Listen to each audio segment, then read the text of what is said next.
Good morning and welcome to day 4, the final day of this fixture between Nottinghamshire and Derbyshire. And a very different day at the moment. As you can see, the floodlights are on. There's a bit of activity out there in the field. We have had a little bit of rain this morning, so Matt joins me now. Matt, it's a very different day as I've mentioned, but an exciting day nonetheless. A very exciting day, yeah. We'll see when we manage to get underway. It's not raining as we speak at the minute. We've sort of stowed the umbrellas out of sight for the time being, so hopefully delay won't be too long if we do have to have one early doors. But everything's still on the table, really. 9 wickets that Nottinghamshire need in the 90 overs we hope we can get in today. But Derbyshire, you have to say, did make a good start to their chase of quite a large total. 365 would be by a distance the biggest total of the game so far, but they made solid work last night. They did, didn't they? And you've mentioned a little bit of rain. We've got a little bit of drizzle on us at the moment. I've had to put a hoodie on because I'm a little bit chilly. Yesterday you said that you were warm in that top. How are you feeling at the moment? Yeah, today I could do with, I've seen some of the players in a big grey puffer jacket thing. It's maybe a little bit East 17, but I could do with that myself today. No, so as we say, if we just talk about the situation that we've had over the previous 3 days, I mean, it doesn't surprise me really that we've had this sort of, the rain this morning, the lights are on, because this game has had everything, hasn't it? It's a game that's had it all, yeah, and it was a game that Samit Patel brought a lot to yesterday. That 80 in the afternoon session really moved the total on for Nottinghamshire to a place where they'd have been much more happy with, I think. Some beautiful shots around the ground, a huge 6 towards the Radcliffe Road stand that for a minute I thought was heading towards out of the ground, that maybe it'd have to have its temperature zapped as it came back in the ball. I'm not sure how that'd work.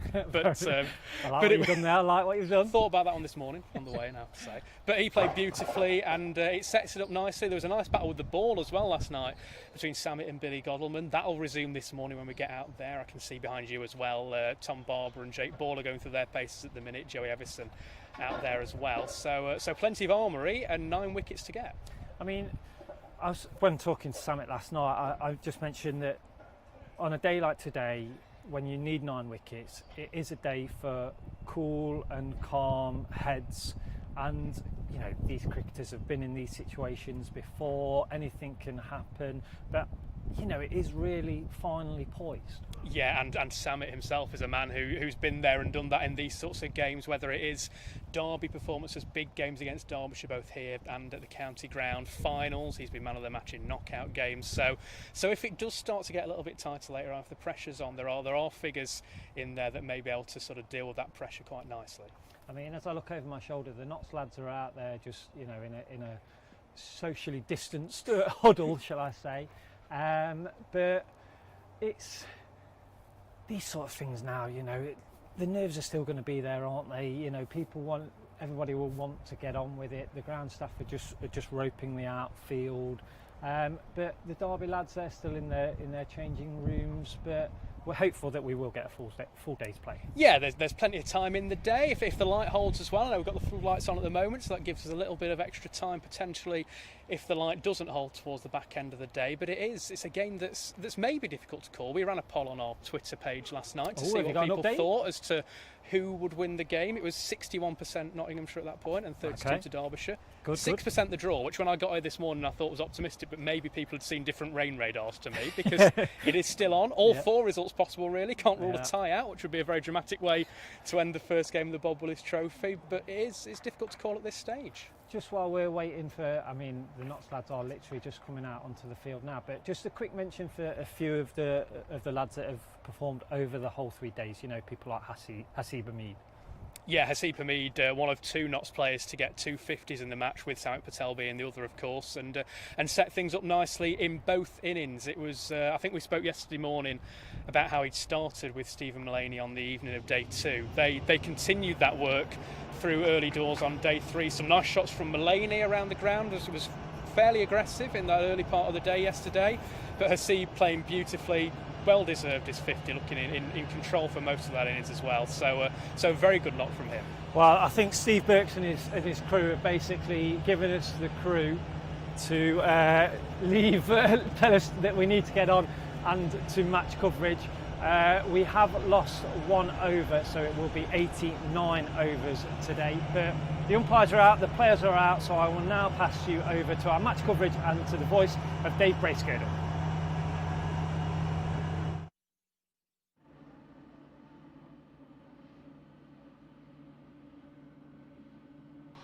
Well, a very good morning, everybody. Thanks to Aaron and Matt for just running through the.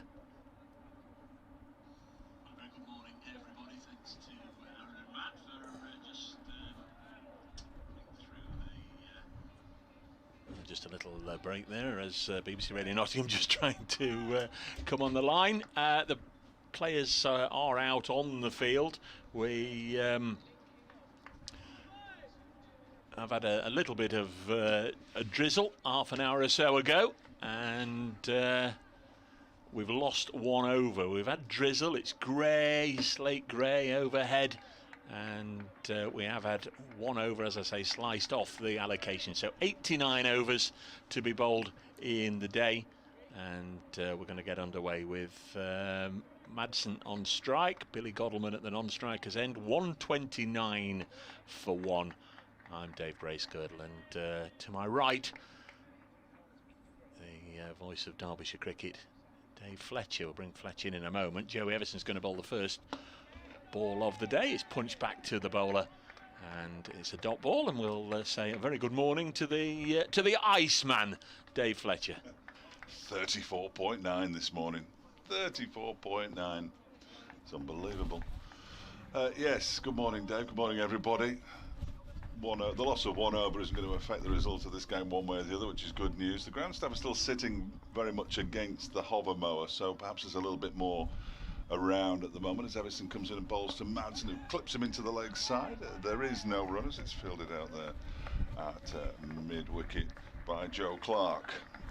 So fascinating day's cricket in prospect. Nottinghamshire still heavy favourites, just on the laws of probability, really.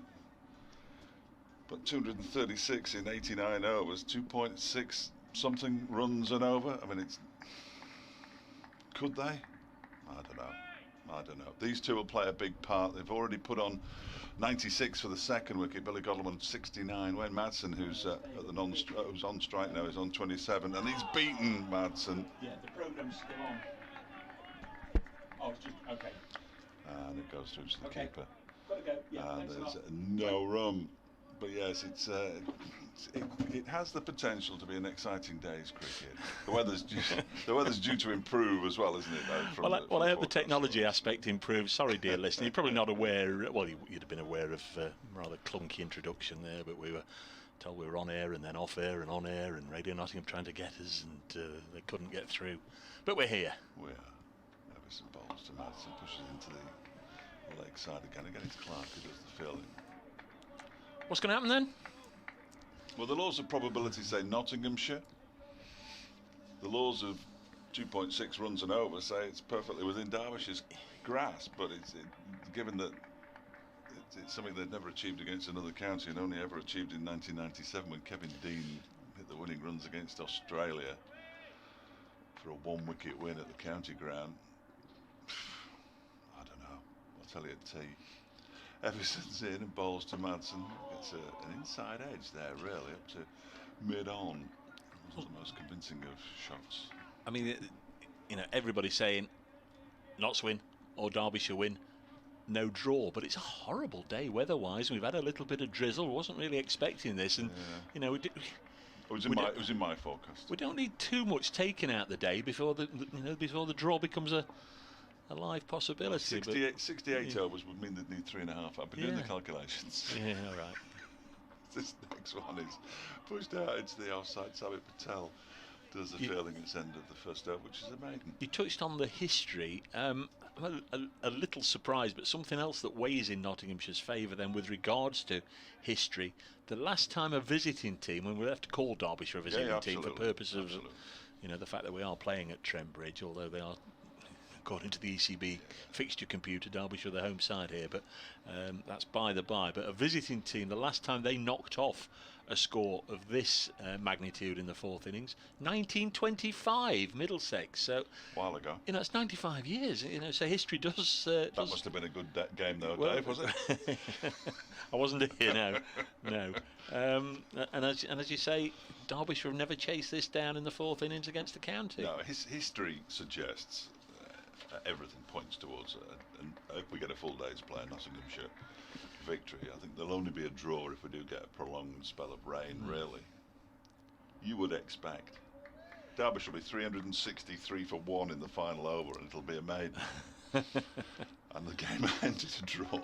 I mean, in recent seasons, we have seen fourth day pitches just flatten out and offer nothing for the bowler. And to be fair, they didn't have much going for them yesterday, either pace or spin. I'm not sure how much it's offered for the bowlers all the way through, in all honesty. No, here's Jake Ball from our end of the ground, the Radcliffe Road end, bowls to Billy Godleman. And he pushes into the offside, fielded by Samit Patel. I was looking at the last game, 2017. Derbyshire needed another 30 odd knots, needed 5 wickets. You'd imagine had it gone the course that Derbyshire would win. 6 overs left, weren't there? Something like that. But surprised that there's only 5 players that played in that game just 3 years ago that's playing in this one. Just Mullaney and Patel for knots, and 3 of the big guns at the top, Godleman, Rees and Madsen for Derbyshire. So that tells you something of the turnover as Jake Ball balls to Godleman, a man who got out in the first innings, took the first 3 wickets of the contest. Jake Ball, of the Derbyshire first innings, should we say. He's had a decent game, both bat and ball, Jake Ball, but obviously be looking to make his mark in this innings. The 1 wicket to go down, incidentally, Lewis Rees, who was caught by Ball. It was a really good catch, diving horizontally at mid-on to pluck the ball out of the air. Peter Trigo, the bowler. Here's Ball in again. A push and run from Godleman. That's a bit risky. I sense, one of the younger Nottinghamshire players, with all due respect to Chris Nash, they might not have gone there, but it did look a little premeditated, didn't it? Let's drop and go. And it went straight to Chris Nash. And he had to come in 4 or 5 paces, picked it up cleanly, and they were there. It was almost as if they decided to go, but that was a risky one very early in the day. I think these 2 batsmen, from what you just said there as well, it sort of backs it up. These 2 batsmen have batted so much with each other, they can probably run on a nod and a wink. Yeah. Whereas an awful lot of other pairings can't, and that could have been very unpleasant had it not been Madsen and Godleman. It was a little bit risky. Here's Ball in to Wayne Madsen, who make sure the bat's nowhere near the line of that one. So very good morning to you. Eventually, apologies for the clunky start. We weren't really sure what time we were going to get underway. The drizzle, I guess, came around about half an hour before the start, and the ground staff were sort of hanging about out there, which is always a sign that it's not too heavy. But the hover cover was on, and they dragged 1 or 2 small tarpaulins onto 1 or 2 areas, obviously, that they didn't want to get damp. As Ball bowls, and Wayne Madsen again solidly defends out to Joey Everson. But the umpires came out there and they were chatting with them. The lights were on, and I think both coaching staffs understandably wanted to be kept in the picture. When we're likely to start. The Notts bowlers wanted to get loose.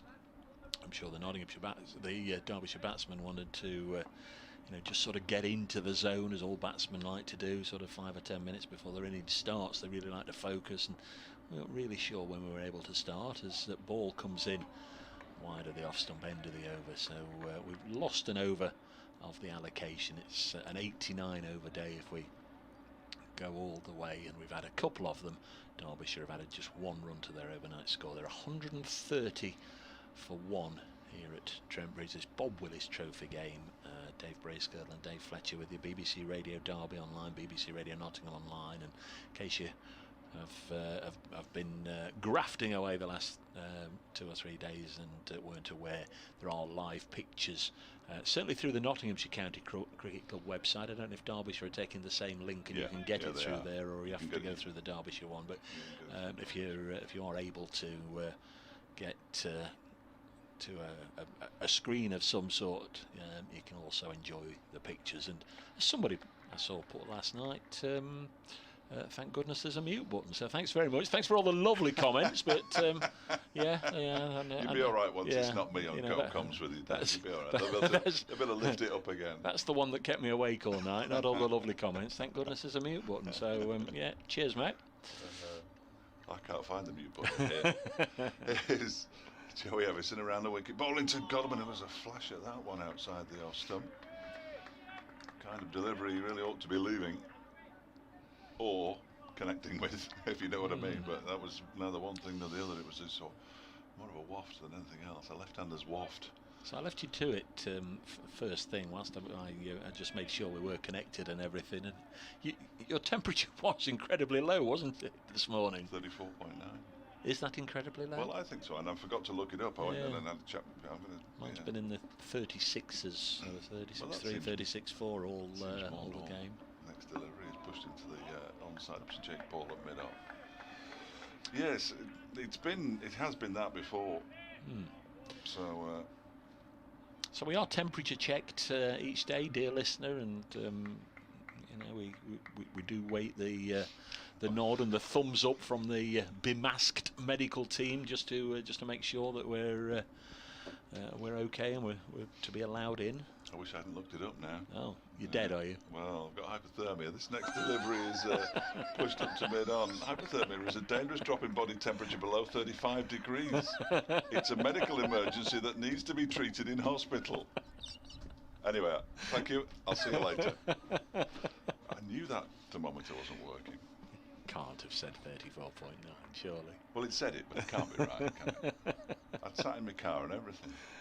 The hypothermic Dave Fletcher. Unbelievable. Stone cold. It's Everson balls to goal, and he pushes it out to the offside. I do love an important first hour. I can't remember the last time when the first hour of a game wasn't important, but you get the feeling that this first hour is crucial for Derbyshire. Tricky little session, as they say. Yes. You've not opened the windows on your side. I don't know if you are. No, immediately in front of you. Sorry. No, it's up to you. No, I don't know if you're comfortable as you are, or you've now just. There's one lock on it, and you've just put the lock on, so you won't be able to open it. There you go. Well, absolutely. There you go. Well, I was feeling a bit warm. Here's Everson, as you can imagine. In balls to God. He turns it into the leg side. He's going to get some runs here. He may get 4. No, he won't. Samit Patel's going to bring it in about a foot and a half inside the boundary. They think about a third run which wasn't on after Samit just bobbled it a touch and it rolled tantalisingly towards the road, but clearly didn't get anywhere near it. And they settled for 2 runs, 132 for 1. So I did, we have had a little look at the stats, and we have to mention them. Notts haven't won a first-class game since June 2018. 22 matches ago, 7 draws and 15 defeats. Everson is in, balls to Godwin, pushes it out in the offside. Batson takes off as though there's a single there, and there isn't. So he's sent back. It's the end of the over. He's got 72 now, Billy Godwin, 27 to Madsen, 132 for 1. That win was at Chelmsford, so they've not actually won at Trent Bridge since May 2018 against Hampshire. 12 matches here, 3 draws and 9 losses. Notts' last Trent Bridge win over Derbyshire was in 2004. Derbyshire's last win here was 2 years earlier, 2002, but they've only played 3 times since that 2004 match, and all 3 matches in 2007, 2013, 2017 have finished in draws. This would be Derbyshire's highest run chase over a first-class county if they got there. We've said that, and nobody has chased that many here at Trent Bridge as a visiting side since Middlesex in 1925. Next ball is by Jake Ball and straight through the batsman, and also worth pointing out that Middlesex, they chased 500. They didn't just chase 365, they chased 500 for 1. 9-wicket win. Thanks very much. That's bizarre. That's actually worth a little look at, isn't it? To see the card and the scores. The scores in the game. So you can just imagine the Nottinghamshire boys coming out defending 500. Any team coming out and say, yeah, well, right, it's just a matter of getting these wickets now, boys, because they're never getting these runs. Here is Ball once more, passed umpire Pollard wide of the off stump, goes through to the keeper. So this was in June 1925. It was a 3-day match. Nottinghamshire 167 all out. Middlesex 127 all out. That's the first innings, and Notts had a lead of 40. Then thanks to centuries from Carr and Payton, Notts scored 461. So Middlesex were left to score 502, and they got there. 206 from Hendren and 103 from Bruce, 101 from Freddie Mann. It's Patsy Hendren, wasn't it, as this one's pushed into the offside. 502 for 6 from 140 overs. They chased down. Good effort. An unbeaten 206 from Patsy Hendren, 103 from Bruce, 101 from Freddie Mann. Yeah. Wow. And nobody's chased as many as 365 here to win a game since in the 4th innings. I did see that it was pouring with rain at Chesterley Street. No play before lunch as ball is in, bowls Madsen. Just clips it up to Chris Nash, who's from here it looks as if he's got the layers on today, doesn't it? It has cooled down a touch, hasn't it? It has indeed. So no play before lunch at Chesterley Street. On the Chesterley Street one, I did have a little look at Martin's video. He looked glum. Yorkshire only needs 68 in that one. I thought he'd have been doing the rain dance. Playing everywhere else though, which is encouraging. Jake Ball to bowl to Wayne Madsen. This partnership worth 99 as Madsen sways underneath this one. Does the old limbo, doesn't he? Can't do that when you've had a rum punch or two and somebody asks you to go on, give it a go. The old limbo, no way. You sort of lean back and fall over, don't you? Especially if you've had a rum punch or two. But Madsen displayed the cricket version of it there. It's an ODI, the 3rd in that series. I heard the BBC report on the television this morning say England have got an unassailable 2-0 lead in the 3-match series. Ball bowls and it's clipped on the leg side. Unassailable lead over Ireland. And of course there's another test match tomorrow, so strange times. End of the over here, 132 for 1, a completely different 11 for obvious reasons play at the GS Bowl in the ODI today that we're playing the test match at Manchester tomorrow against Pakistan. Yes, I can't imagine that's happened too many times. No. There was even talk at one point of them playing at the same time, wasn't it? During a test match, the one day, so I think TV would have had to make this. So they're more than a third of the way there. Dan Mayhew says, I think he's sort of thanking me, not. Yeah, the awful stat. One positive of the COVID was he'd forgotten that we'd gone 22 matches without a win. Yeah, sorry, Dan, but you have to take the good times with the bad, I guess. Not the bad times with the good. Derbyshire's record last season was 4 wins. So this next one is pushed out to the offside. Madsen sets off. He's sent back by Godalming quite correctly. I'm sure people will let us know if it becomes too much of a distraction, the blustering wind on our effects microphone. It really has whipped up a little bit, hasn't it? I've turned it down as much as I can do, otherwise we'll start echoing the other way. But very blustery out there, and say there was drizzle. It's cool this morning, 4th of August. Happy birthday, isn't it, to a couple of the Derbyshire boys as Everson comes in, and Godalming again keeps it out. He remains on 72. Madsen still on his overnight 27. Wayne Madsen's not going this morning. Who did we say it was? A couple of the Derbyshire boys? Lewis Rees and Michael Cohen. Happy birthday to them both. Cohen 30 and 22, is that? Yeah. I was listening. I was listening yesterday. Very good. Yeah, Lewis Rees can celebrate his first day as a 30-year-old with no involvement. Michael Cohen remains to be seen if he'll be needed later on as Godalming gets a boundary. First of the morning, through extra cover. Did sound like a big heavy bat, didn't it? It almost sounded Chris Gale-like as he gave that a bit of a whoomp through extra cover, and that brings up the 100 partnership. 103 from 196 balls between Madsen, who's still on his 27. Godalming scored 67 out of this partnership.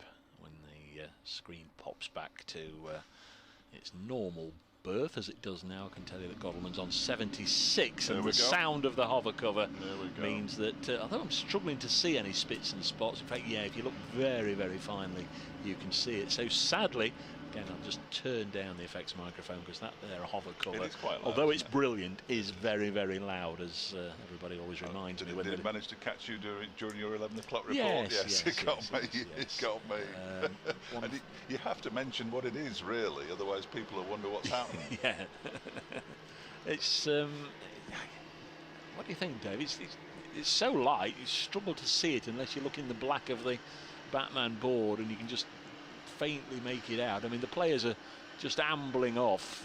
I don't think either side wants to go off, really. Well, the umpires haven't rushed off or anything either, have they? So I don't think we're going to be off for an enormous amount of time. And looking away to the west, that's clearly where, although the flag's now dropped completely, the weather's coming in from the northwest. I think it is actually coming in. and hopefully it'll stop before it gets to us, the real bad stuff. But the forecast that I saw from the Met Office suggested sort of 11 to 12. There was a decent chance, not quite 50%, but a decent chance of a little bit of rain, and then after that it tails right off. So we'll lose some more overs, which is a bit unfortunate. But again, I don't think it'll make an enormous difference as long as they're back on at midday.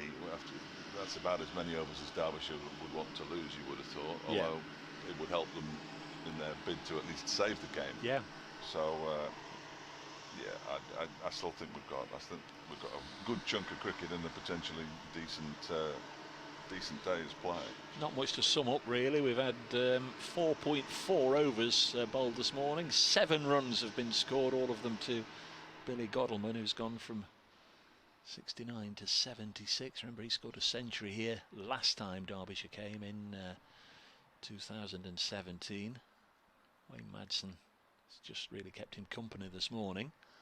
And the umpires haven't gone off at all. The players have now disappeared from, well, I say disappeared from view. The Derbyshire players have disappeared from view because if you weren't with us earlier or didn't hear us say that, they are sharing the normal away dressing room, the lower changing facilities in the pavilion, and also the long room at Trent Bridge. So it's all sort of blacked out. So obviously nobody can see in, so they can sort of split up, and probably half the squad in the dressing rooms and half in the long room. And the Nottinghamshire players, again, they've sort of split between those probably the senior members and the coaching staff in the normal upstairs changing facilities at Trent Bridge with the executive suite. So we can see the players in there that are using that to get changed and what have you, right up at the top, draped all over the place. Yeah. So 136 for 1. The umpires have gone off, but the good thing for me is that the 3 other pitches that they did cover before the start of play, they came back on and covered them. They're not bothering to cover them. The ground staff tend to know what's happening, don't they? They usually have much better weather apps and radars and all sorts of things than I do. I think if you had 50 people here and said, is it raining, yes or no? Is it raining, yes or no? Unless you got bionic eyesight, I can't. Mine isn't. Probably 47 of them would say no. I'm appearing to see. I can't really see any rain, but there is clearly just a slight problem. So it wasn't a case of checking light meters or anything, was it? They've not gone off for the light, and obviously the hover cover brought straight out there. So we have got a little delay. Let's just hope that it's not for long, and we don't lose too many overs. Our scorers, I normally say good morning to them. I haven't done that. Anne Cusworth and Ian Smith doing this game. A very good morning to you if you've got the commentary on. I believe they're doing it from the normal press box, aren't they? Yeah, they're downstairs. Yeah, on the side of the ground. Yeah. See how the other half lives, apart from the usual palatial surroundings over in the admin block at the base of the Batman board over there. Yeah, there were 6 in the press box and us 2, and I think there's 8 people in this building in total. It's quite remarkable times. So not a lot else to tell you, as we've only had sort of 5 minutes up and down the country. There's no real addition to any scores anywhere else, but it's only the 2 games in the North Group at the moment where there aren't any cricket, here and at Chesterley Street. Lancashire-Leicestershire, of course, being played at New Road. Lancashire, they're 113 for 4 in their second innings, leading Leicestershire by 26 with 6 wickets remaining. If Leicestershire could winkle 1 or 2 more out, a real chance there. That might be seen as a bit of a surprise if Leicestershire could overturn Lancashire. At Bristol, Gloucestershire in their second innings are 160 for 3 against Worcestershire. Gloucestershire still trail, but just by 1 run with 7 wickets remaining. Somerset, we think, unless there's heavy and prolonged rain in the West Country, Somerset should beat Glamorgan in the next hour probably, because Glamorgan are now 147 for 6 in their second innings, still requiring a further 309, so Somerset well on their way there. At Edgbaston, Northants have battled hard in their second innings. They're 340 for 6. They lead Warwickshire by 113 with 4 wickets remaining, so might be an opportunity there for Northants to turn the tables. They were a long way behind on first innings, and a game that sort of changed quite dramatically at Chelmsford. Kent 387 and 112 all out, so Essex, particularly Simon Harmer, getting the better of Kent in their second innings. Essex 298, they're 11 without loss, needing 191 more. And in the All-London match at the Oval, Middlesex in their second innings 215 for 5, leading Surrey by 280 with 5 remaining. So that could be a good game. You'd imagine they'll get up to, well, as many as they feel they need, 350 if they could. They're 70 away from getting to 350 and then maybe have a go. But you know, that's just obviously a little bit of guesswork there without knowing the conditions or how it's playing, or indeed the mindset of the Middlesex skipper. But that's as we have it. The umpires are just having a little bit of a nose here at Trent Bridge. They're not inside the pavilion. They're outside the door, and I can see them both looking up at the sky. And do think there they shouted up to the dressing rooms, and they've got their coats on and they've popped their hat on. I can see Neil Malinder now using some hand sanitizer, so it may well be that he's expecting to be out on the field, and they are going to walk on the turf, and the thumbs up from the ground staff to them, and they obviously got the nod back. So you're going to hear that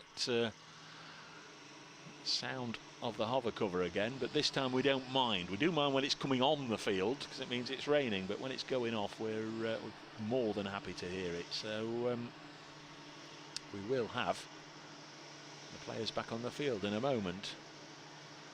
Into the 11:30 news on BBC Radio Nottingham, also of course BBC Radio Derby. Dave's gone to speak to them, and all being well, we can get connected to the BBC Radio Nottingham studios this time. Robin Griffith says, I'm a stone throw from Trent Bridge and use my patio as a quick guide for rain stops. Still a few spots there, I'm afraid. Thanks, Robin. But I think we might just be okay.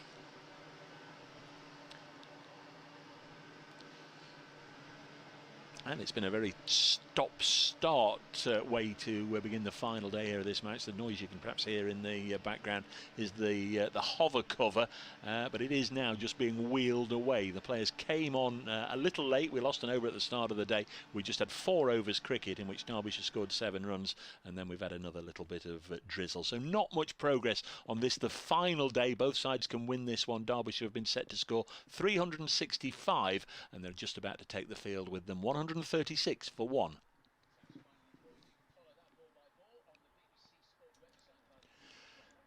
So the players are back on their way to the middle.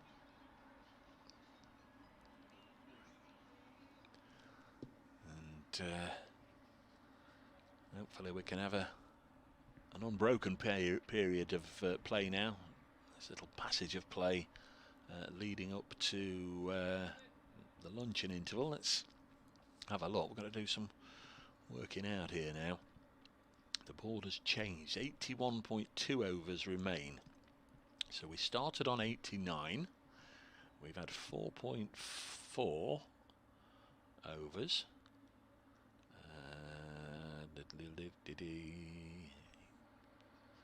I think we've lost 3 overs in total, 1 at the start and 2 more.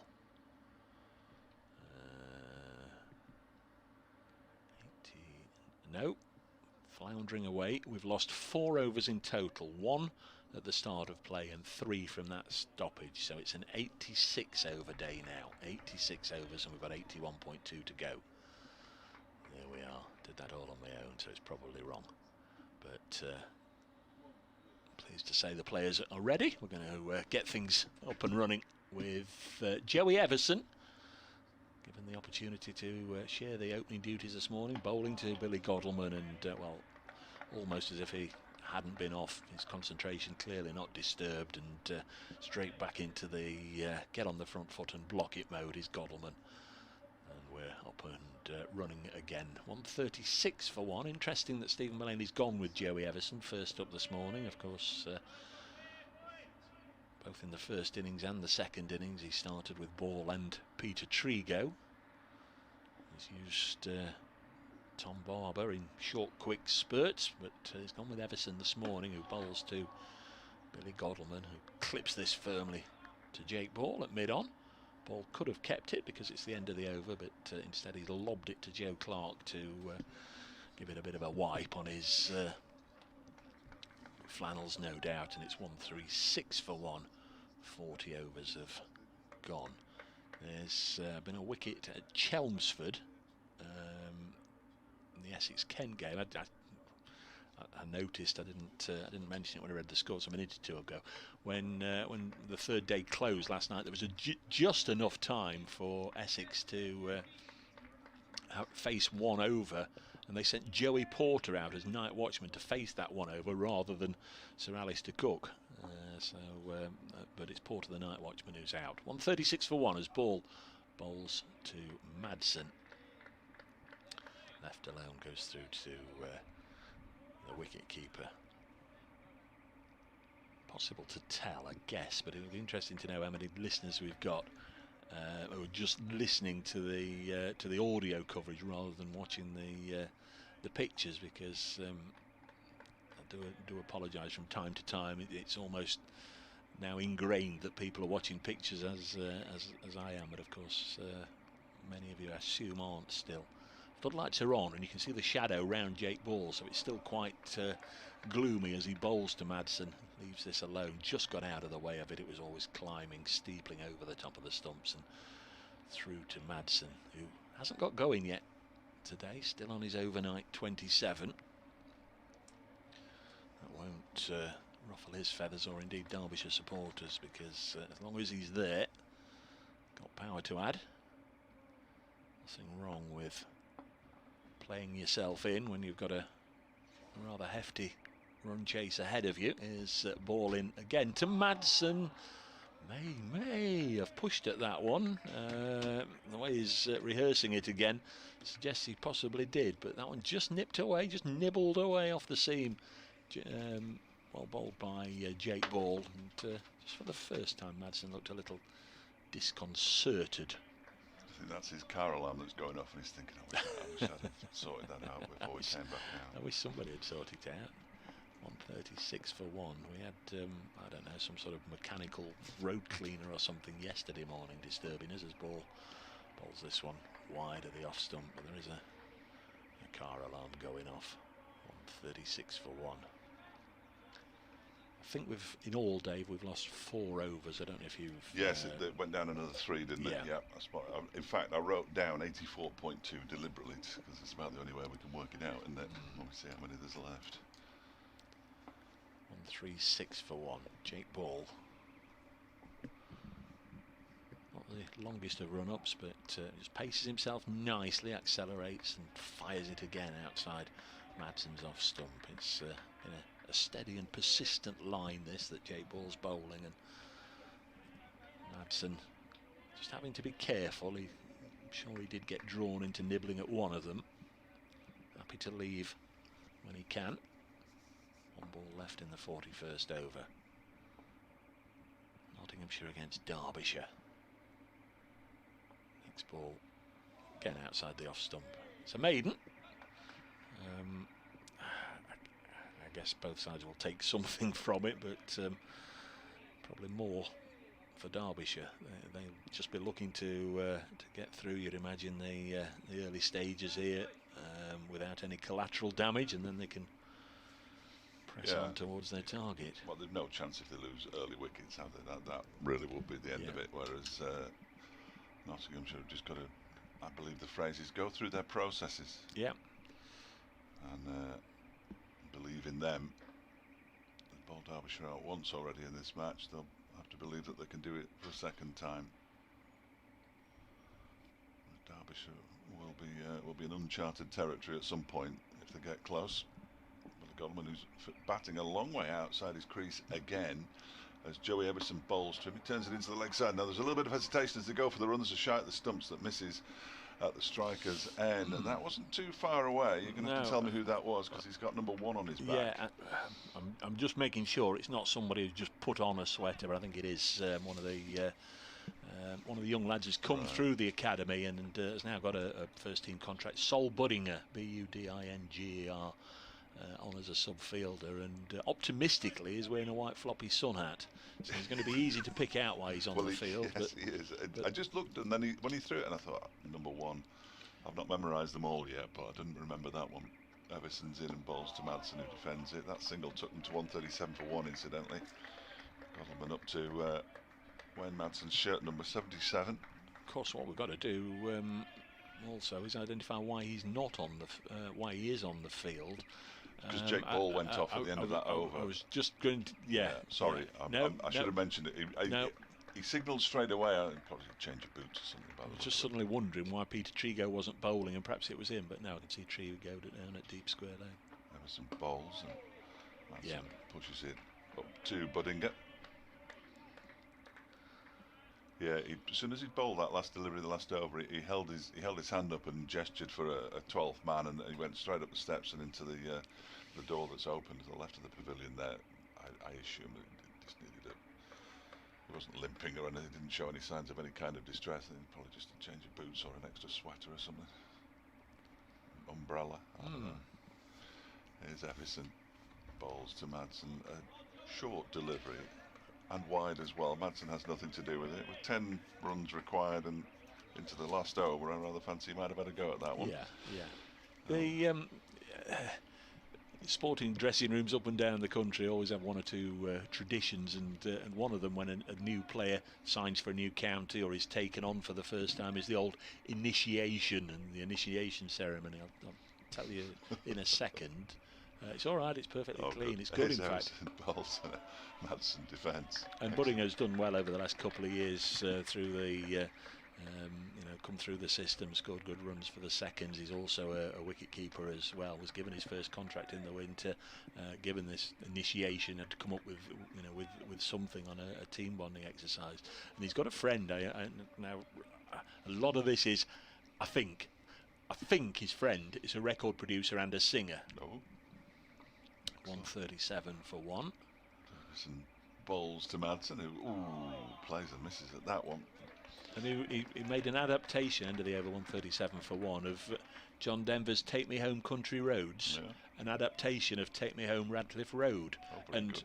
All the lyrics about Trent Bridge and playing here and what it means and whatever. And apparently he did it in front of all the squad, and they were absolutely gobsmacked. It was brilliant. I think you'd probably have to go back to to the winter when the boys were in January, February. Be on the website there somewhere.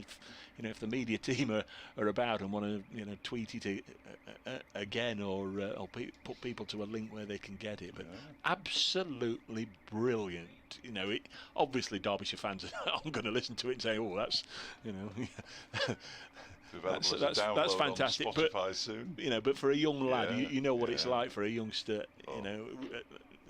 Do something, entertainers. Here's your initiation, entertainers. And a lot of embarrassed youngsters have had to go through the mill as Godalman pulls this next one down to long leg, and Barber will field one more to Godalman, who moves on to 70.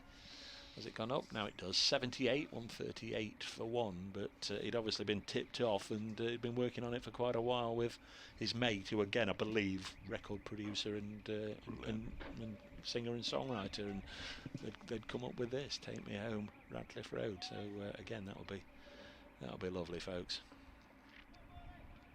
If we can get a link or something to it. Here's Jake Ball into Madsen, this time a little bit straighter. Defended again though by Madsen. I was doing something of national importance. Oh yeah, first time these sides met was 1875 here. I'd have thought it had been a little earlier than that, but 1875 in a proper county. Well, match. Nobody would play Derbyshire when they first started in 1870. The first 2 seasons they only played Lancashire. 138 for 1. Here's ball in once more. Madsen again can't get it away. That first game at Trent Bridge, Notts did win, a low scorer.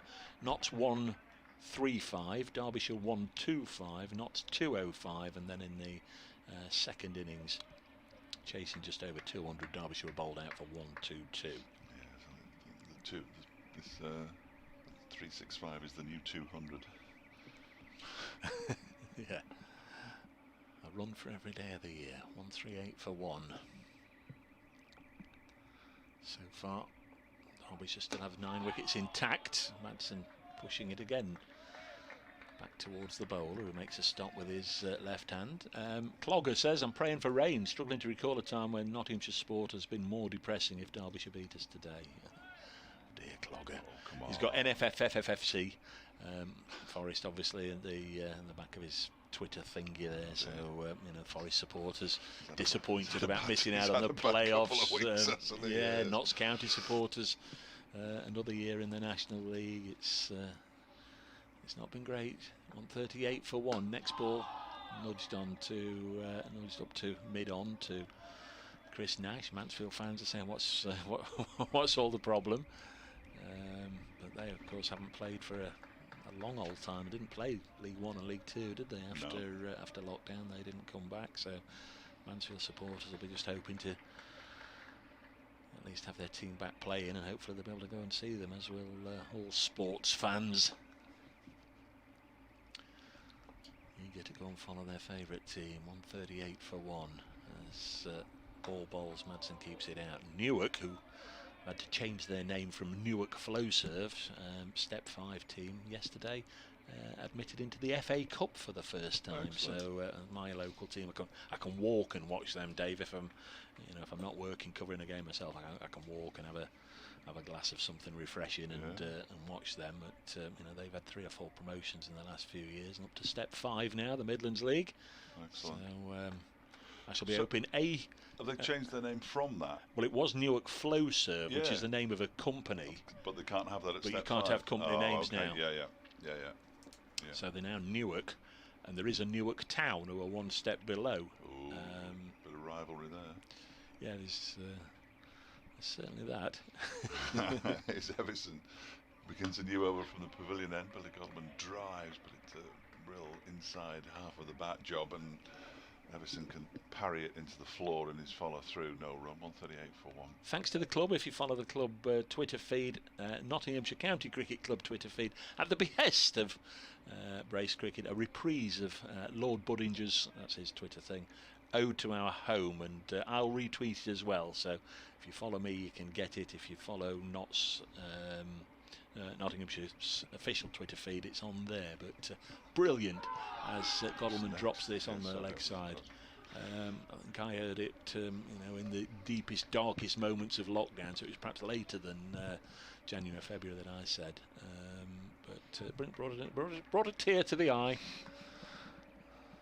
Last night, the old Davina thing, it won't be for you. You're a man of as we've already discovered this morning, ice running through your veins. I was listening to ice hockey on my phone last night. A tear in the eye, the old Davina programme. No, it's extraordinary. A woman, 62 years of age, by the end of the programme, she'd been reunited with 6 sisters. She knew she had 2. Wow. But thanks to the programme, they unearthed a few more as Everson bowls, and it's just pulled down to Chris Nash, puts in the dive, and he almost aquaplaned over the perhaps slightly soggy outfield there and over the ropes, and it's 4 more to Godalmand, who I said it early on, didn't he? He'd got to 30 in the before playing a shot of any note, and he's done it again. He's now on 82. Billy Godalmand. He scored all the runs this morning, and he had that one sparkling over from Samet, didn't he, where he decided to target him, and then after that they all settled down again. Yeah, he's now gone past Samet's 80, so he's the second top contribution in the game after Deploy's magnificent century. But Godalmand again leading from the front. 142 for 1. Everson bowls to the Derbyshire skipper, who just blocks this one. Lots need to get Godalmand out, because if he stays there much of the day, Derbyshire will win this, whatever history says. It is only history that says that they can't win it. Yes. That's all. That's the only thing that says they can't win it. History. You see, forget the chasing 365 for a moment. You know, if you Bat for can, a day. they've come for the last day to score 239 at the start of the day. Yeah. No, 236. 236 Yeah. at the start of the day. Practically a full day's cricket on a deck that's not offered too much. Scotland again pushes into the offside. They've added this morning then only 13. Yes, not many. Not many. 13, but he's scored all of them. 142 for one, and they still require 223. Confirmation.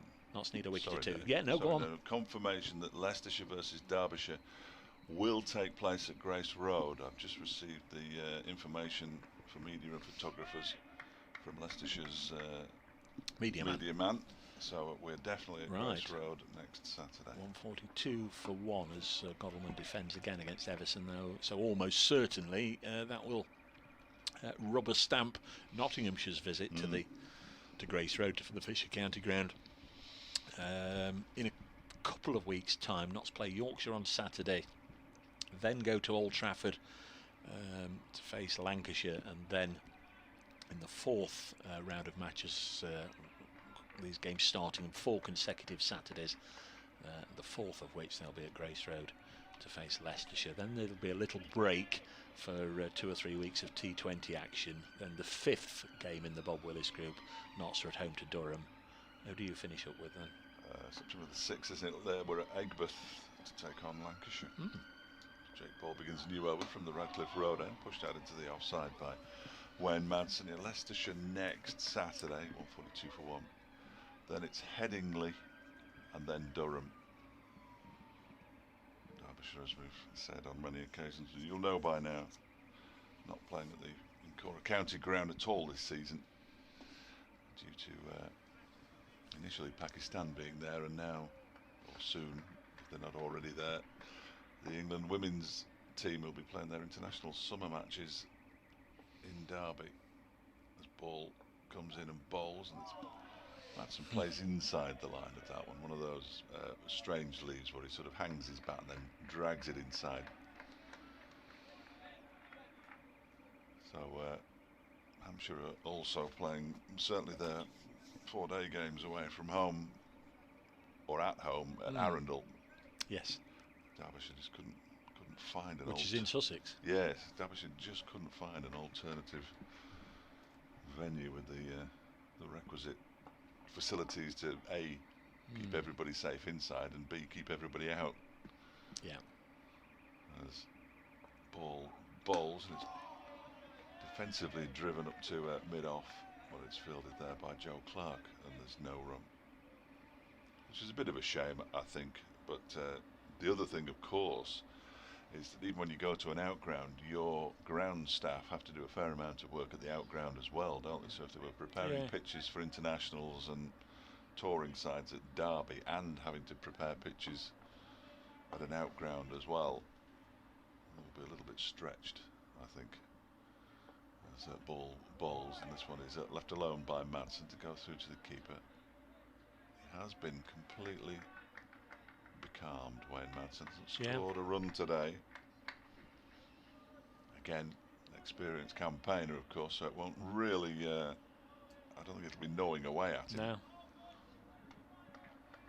Might have been if he'd been on naught, so Yes, having come to the crease, come to the crease on a pair, if he'd gone 20 odd deliveries this morning without scoring as well. Ball is in and bowls, and that's wide of the off stump, and goes through to the keeper, who's tumbling to his right, Tom Morse, to take it.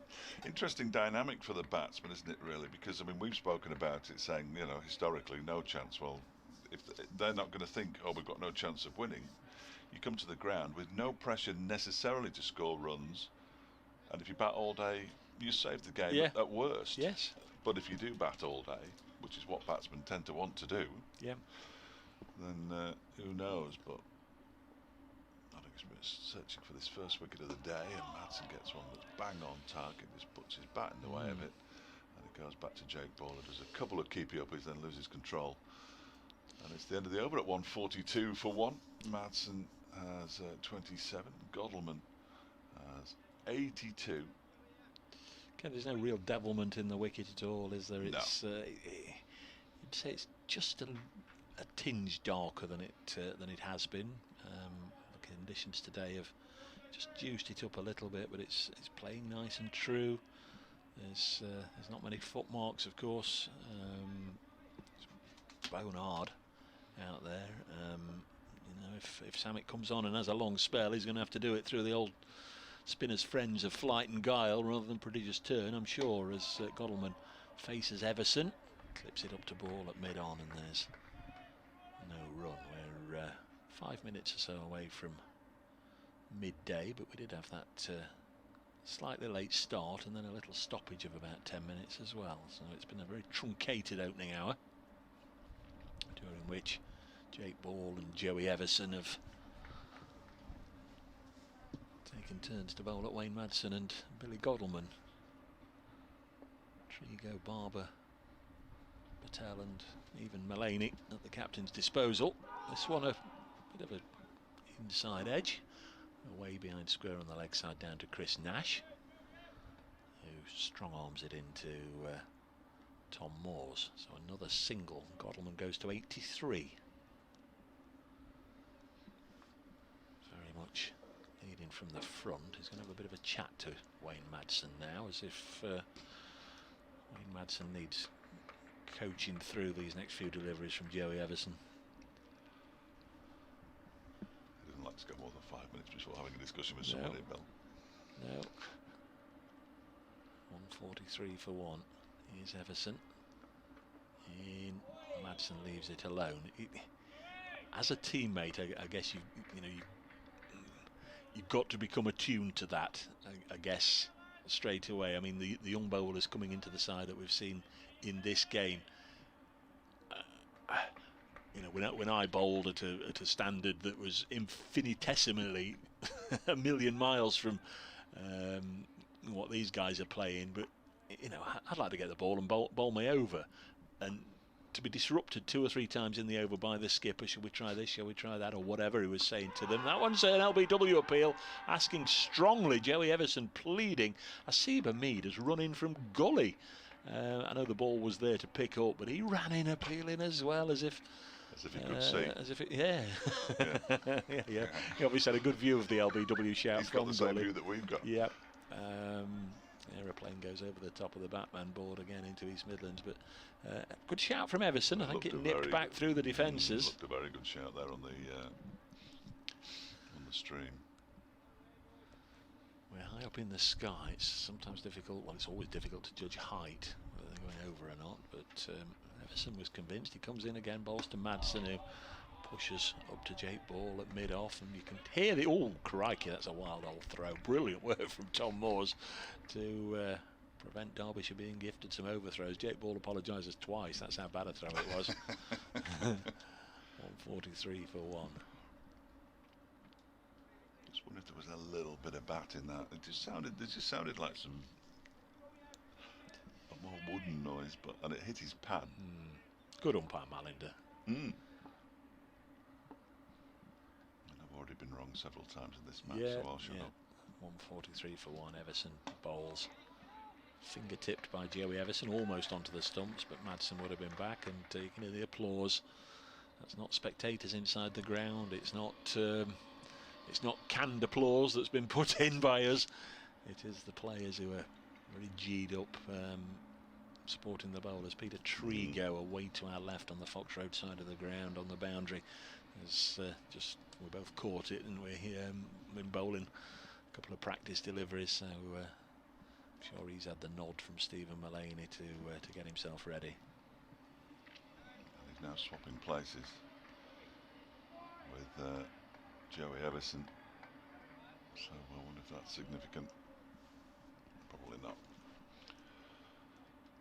He's had a drink brought to him. Still play everywhere else bar Chesterley Street, where there's no play before lunch. I think the bulk of the rain I saw sort of Scotland and the very north of England. Yeah. You have a round the wicket from Jake Ball, the bowls to Billy Godwin, who rather fiddles at that one, goes to Chris Nash in the gully. There's only 2 slips now. Men close in sort of 2 points, one backward and one square. Nash and Samit Patel. Hamid, who had been in the slips, is now at mid-off. There's a mid-on cover. There's a man on the square leg boundary, and there's a man down at long leg as well, just in case Godman takes on a short one.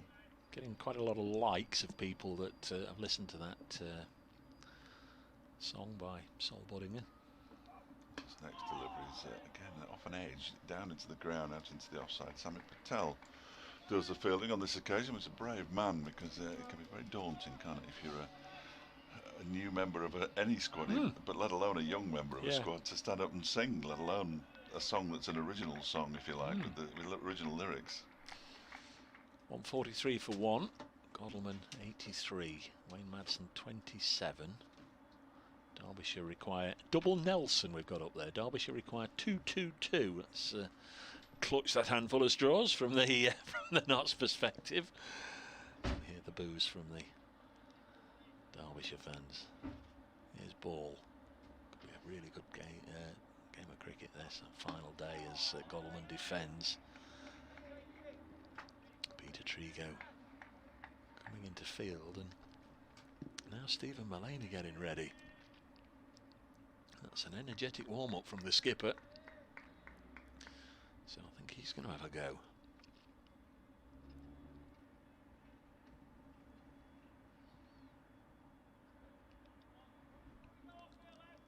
Yeah, Mullaney certainly getting ready. Here's Jake Ball again, round the wicket, passed on by Paul Pollard. Played his cricket for Nottinghamshire and for Worcestershire. Watches as Godalming again pushes it back to Jake Ball.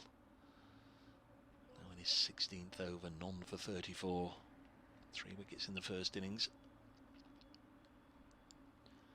Scores of 34 and 22. And took a very good catch, so he's been heavily involved in the contest. He'd like to be heavily involved in the eventual outcome as well, as he trots in again and bowls nice and full, and Godalming drives it past him, and there's going to be a chase on here for both mid-on and mid-off. See if they can pull it back. Asib Hamid is there trying to support Joe Clark, who couldn't pick it up cleanly. He slid as he went to stop it, got enough of a hand on it to prevent it going over the ropes. And Asib Hamid, good job he was in support, because he was then able just to stop it touching the rope after Clark had let go of it. Joe Clark getting up and just pulling up his left trouser leg, left cricket flannel, to have a look at the knee. Perhaps slid and bumped the knee on a hard bit there as he toppled over, but they ran 3, so Godalming on to 86, 146 for 1. Derbyshire here on BBC Radio Derby, BBC Radio Nottingham. Dave Bracegirdle and Dave Fletcher with you as we knock on the door of midday, as ball comes in again. Madsen having nothing to do with that, and he stays on 27 not out that he was on when play started just after 11 o'clock.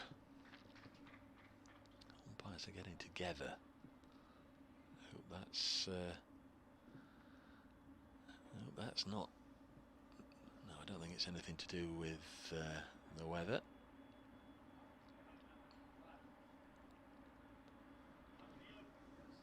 In fact, it's because the players are heading off to sanitise their hands. So we've had 12 overs this morning. An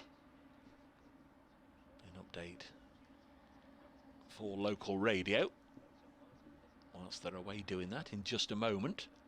So a quiet start to the day, but really doesn't matter.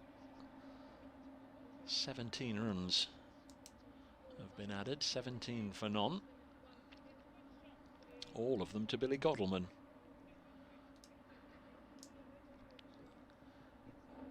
We've had 12 overs.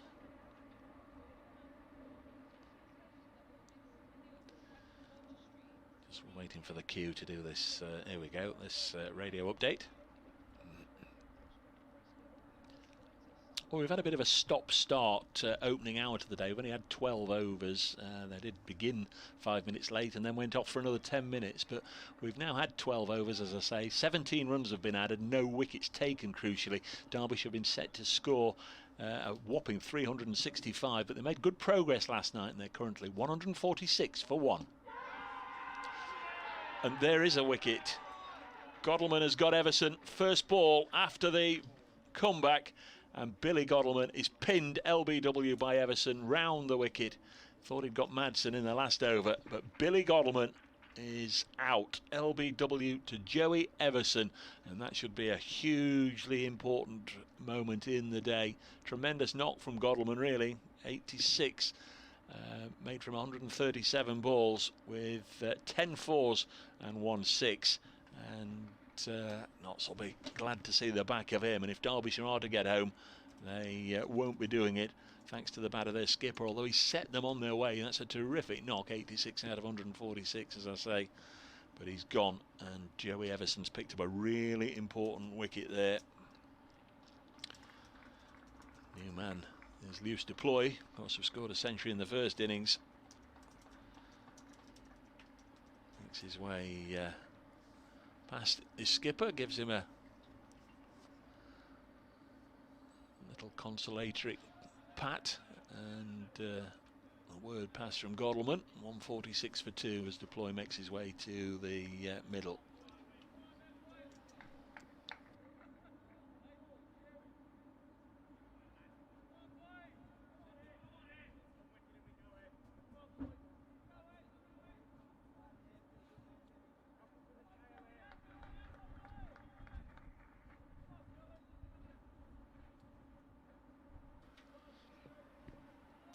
So Deploy taking guard, left-hander of course. Notts bowlers saw enough of him in the first innings. He made that splendid 130. 69 of the runs coming during a last wicket partnership of 80. So he's about to face his first ball from Everson round the wicket. Again, nice and full, and you'll have heard the reaction from all the Nottinghamshire players getting behind Everson. Just his 4th first-class wicket. Joey Everson, this is his 2nd game. And that was a big moment for the young man.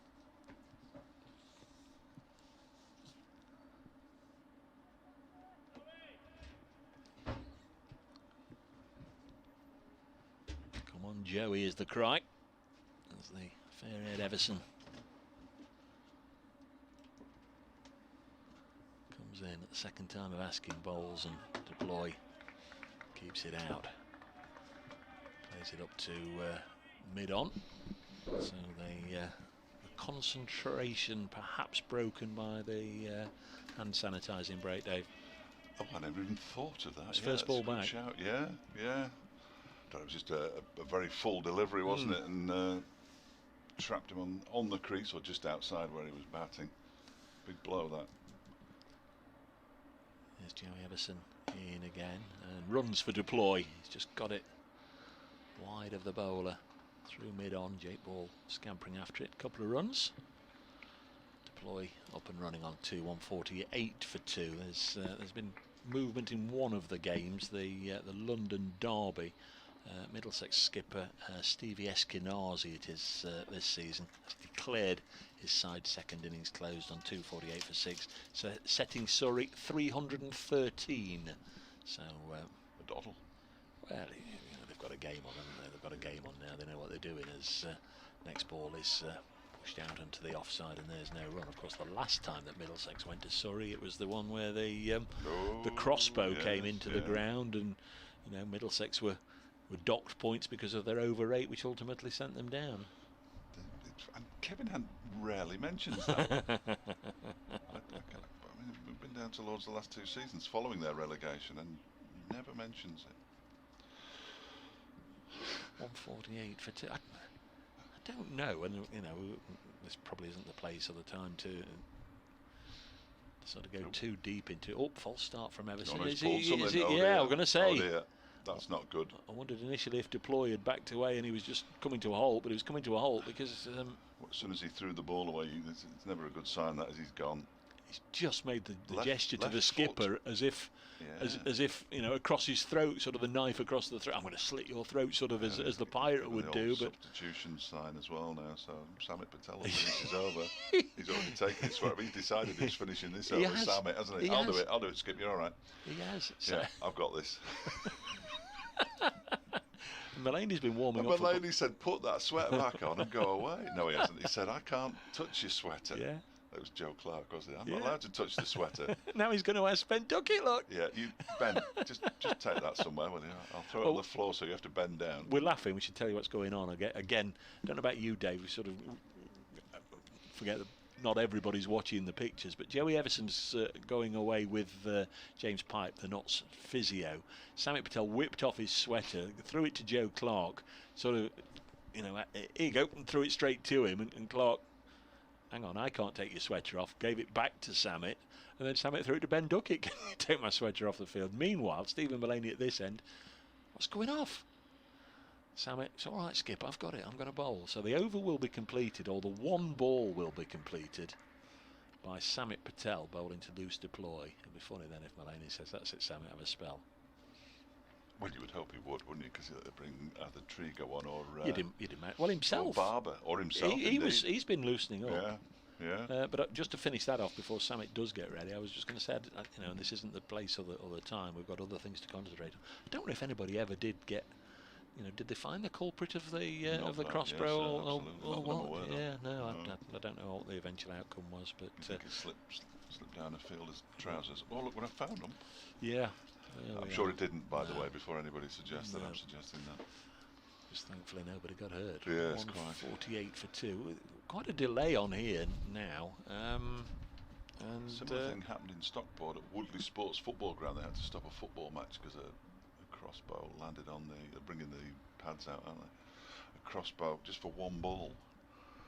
There's another sub-fielder on. That's Jack Blatherwick, who's number 47. Crikey, it's all happening. So Blatherwick's going down to long leg. So I wonder if Chris Nash has gone off as well. Or no, he didn't go down to long leg. He was on his way and was then told, hang on, just stay short and fine. So maybe Chris Nash has... Bryce Samit didn't ask him to do something before he came on, or what? No, Nash is out on the fence out there on deep square leg. Crikey, this over's taking some sorting out. Is that Barber at mid-off who's really warming up? What is it? Yes. Yeah. So we've got Barber, Trigo and Mulaney warming up. So and Samit's bowling. Samit's bowling. One ball in this over, and it's a full toss, and it's hit away by Deploy for a couple. Barber can now put all that exercising into good use by sprinting after it, and they take a couple of runs. Well, that was all total chaos, wasn't it? And meanwhile, the Derbyshire 150 comes up to absolutely no applause. I was just wondering where his sweater had gone, and Ben Duckett rather cleverly didn't take it to the boundary. He stuck it down the back of his trousers, because I looked at the boundary and thought Samit's going to have to go and get his sweater now, but I couldn't see it, and that's because Ben Duckett had kept it. Well done, Ben. That's very, very good thinking. He's thrown it back to him, and Samit, you'd assume, would... They've gone, Samit, thanks, mate. Yeah. This is going to be the skipper. Mulaney from this end is going to have a little bit of a bowl. Let's see if anything significant has happened elsewhere. Glamorgan are 166 for 9 at Taunton, so one more wicket for Somerset. Glamorgan, well, they're not going to win. They need 290 more. That's going to be a heavy defeat, isn't it? 290 more with the last pair at the crease. Essex are 37 for 1, needing another 165 to beat Kent, and the one man out is the night watchman. I don't know if you saw that. Joey Porter went out to face the final over last night. Essex had one over to bat last night, and they sent Joey Porter out, the number 11, rather than Alistair Cook. Which you would. One wicket and off you go again. It's Mulaney then from the Radcliffe run and bowls to Madsen, who's yet to score a run this morning, and he plays it out into the onside where Samit Patel with his sleeveless sweater on. Harry Gurney did similar for Notts in 2012 down at the Oval. Notts had one over to bat at the end of the day, and Harry Gurney opened and survived the over. In the ridiculous day-night pink ball game at Glamorgan, at Cardiff against Glamorgan, Tony Palladino and Hamid El Kadri opened the batting. They can't have had, they must perhaps had 1 over to go. They both went out, or 2 overs to go. Can't remember the exact situation. As Mulaney bowls to Madsen, he goes back into his crease to one that doesn't bounce an awful lot, and he just pokes it out into the offside. It's fielded by Blatherwick. It's been warmer this week. It's quite chilly now, actually. It's starting to get, I know the lights are on, but the lights are no effect now, I don't think, really. It's starting to get brighter overhead, and I think we're set fair now, according to my forecasts. I've got a serious question for you from Johnny Bays in a second. No, I don't no, it's a serious one. Mulaney bowls and Madsen pushes it out into the offside square, no run. Yep, I'm ready. I've noticed that quite a few wickets have fallen in this match following the hand sanitising breaks, he says. Do you think it has an impact on the batsman and the batsman's concentration? Well, in the same way, I suggested earlier, I think I might have been talking to Sally on Radio Derby, in that going... What does Sally think? Oh no, I didn't ask her the question. I proffered an opinion about going off for 4 overs and then coming back on. They were only off for 10 minutes, weren't they? They lost 3 overs. This kind of thing. As Mulaney bowls and Madsen plays inside the line of it. And I was trying to work out who it favoured and who it didn't. I mean, bowlers like to get in a rhythm. There's no question about it. But they get a little bit more rest, and they're used to the break after every 6 balls, where the batsman has to concentrate. But I suppose if the statistics bear it out, and I've not made a note of when wickets have fallen immediately after hand sanitizer breaks, if the facts bear it out, it's something that I'm sure the analysts will be all over, won't they? Warning batsmen to keep their concentration up. Mulaney bowls and is driven by Madsen, who doesn't get his first run of the day. It's a good stop by Jake Ball. Well, every single club cricketer is well aware of the old saying, there's always a wicket after drinks. Yeah. No, you're not drinking the hand sanitizer, but it's the same thing. It's a break of concentration. In fact, if anybody's listening, don't drink that. Definitely. It may say alcohol on the bottle, but don't drink. Do not do this at home. Somerset have beaten Glamorgan by 289 runs. That's a whooping. This next one from Mulaney is driven by Madsen, who's going to get his first runs of the day, and it's going to be 4. It's a bit too wide, really, from Mulaney, and Madsen, who hasn't scored since we started at about 3 minutes past 11. I know we had lost 3 overs for a 10-minute break. Must be an hour of playing time that he's not scored in. We were only off for 10 minutes, we were only off for 10 minutes. So Wayne Madsen moves on to 31, 154 for 2 at the end of the over. Leas Deploy's got as many as Madsen scored all morning. As the physio's on now to administer some further tablet break, I think it looks like to me. Tom Barber's going to come on to bowl. Yeah, thanks, Samit. Have a blow. 1 ball which was hit away for 2 runs. I think we can safely say that that's the shortest spell of the season so far.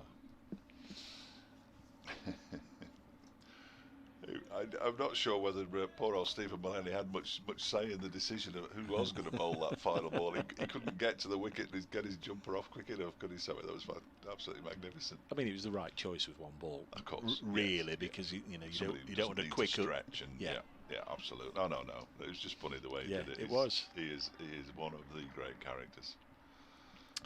Yeah, Somerset win by 289. He was quite outspoken apparently last night on the post-match interview. They don't like me and I don't like them, he said about Derbyshire. No. So he's clearly, yes, he said it. No. Yes, he said, I'll get you the quotes. Unbelievable.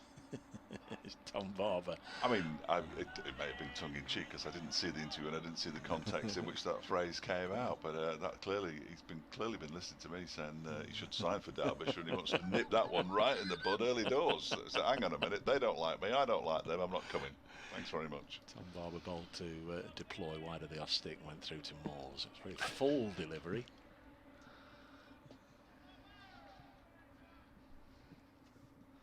Stirring it up, you are, Mr. Fletcher. 154 for 2. Here is Tom Barber. In again, bowls. Deploy clips it to the aforementioned Samit Patel, who makes the stop. Samit, his brother, of course, Akil Patel, played briefly for Notts and for Derbyshire a few years ago. Now runs the the family microbrewery, not too far away. 155 for 2. Still plays to a good standard. Does a keel, as you'd expect. 155 for 2. Floodlights have been on throughout. Guess we're almost getting to the point where they're not required. It's got much brighter. That's very wide of the off stump by Barber. Yeah, it's got very bright, hasn't it, compared to what it has been? Yep. Steady breeze. The flag has some life in it today above the pavilion. The new Nottinghamshire flag with the new logo, the NCC logo, which has earned quite favourable praise this week. People seeing it on the live stream for the first time. 155 for 2. Derbyshire require 210 more. They've lost Godalming this morning. Barber bowls, hit away into the offside for 4, almost effortlessly by Deploy. Ball thuds into those boundary boards. By Madsen, I beg your pardon. Yes, thank you. Yep. 77 and 76 out there.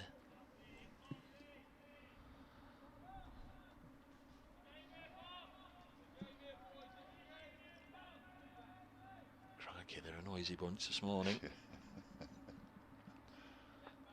Joey Everson with the 1 wicket to fall, as we were saying, straight after the hand sanitising break. That was the high of the morning for Joey Everson, and he didn't bowl many more deliveries before having to leave the action as Madsen pushes this again out to Patel, who seems to be heavily involved. Yeah, it's bad news for Notts, isn't it? Joey Everson leaving. He's bowled nicely in this game so far. Of course, it increases the potential workload. They've got plenty of bowlers, and Mullany can bowl a bit more, can't he? They can rotate it, obviously, but captains like to have plans, and that will upset them a touch. 159 for 2, and there's Barber in again. This is through to the keeper. Yeah, I mean, there's still a 5-pronged attack. Barber, Trigo, Ball, Mullany is the 4th seamer, and Samit Patel. You'd presume if he is going to use Patel, it'll be during the bulk of the afternoon, and he'll perhaps lock himself in from one end for 12 or 13 over spell, something like that. So it won't overly impact on the workload of the other bowlers, I'm sure. But it was bowling nicely, wasn't he, Joey Everson? No, he was. I guess he would have been coming towards the end of his spell. He bowled throughout the first hour. 159 for 2.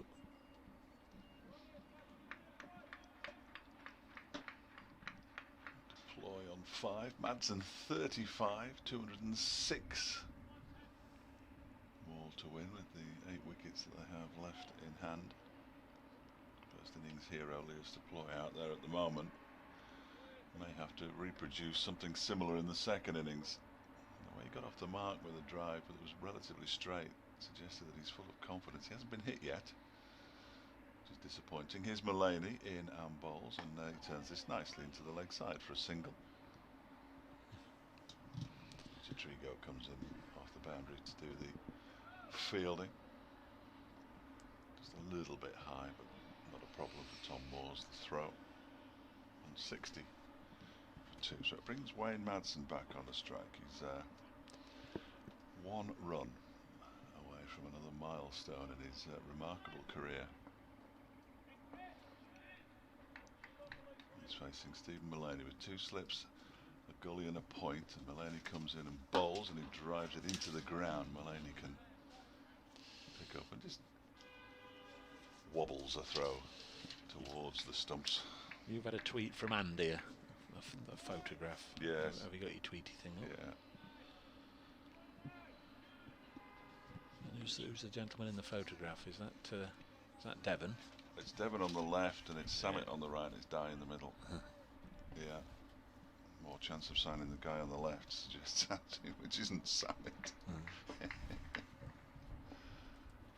Here's Mullany again, bowls. It's left alone outside the off stump by Wayne Madsen. Have to go through to Tom Moores. last 10 overs, the run rate has been 2.3. Overall, it's 3.7. I'd need a calculator to work out with 70 overs to go. It's still under 3, isn't it? The actual target with 70 overs and 3 balls to bowl and 200 required, it's less than 3 and over still. If they can keep it there, they don't need to do anything ridiculous, as Mullaney bowls a full delivery to Madsen, who drives into the ground and it loops up, and Mullaney merely has to bend down to take the ball and walk back to his mark. The Nottinghamshire skipper played nicely yesterday morning, Stephen Mullaney. Some real energy about his innings. Got out for 48, and Notts missed him when he got out, because it clogged things up a little bit, didn't it, in the second innings. He's going to get him with the ball in hand now, and bowls to Madsen, who defends it up to Joe Clark at mid-off. He hurls the ball needlessly to the wicket-keeper. Quite a sharp haircut in during lockdown, or since lockdown. Mullaney is shaved off most of what he had on last year, certainly. You've got to do something, haven't you? Keep yourself entertained. I got rid of mine. Is Mullaney in again, bowls. Madsen leaves alone outside the off stump, goes through the moors. That's the end of the over. Madsen has 35, deploys 6, 160 for 2, 205 required, 70 overs to bowl today. 2 high quality batsmen out there. We saw what Matt Critchley could do, the good and the bad, in fact, in the first innings. Sorry, just saw Neil Mallender on the walkie-talkie. I don't know if he was turn the lights off. Asking to turn them off. Get them off. I can't remember if you're permitted to turn them off. No, in I'm not sure. And I'm not sure. But probably, well, almost certainly not needed at the moment. No. Going to be Barber to continue. Where's Peter Trigo gone? Peter Trigo's off. He's gone off the pitch for something. Where's he gone? I don't know. He's walking. He's walking towards the stand here. 1, 2, 3, 4, 5, 6. 6, 1, 2, 3. So he's not on the field. Oh, okay. Here's Barber in to bowl to deploy. Pulls it away on the leg side. Buddinger's back out there, the subfielder with the floppy sun. Comfort break. He's gone into that building underneath the scoreboard. That's where the groundsmen are housed. So he's looking for a bucket. 161 for 2. When he was fielding on the rope 20 yards from there, I suppose it makes more sense than going all the way to the pavilion if that's all it's going to be. So a single taken, 161 for 2, brings Madsen back onto strike on 35. Traffic outside the ground's a little heavier today than it was yesterday. I was quite surprised how light it was. 161, Barber bowls to Wayne Madsen, who defends this one. He's now faced 141 deliveries, Wayne Madsen. He's playing himself in. 36 years of age now. Born in Durban. Sure. Some of the family will be listening down there, or watching and listening at the same time down in Durban. Paddy, his dad. 161 for 2. Next ball. He's driven through the offside for 4 runs, and that will bring up a milestone, you say, Dave? 12,000 first-class runs for Wayne Madsen. He was on 11,999 before that delivery. So he's now got, not all for Derbyshire, of course, but the vast majority for Derbyshire. 30 first-class hundreds. That's a good old shift he's put in there. Well, to average 185 matches, to average 39 is decent. Well, he's on 39 now, and Derbyshire will want him to get, I suspect, rather more than his average today. Absolutely. And if he can add to that tally of 30 first-class hundreds here, then Derbyshire will be well on their way. They need exactly 200 more. They're 165 for 2 in pursuit of 365. Here's Barber in to Madsen, drives again, but this time he's picked out Patel at mid-off, and no addition to the total. One man out today, Billy Godleman, LBW, to Joey Everson, bowling round the wicket, the youngster. First ball back after a stoppage for the players to sanitise their hands. First ball of the 13th over of the morning, but after an hour's cricket. We were just a little late starting, and we had a little stoppage as well. But that was 146 for 2. Straight afterwards, Joey Everson, who got the wicket, he's pulled something, or appeared to be pointing to his foot rather than a hamstring or calf, and left the field. Next ball, Madsen got into a little bit of a pickle there, and he clipped it back towards the bowler, who took it on the bounce. There were cries of catch, but it was never really going to go all the way in the air to Tom Barber. And it remains 165 for 2. Loose deploy is at the non-striker's end, and if you're just catching up on the game, he made a magnificent century in the first innings for Derbyshire.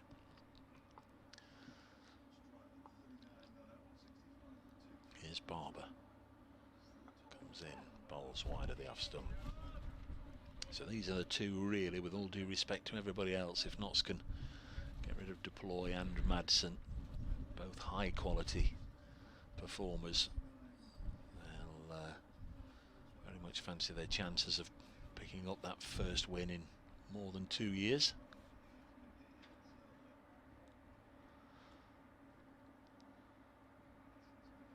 I guess as long as these two are batting, or one of this pair are batting, strong chances for Derbyshire still. Only 200 more needed. Got hold-ups all over the place here. Derbyshire 12th man's come out with something for loose deploy. I'm not sure what. He's taken his helmet off and he's down on the ground. He's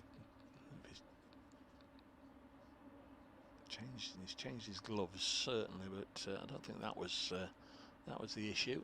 Might have been changing a box as well, but he's okay now. Certainly it was an equipment delay rather than anything physical.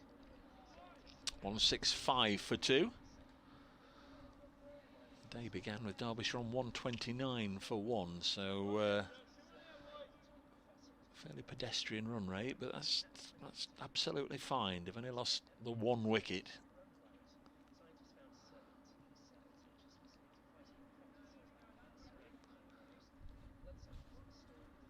$200 more required, so Derbyshire are to get there. You'd imagine it would be the other side of the tea interval now.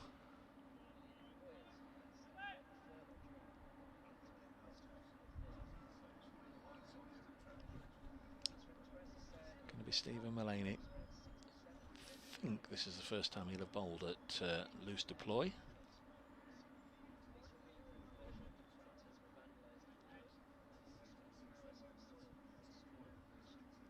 Here is Mullaney, in and bowls nice and full, kept out by deploy. There's an update. Where Derbyshire are 165 for 2. It's been slow going really. We had a slightly delayed start and then a brief stoppage immediately afterwards. 1 wicket has gone down. Derbyshire have added 36 runs. They're in pursuit, remember, of a victory target of 365. So they're 200 away, but they lost their captain, their kingpin at the top of the order, Billy Godleman, LBW, to Joey Everson for 86. But immediately afterwards, Everson had to leave the field through injury. Derbyshire 165 for 2. Needing 200 more.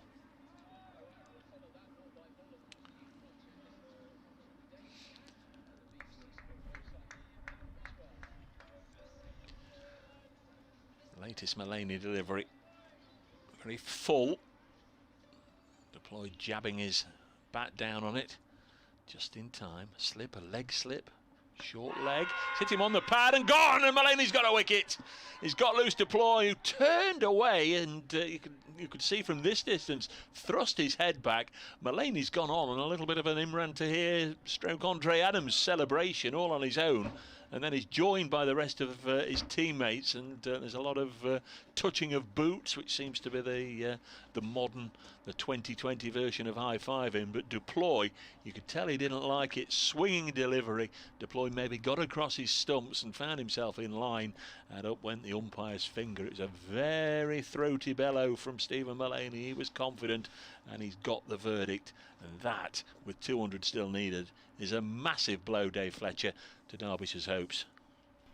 It certainly is. I can't say that I saw it because I was coming back from the next room. I'm just waiting for the replay here. I turned around just as I was leaving the room next door to see Lewis deploy with his hand on his hip, staring at the umpire in complete and total disgust. So it'll be interesting to see what we see on the replay in the end. 7 for Lewis deploy, 2 leg before wickets to fall this morning, and of course he was the first innings hero, wasn't he? And how often does that happen, that the first innings and the second innings could be so different? So disappointment for deploy, disappointment for Derbyshire. Just seeing a replay now, looks like it's in front to me. He stands there leaning on his bat with his hand on his head before he eventually tucked it under his arm, but it looked decent. There was, as you say, plenty of swing there for Mullaney, and even though deploy's a left-handed batsman, he was on his way. So 200 required. Yeah, 2 big wickets this morning for Notts, isn't it? Really, Godalman, who'd looked absolutely rock solid, played so nice, and now the first innings centurion. 2 left-handers have gone. Now Matt Critchley. He was looking $1 million as well in the first innings before almost criminally getting himself involved in a mix-up which cost him his wicket. Run out, first ball after lunch on day 2. Yeah, so be wary if he's still there after lunch, I'm sure. Mark Hefter says that's a huge wicket. Another before lunch and Notts are back in control. Here's Mullaney to bowl. Ooh, to Critchley. And that one shaped back, if anything, off the seam. Nicely done from Stephen Mullaney. Back in control, yeah, because they're not in control with them needing 200 to win, are they? You know how it works as a follower of sport, Dave, don't you? You always fear. You hope for the best and fear the worst. Well, I'm the other way around. You hope for the worst. Well, no, when you expect the worst. Here's and then Mullaney. it can only be good. The bowl's nicely done from Critchley. Surely to goodness the middle to lower order can't bat as poorly as they did yesterday. While Madsen's out there's always a chance, but again, as I've repeated on many occasions, it's still a slim chance. It's slimmer now than it was. Oh, absolutely. 7 more for Notts, 200 for Derbyshire. Don't write them out yet as Critchley pushes to Trigo. No, I'm not going to write them off, but end of the over. I am.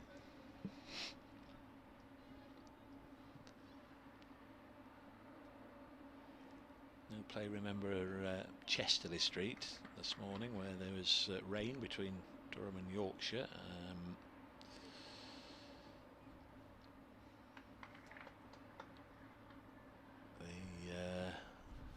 Visitors there, Yorkshire, needing 68 more to win. The other North Group game, of course, is at New Road, Worcester, where Lancashire now 150 for 4 in their second innings, leading by 63. Leicestershire need a wicket or 2 rather urgently in that one. One result today, Somerset completing a huge win over Glamorgan. Tom Barber to bowl to Wayne Madsen. 39 not out. A lot on his shoulders now as far as Derbyshire are concerned. Barber left arm bowls a short delivery, just sways out of the way of it, bends the knees. There's Wayne Madsen. Don't think our friend the cameraman was listening to us yesterday, because he sent me a photo of the shirt last night. Understand you were talking about this today, gents. It is to Berlin. He's got his big thick coat on if today. It's the same fella. He's not in a light and flimsy football shirt today, is he? He's got the layers on. I'll nip down to the car and get my card. It's actually warming up quite nicely now, isn't it? I think it'll start to get warmer again as Barber comes in, bowls to Madsen, who just turns it into the leg side for a single. Madsen knew there was no more than that, so he just it's about the slowest run we've had so far. just got in now at the far end, and it brings Matt Critchley on to strike to Barber for the first time. He's faced just the 3 deliveries from Stephen Mullaney since the departure of Leas deploy for 7th. But the God went out for 86. They can do no more than sit and watch. Essex lead 200 to beat Kent at home. They're 53 for 3 now. They've lost obviously 3 wickets this morning. Tom Westley the latest to go. Alistair Cook is there at the crease on 21, just been joined by Varun Chopra. Barber bowls to Critchley, just taps it down into the ground. They go through for a quick single, and it is on. The ball was picked up by Joe Clark. And by the time he'd tried to work out which end was the best one to throw to, pretty much both batsmen had got in. So Critchley off the mark, 167 for 3.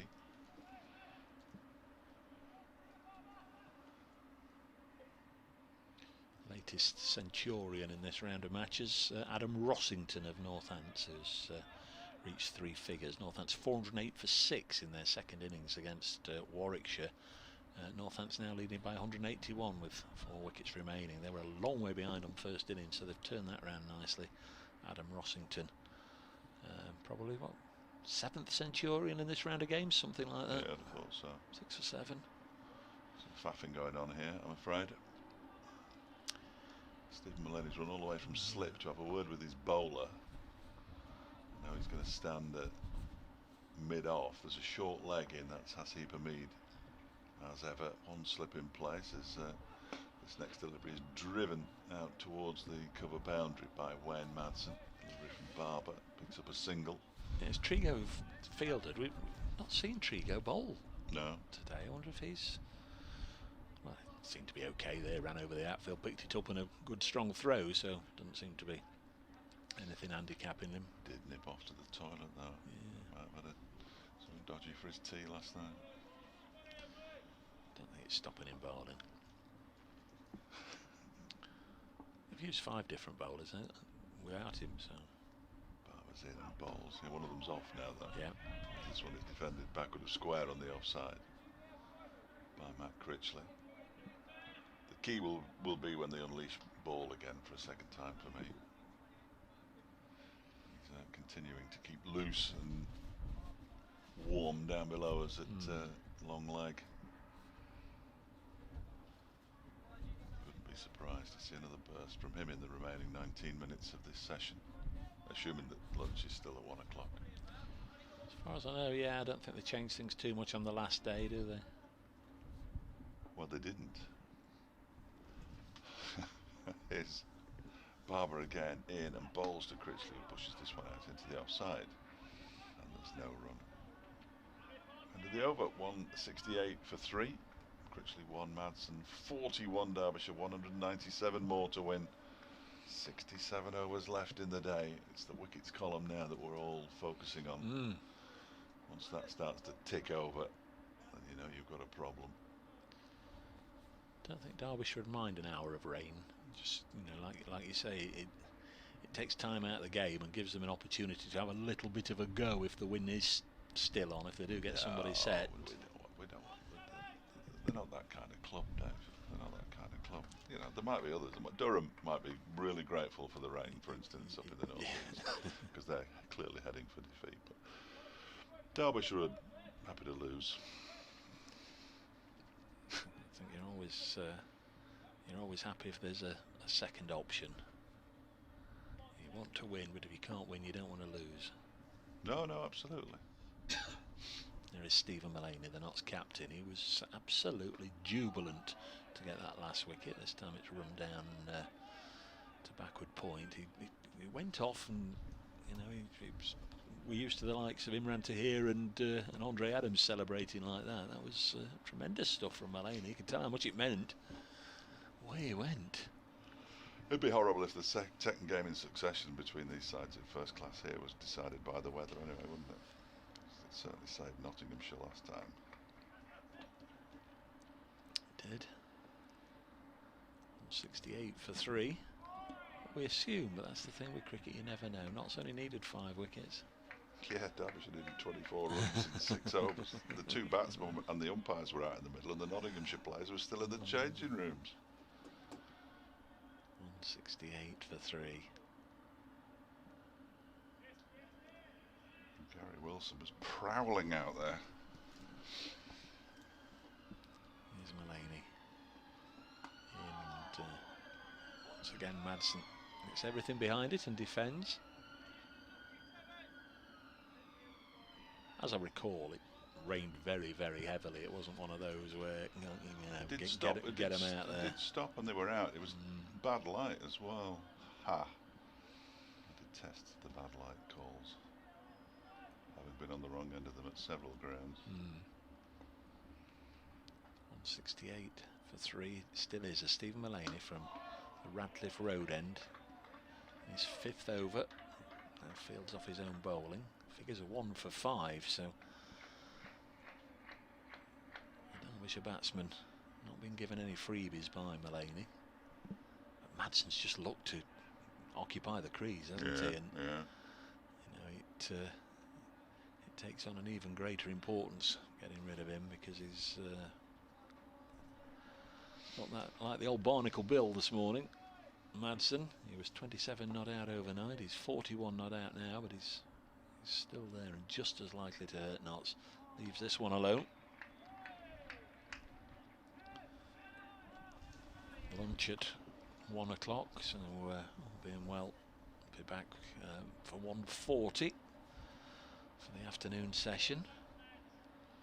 I wondered this morning, one way or another, if it would be over by tea, but you know, there's every possibility that this will go into the final session again, one way or another, as Madsen defends. Farron Chopra is now out at Chelmsford, that game I was just talking about. Essex 61 for 4, needing a further 140. Alistair Cook at the crease still. That's another one that, unless weather intervenes, is going to be a result there probably this afternoon. 168 for 3. Critchley has 1, Madsen has 41. The men out today: Godalming for 86 and Deploy for 7. Everson and Mulaney, both LBW wickets that went down, by the way, 1 from each end. I won't argue with either of them. The afternoon session has claimed a number of wickets, of course, over the course of this match, hasn't it? Yeah. It's been the moving session. Tom Barber gets ready, lengthy run up from the pavilion end into bowl to Matt Critchley, bowls to him, and he gets up on his toes and pushes it out nicely towards Peter Trigo on the extra cover boundary. They go through for a single. Critchley doubles his tally to 2, and Derbyshire move to 169 for 3. I think the one sub on now at the moment is at deep square leg by the cover. That's Jack Blatherwick. We've seen Buddinger on. Is Buddinger or Buddinger on earlier? We've had Matt Carter on earlier in the game. Zach Chappell's been on earlier in the game. 1 or 2 more. I wish I've had plenty. Liam Patterson-White's been on. Barber's in, bowls a short delivery that Madsen thought about trying to hook away, and then bailed out at the last minute down the leg side. Don't think there's any second team cricket, is there? That's no. You know, it's a big blow for people who are sort of on the fringes, or you know, definite second team players, and you know, they want to play cricket, obviously. A lot of these lads presumably will have played a bit of club cricket at the weekend, if they could have got some in. And then you see far bigger squads at the grounds on Monday and Tuesday. Yeah. As Barber is in and bowls to Madsen, who drives him very pleasantly. He's not going to get 4 because Trigo will get round there, and he does well, and keeps it down to a single as well. It's a terrific piece of work from Peter Trigo. Yeah, there's nothing wrong with Trigo, is there? No. Why is he not bowling then? That's what I don't know. A wicket. Sorry, Last I've lost. night Sorry, I've lost Mark Stoneman right at the start of their chase for victory against Middlesex, whatever they're after, 300 or so. They've lost Stoneman right at the start to Tim Murtagh. That'll be a lively commentary box, won't it? London Derby. It doesn't happen in first class cricket, hasn't happened for a few years.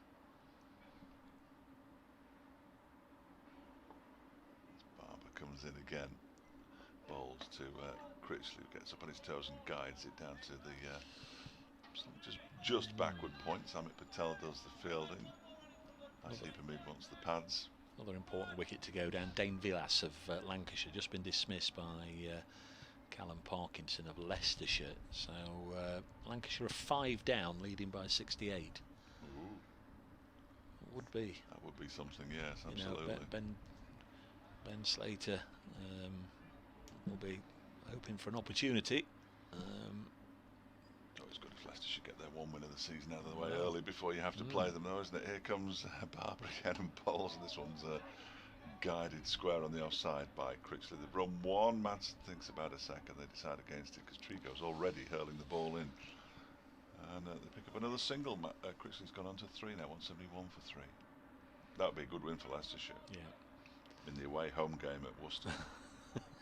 Whatever it is, I can't quite get my head around it. They're definitely playing at Grace Road, though, on Saturday. We'll be there.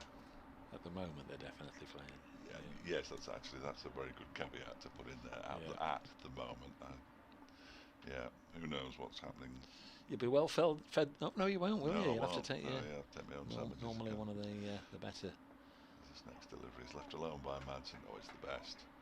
So they look after the media there. It's the best.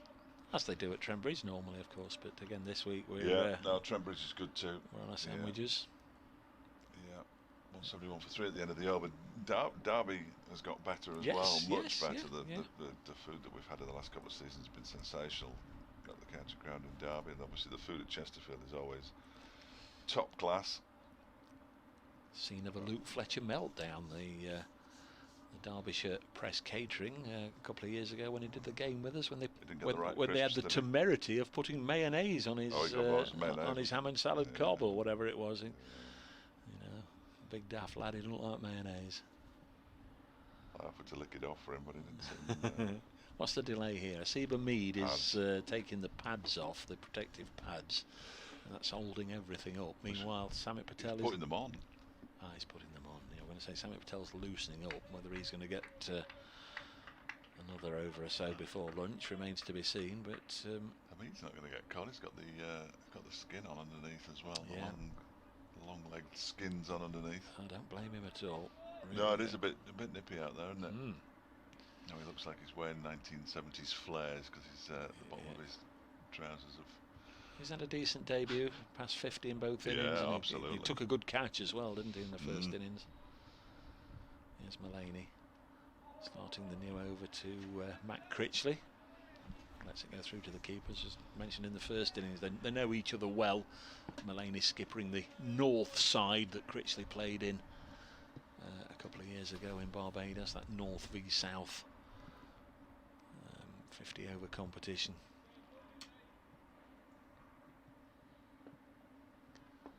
71 for 3.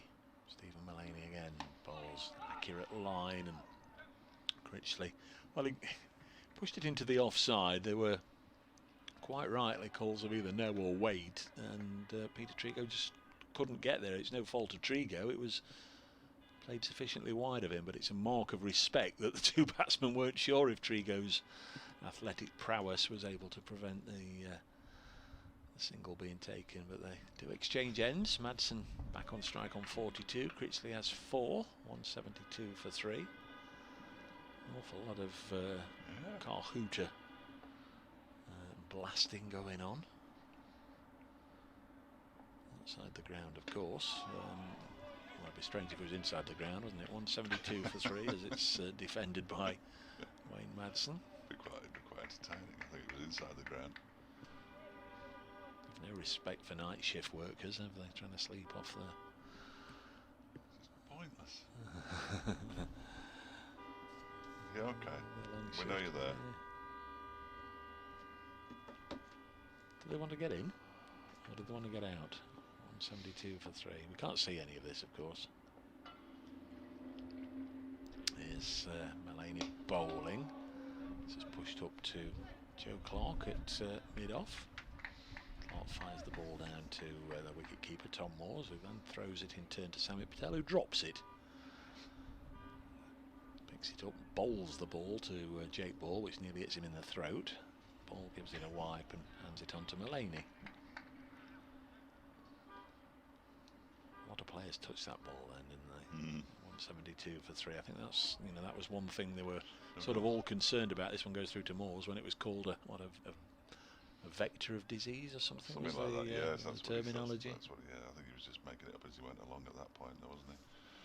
Because within 12 hours, it became a perfectly acceptable pastime again. I think it was a little disappointing that club cricket couldn't start until a week or two earlier, but and again the science and the epidemiologists.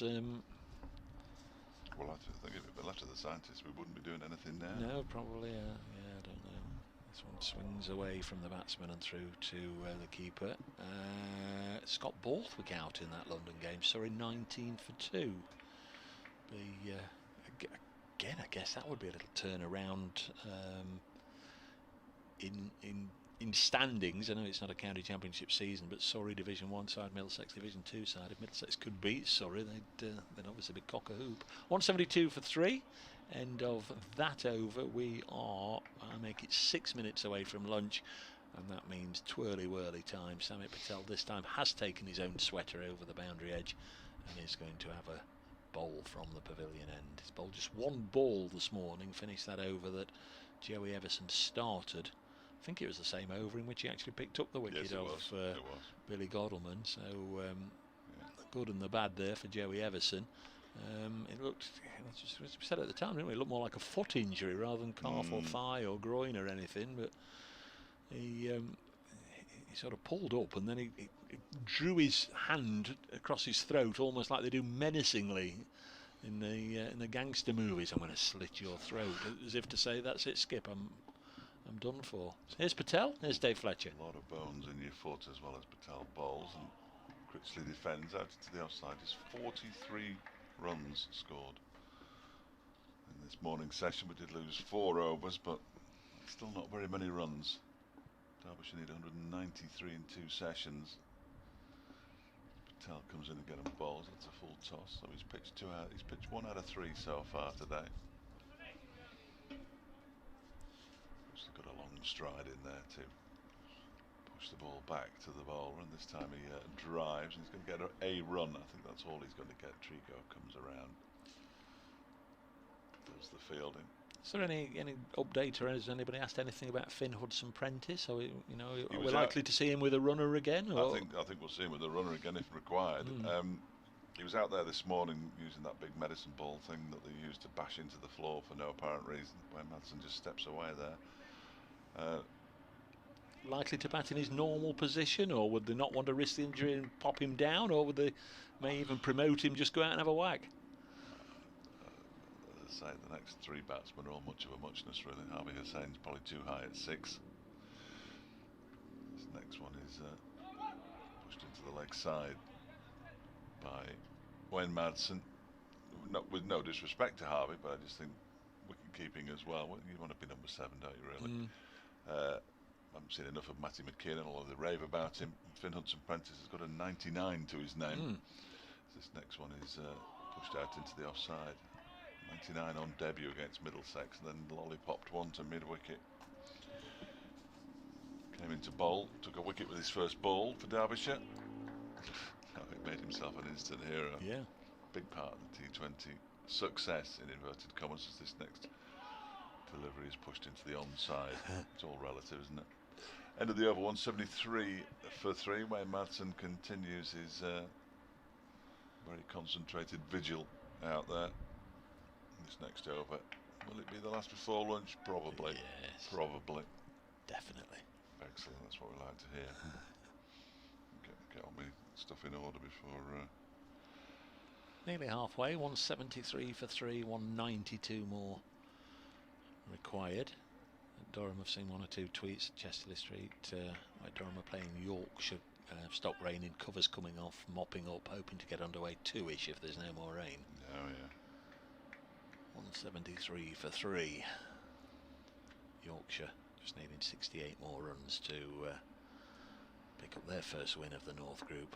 There's Stephen Mullaney bowling to Matt Critchley, who's on 5. Derbyshire certainly can't afford any more wickets to go down before lunch. Critchley clips this out of the middle of the bat to Samit Patel at mid-wicket, and you're left wondering why So many Nottinghamshire players were going, ooh, and ah, and well bowled, Steve. You've got him. Lucky. They found the middle of the bat beautifully there. Yeah. Mulaney in again. All part of cricket's great kidology. And again, out of the middle of the bat up to Migadoff. And Joe Clark, you can get Doc 5 runs for that. He hurls it back down the other end, and Tom Moores has to run in front of the batsman to gather it. 173 for 3. Nearly 1 o'clock. There'll be obviously much more from Dave Fletcher during the afternoon session, but meanwhile he's off to speak to the good folk of BBC Radio Derbyland, as this one's chopped away out on the offside by Critchley for a single. He moves on to 6 and might just be down to the safe end with 3 balls left before lunch. Police car just weaving its way in and out of traffic to get to wherever it needs to be. 174 for 3. Wayne Madsen was on 27 at the start of the morning. He's on 42 now. And he's on strike to Stephen Mulaney. He's chopped it down to Nash, deepish gullet, backward point sort of position. 174 for 3. 2 balls left in the session.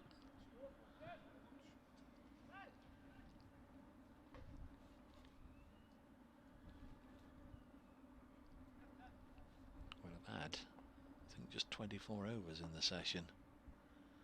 Here's Mulaney to bowl to Wayne Madsen, pushes it into the offside where Trigo comfortably catches the ball on the bounce and then falls forward onto the ground for reasons best known to himself. 174 for 3. Not used at all this morning, Peter Trigo.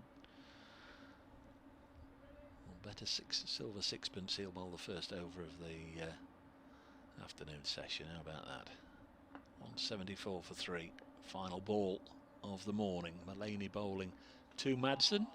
Leaves it alone. It bursts through the gloves of Tom Moores, but Ben Duckett stops it at first slip, and that, I'm sure, will be the end of the session. The players are heading off to go for lunch with Derbyshire on 174 for 3 after 59 overs. That means they require a further 191 more to beat Nottinghamshire. At lunch, Wayne Madsen is 42 not out, and Matt Critchley with him on 6. They've added 9 so far for this 4th wicket, so fairly low-key morning in terms of action, but 2 big wickets for Nottinghamshire. The first one, Billy Godleman, just after the stroke of 12. He was given out LBW to Joey Everson for 86. That was 146 for 2. That was the start of an over, and the 5th ball of that over, Joey Everson had to leave the field with what looked like a foot injury. Samit Patel bowled the final ball of that over. So a big blow for Notts losing Everson. We didn't see him for the 2nd hour of the morning. And then Luce Deploy, who got the century in the first innings, batted wonderfully. He was given out LBW by Stephen Mulaney for 7. Looked from here, or certainly on the replay that we saw, a decent shout. That was 165 for 3. Wayne Madsen began the day on 27. He's batted through the session, adding just 15, I should say. We did start a little late. We lost 1 over at the start of play, and then we lost 3 more overs after a 10-minute stoppage. So Madsen's been there all throughout. He's 42 not out, Critchley 6 not out. The lunchtime score here at Trent Bridge.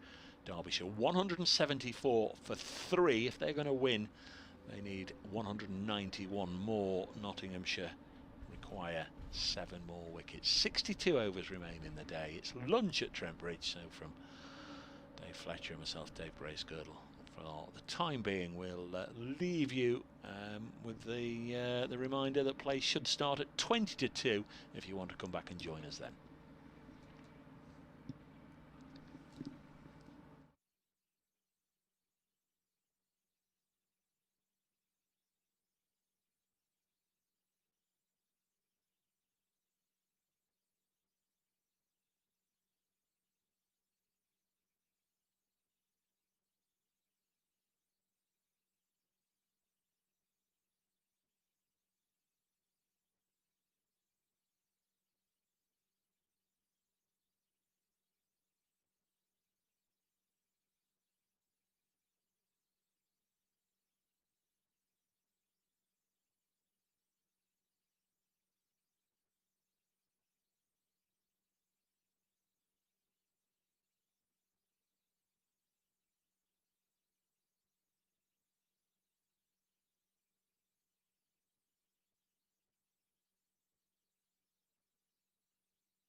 There we are, a little bit of what we were just talking about before lunch. Sol Bunninger with one of his mates putting together a little song, "Take Me Home, Radcliffe Road," and I've retweeted the whole thing. In fact, Nottinghamshire County Cricket Club have, if you follow them, and I've retweeted it. Very, very good indeed. The umpires are out there. We're not too far away from some cricket. Will it be the penultimate session of the game, or will it be the final session of the game? I guess that depends really if Nottinghamshire are going to take plenty of wickets. Push to see Derbyshire score 191 in the next 2 hours, but you never know. That's what they require, 191 more. It's a fairly sedately paced morning session. In fact, Wayne Madsen, well, he was as calm and cool at the crease as Dave Fletcher was when he was undergoing his temperature testing this morning. Only scored 15 runs in the morning session, but he's still there. Madsen on 42, Critchley has 6, and just occasionally a broken clock is right. I did say when we went off, I'll guarantee Peter Trigo will bowl the first ball of the afternoon session, and that's exactly what's going to happen, because Trigo has ball in hand here at Trent Bridge. So 174 for 3 Derbyshire. Last day, Notts v Derbyshire, first game of the new season for these and all the other sides, of course. Important afternoon up and down the country ahead, and Derbyshire require 191 more. Madsen has looked rock solid. Critchley scored 6 from 17 runs. We know he can hit a long ball, he can play a couple of different sorts of games. I would imagine he'll just carry on as he has been. If there's a scoring opportunity, he'll put bat to ball, but we'll find out. And there's Dave Fletcher. Peter Trigo bowls the first delivery after lunch. It was going so well, wasn't it? Strikes the pad a little high up of Matt Critchley, tries to turn it into the leg side. Ball dribbles out into the offside, and there's no run. Just confirmation that Joey Everson, it is a foot injury, and he's away being assessed. So let's wish him well. Absolutely. As I said, a lot of bones in your foot. Here's Trigo again, in and bowls left alone by Critchley outside the off stump, goes through to Tom Moores. And there's a lot of way you can do damage to those lot of bones, but he didn't seem to be doing anything bar running in. He took 3 or 4 strides in and then pulled up, and as I said earlier, made the sort of the cutthroat gesture from one end to the other to Stephen Mullane. They say that's it. I've had it. Yeah, real shame for the young man. Bowls nicely in this game. There's Trigo. A couple of slips, bowls to Critchley, who pushes this one towards mid-wicket. No signs of explosiveness from Derbyshire. Knowing you'll have spent the luncheon interval canvassing the opinion of everybody you could speak to as to what's going to happen. So lose by 60. Lose by 60. It's about the best we can hope for. Was the average. So that's round about a 300 all out then.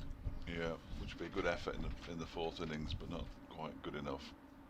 Then comes Trigo on bowls, and Critchley pushes this one up to Simon Patel at mid-off. That would again take us beyond tea time, though. Yeah, I think most people thought we'd still be here after tea. Wickets between lunch and tea, incidentally, 7 on the first day, 7 on the second day, and 5 yesterday. So look at 7 that. today. Well, look at that any way you wish. Here's Trigo again, in and bowls to Critchley, who's survived longer after lunch in this innings than he did in his first, when he ran himself out. First ball after lunch on day 2. He's on 6. A lot depends on this pair. Harvey Hussain next. And I think did Hudson Prentice come in ahead of? Yeah. Hudson Prentice and McKinnon, Cohen. Goes in and bowls, and that one is Not a lot of foot movement. Good stop by Chris Nash, who points at the batsman and say, "Don't you dare take a run there," and they don't. He's at backward point, dive to his right. Was on one knee, ready to throw the ball if necessary, almost immediately. So a maiden over to begin with this afternoon. 61 overs to bowl, 191 runs to win. So it's already crept above 3 and over, and they haven't been going at that. Current run rate's 2.9 overall. It's all pointing south for Derbyshire. As we suspected, it may well do. In all fairness. You do paint a pessimistic picture. We'll have to see. Jake Ball's going to bowl the second over of the afternoon, by the way. Obviously, we'll keep you up to speed as we have been doing elsewhere, what's happening in the Bob Willis Trophy games, but also a reminder there's an ODI which is going to get underway in about 15-16 minutes time at the GS Bowl, England-Ireland, and for a change England will be batting first. Ireland have won the toss and putting England in. Ireland batted first in the first two, of course. It's Ball bowling to Madsen, and well, he's one off one ball in the afternoon session because he's punched this one away for a single. He was fairly laboured, although absolutely rock solid and calm at the crease through the morning session. Only added 15 runs, which you know Wayne Madsen can dig in, but even for him that was a fairly patient effort. Nicely put. I'm not necessarily pessimistic. I just think that I'm not a cheerleader for the club, really. Here's Jake Ball into Critchley. Pushes this to mid-on, where Peter Trigo picks up. Trigo capless at the moment, because of course he's bowling from the far end, so he's no doubt left it on the boundary edge somewhere. Notts have got Sol Budinger on.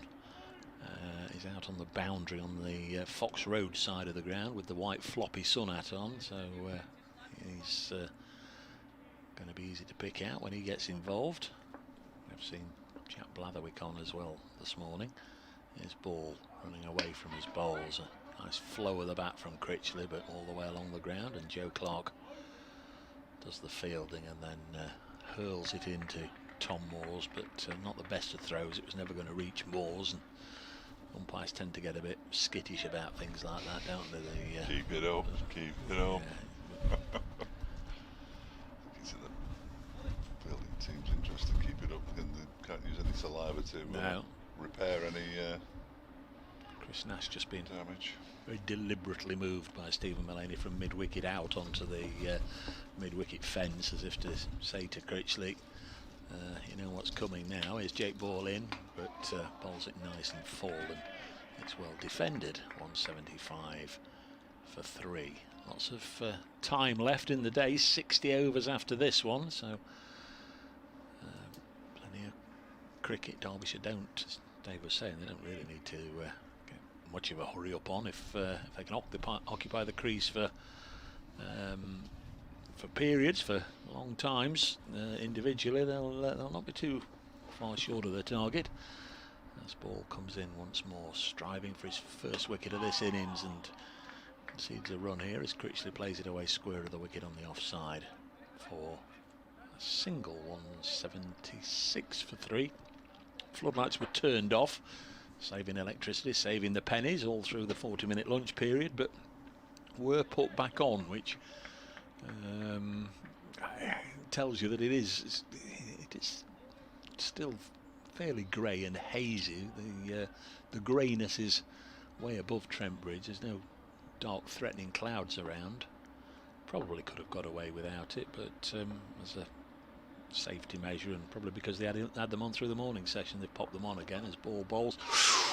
Thought he'd nick that one, but he didn't. Madsen withdrew the bat inside the line, and Jake Ball bowling a decent line and length, but again wicketless, at least for the time being. 176 for 3 Derbyshire. Madsen 43, Critchley 7, 9 extras, I beg your pardon, in the innings so far here on BBC Radio Nottingham, BBC Radio Derby. I'm Dave Bracegirdle, and here's Dave Fletcher. Just been followed by Ian Aitchison, former director of rugby at Waterloo and father of a young man who's making his debut for Derbyshire today. I'll be listening, Ian. That'd be terrific. We can bring you some good news later on from a Radio Derby perspective. Quite a story. If Ben gets the winning runs, I wonder what it just. Sam Connors or Michael Cohen. Trigo bowls to Critchley, who takes on the short ball and gets 4 runs for it, but he wasn't in control of that shot by any manner of means. Went down to long leg, really, 45 degrees to the wickets. There was a man who was more of a deep backward square leg. That's salt budding it. Jack Blatherwick. No, it's you're right. Yes, you're right. No, I beg your pardon. I checked his number. Yeah. Buddinger had the floppy sun hat on, and Jack had his cap on earlier. I hope they're not sharing hats in these times. No, I'm sure they're not. They'll have one each. They'll give them one each. You get one It each. was strange if Trigo was going to bang that in short, why he didn't have the other man out, the second man out. Also, again, this one's sort of fuller delivery. And it's pushed out into the offside. I've missed my moment there, Dave. What's the score? What's the score? Over to you. 180. It's the first time we've had that in this entire match, that they've actually landed on it. You just took your eye off the board. Yeah.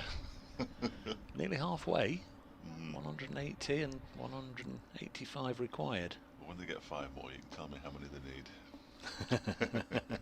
Here's Trigo in and bowls, and that's forced into the offside where Hamid does the fielding. No run. Critchley's moved into double figures with that boundary. Not the most convincing shot, but that doesn't really matter, does it? No. If you get away with it, it doesn't matter. It matters more when you don't get away with it, clearly. Just about getting underway for the first time today at Chesterley Street, Durham, Yorkshire. Yorkshire needs 68 to win. They finish before we are, hopefully, as this next one is forced off the back foot up to mid-on by Matt Critchley. We know he's got runs in him. Averages 28 with the bat. I think he's slightly better than that, in all honesty. Does hit a long ball, but that's predominantly in white ball cricket, isn't it? Yes, but he's a batting all-rounder. He wouldn't be at number 5 if he wasn't. As this next one is on the leg stump. He turns it into the leg side along the ground, but there's a fielder in at mid-wicket. Clark. Just the one result so far today. Somerset completing their victory over Glamorgan at Taunton. Of course, yesterday in the South Group, Sussex defeating Hampshire at Hove. Yeah, the results will come in throughout the course of the afternoon. There's a few games that look like they might be positive results one way or the other, as Trigo bowls and is driven but not timed by Critchley out into the covers. It's by Hamid, who throws it in and forces Tom Moores into a tumbling stop. The ball was pretty much dead by that point anyway, but Moores did well nonetheless. And it's the end of the over. 180 for 3, 59 to go, 185 required. Again, it's hard work for the bowlers, isn't it? There's not too much response coming their way from either the ball or the surface. They're having to just keep the ball in good areas and just hope they can force an error out of the batsman. There's a fair amount of bluff and double bluff going on. Here's Jake Ball again, always a willing worker for the cause. And bowls, and that's a good delivery, beating Madsen. Lovely bit of bowling there. Sometimes is the first ball of the over is your best opportunity, isn't it? Especially if the man on strike's been starved of the strike for a wee while. The first ball after one of the sanitary breaks, they call them, where they go away and use the hand sanitizers. The first ball back after a little stoppage there accounted for Billy Godleman this morning. Start of the over, and a little later in the same over, Joey Everson had to leave the field. Here's Ball in. Again, he's got a good nagging line there, hasn't he? And if Madsen wants to score off him, he's got to fiddle or fish just outside the off stump, and at the moment he's trying his level best not to do that. You can just see the faintest glimmer of a shadow, so the lights do have to be on now. Perfectly playable out there, but you can just see the odd Players move the shadows from the floodlights. You used to be able to get a bit of a guide from the cars coming up the road when they've got their lights on, but now nearly all vehicles have lights on. All hours of the day or night. This one's banged in short from Jake Ball. You'd be surprised to know that mine doesn't. The heater doesn't work very well either. There's no aircon, and my power steering's packed up. You need another hamster. I need something. It's due in soon. Getting parts apparently is a bit tricky, so I've got my fingers crossed it'll get me home tonight. Going back to the northwest tonight. Yeah. 180 for 3. Here's Ball. In bowls, defended again by Madsen. And that's it, a couple of leisurely days then before your trip to Leicester?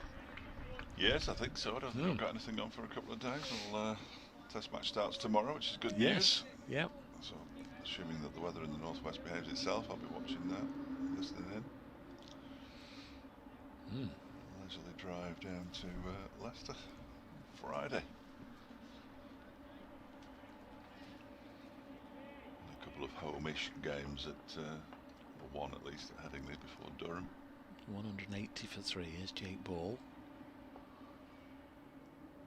In again. Bowles, nice, hit him on the pad. That's got to be close. That's out. And Madsen goes. That's a big wicket. It's not often that Jake Ball goes without making an impact with the ball, and this time he's got a huge wicket for his side. Derbyshire 180 for 4 as Wayne Madsen falls for a battling 43. It really was a lengthy vigil from Wayne Madsen. 232 minutes. That's getting on for 4 hours, isn't it? And faced 174 balls, 6 fours. But Wayne Madsen has to go, and is he leaving the field with Derbyshire's hopes of a victory going with him? It remains to be seen, but Ball has got a huge scalp for Notts early on in the afternoon session. Yeah, it looked pretty good, didn't it, that one? Might just have kept a bit low, as you would expect on the fourth day of a first-class match. Terrific piece of bowling, and Wayne Madsen, he had a little look at the umpires as Harvey Hussain walks down the steps. But I think he'll have known in his heart of hearts he's been out enough times over this incredible career that he's had. 12,007 first-class runs now. He'll have had an idea.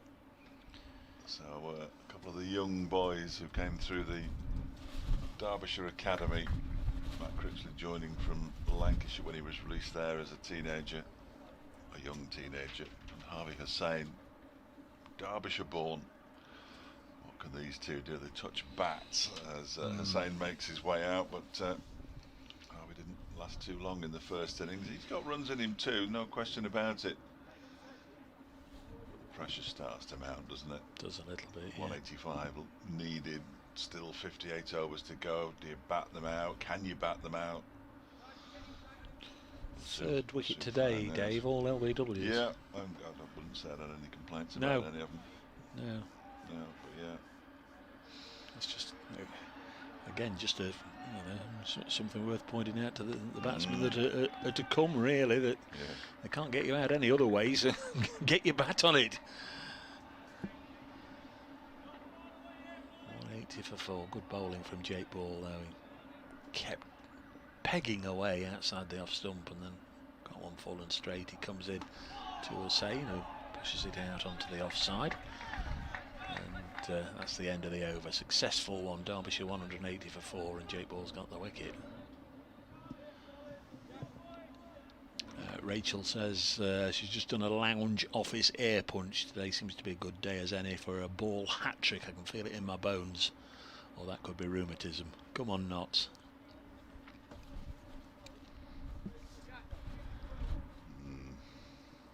A bit of a hole here, Derbyshire now.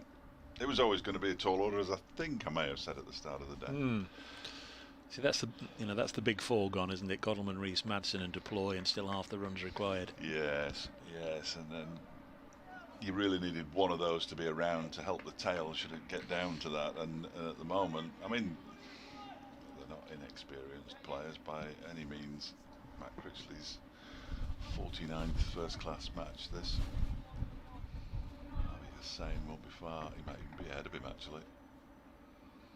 Peter Trigo begins a new over from the pavilion end, and Critchley pushes the ball back to him, and there's no run. I mean, it's one good partnership, isn't it? It's not that many, 185, but. Well, if a partnership, Yeah. it's a big if, isn't it? If these two put 100 on, yeah, and the remaining 6 wickets or 5 wickets, whichever way you want to look at it, can fiddle around, 20 apiece, then you're there. But it's a challenge, but it's not meant to be easy, is it? It's a challenge for them. It is, and that one was spearing into the leg stump, and he did well to get some bat on that, did Matt Critchley, up to mid-on. It's an experience they'll never forget if they do get them home from here, this pair and the youngsters. Some of us will never stop talking about it. I would suggest. I'm immune to your good prompting and your prodding. It would be remarkable. Just got that little bit trickier without Madsen as Trigo is in and bowls to Critchley, who pushes it straight back to the bowler. And he stops it, parries it into the floor. He wasn't scoring anyway. Get somebody into exactly. Somebody who can push it on a bit. Yes, start slapping the bowling around a little bit. Thank you, Mr. Fletcher, for the time being. More from Dave in 10 minutes or so. 180 for 4. Peter Trigo bowling from the pavilion end.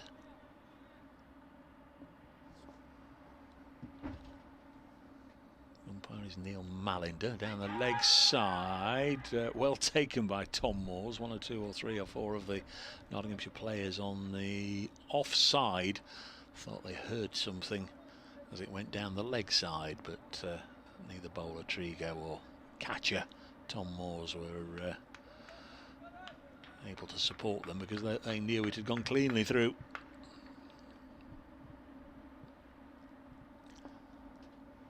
There's Trigo again. Given very little away here, and that was it, slightly uppishly. 1 bounce to mid-on. No addition to the total. 180 for 4. Derbyshire today. They lost Godalming for 86, Deploy for 7 and Madsen for 43 after Notts took the wicket of Lewis Rees for 24 yesterday evening. Wickets going down at 33, 146, 165 and 180. Next ball driven nicely. Can Samet get a hand on it? I think he just touched it, but it'll go for 4. It's a lovely shot from Critchley.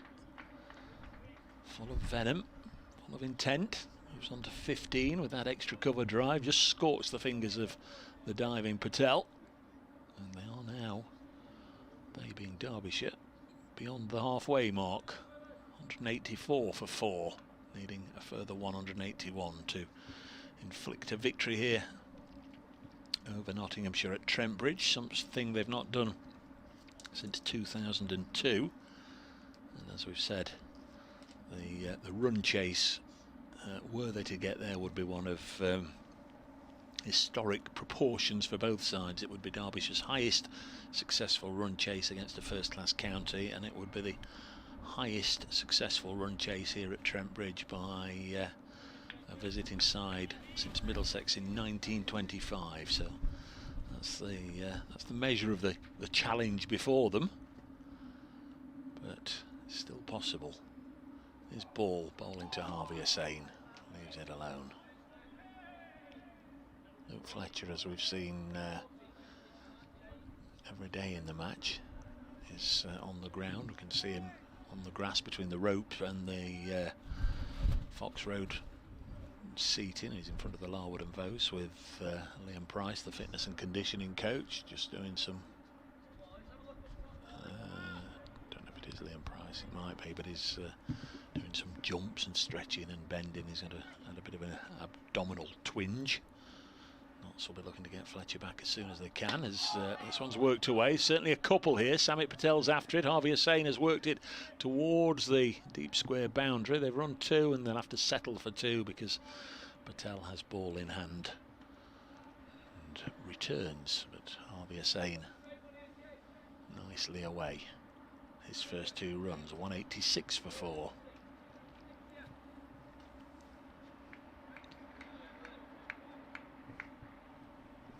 Should be updating Radio Nottingham listeners in a moment or two, and then we'll go through the rest of the scores when we can, up and down the country.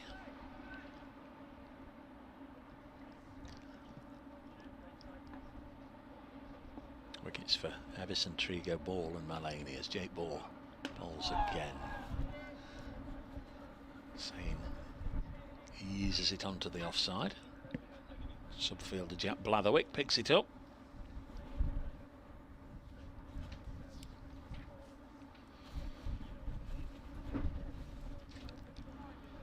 This is the 65th over of the innings.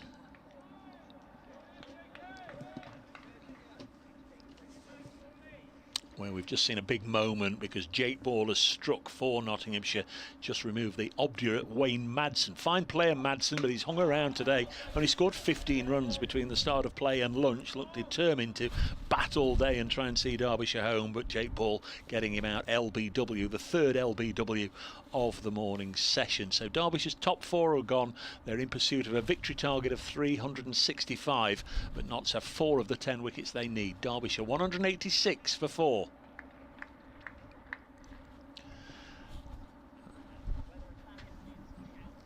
That's a quick radio update. Jake Ball's got ball in hand. 2 balls left in this over.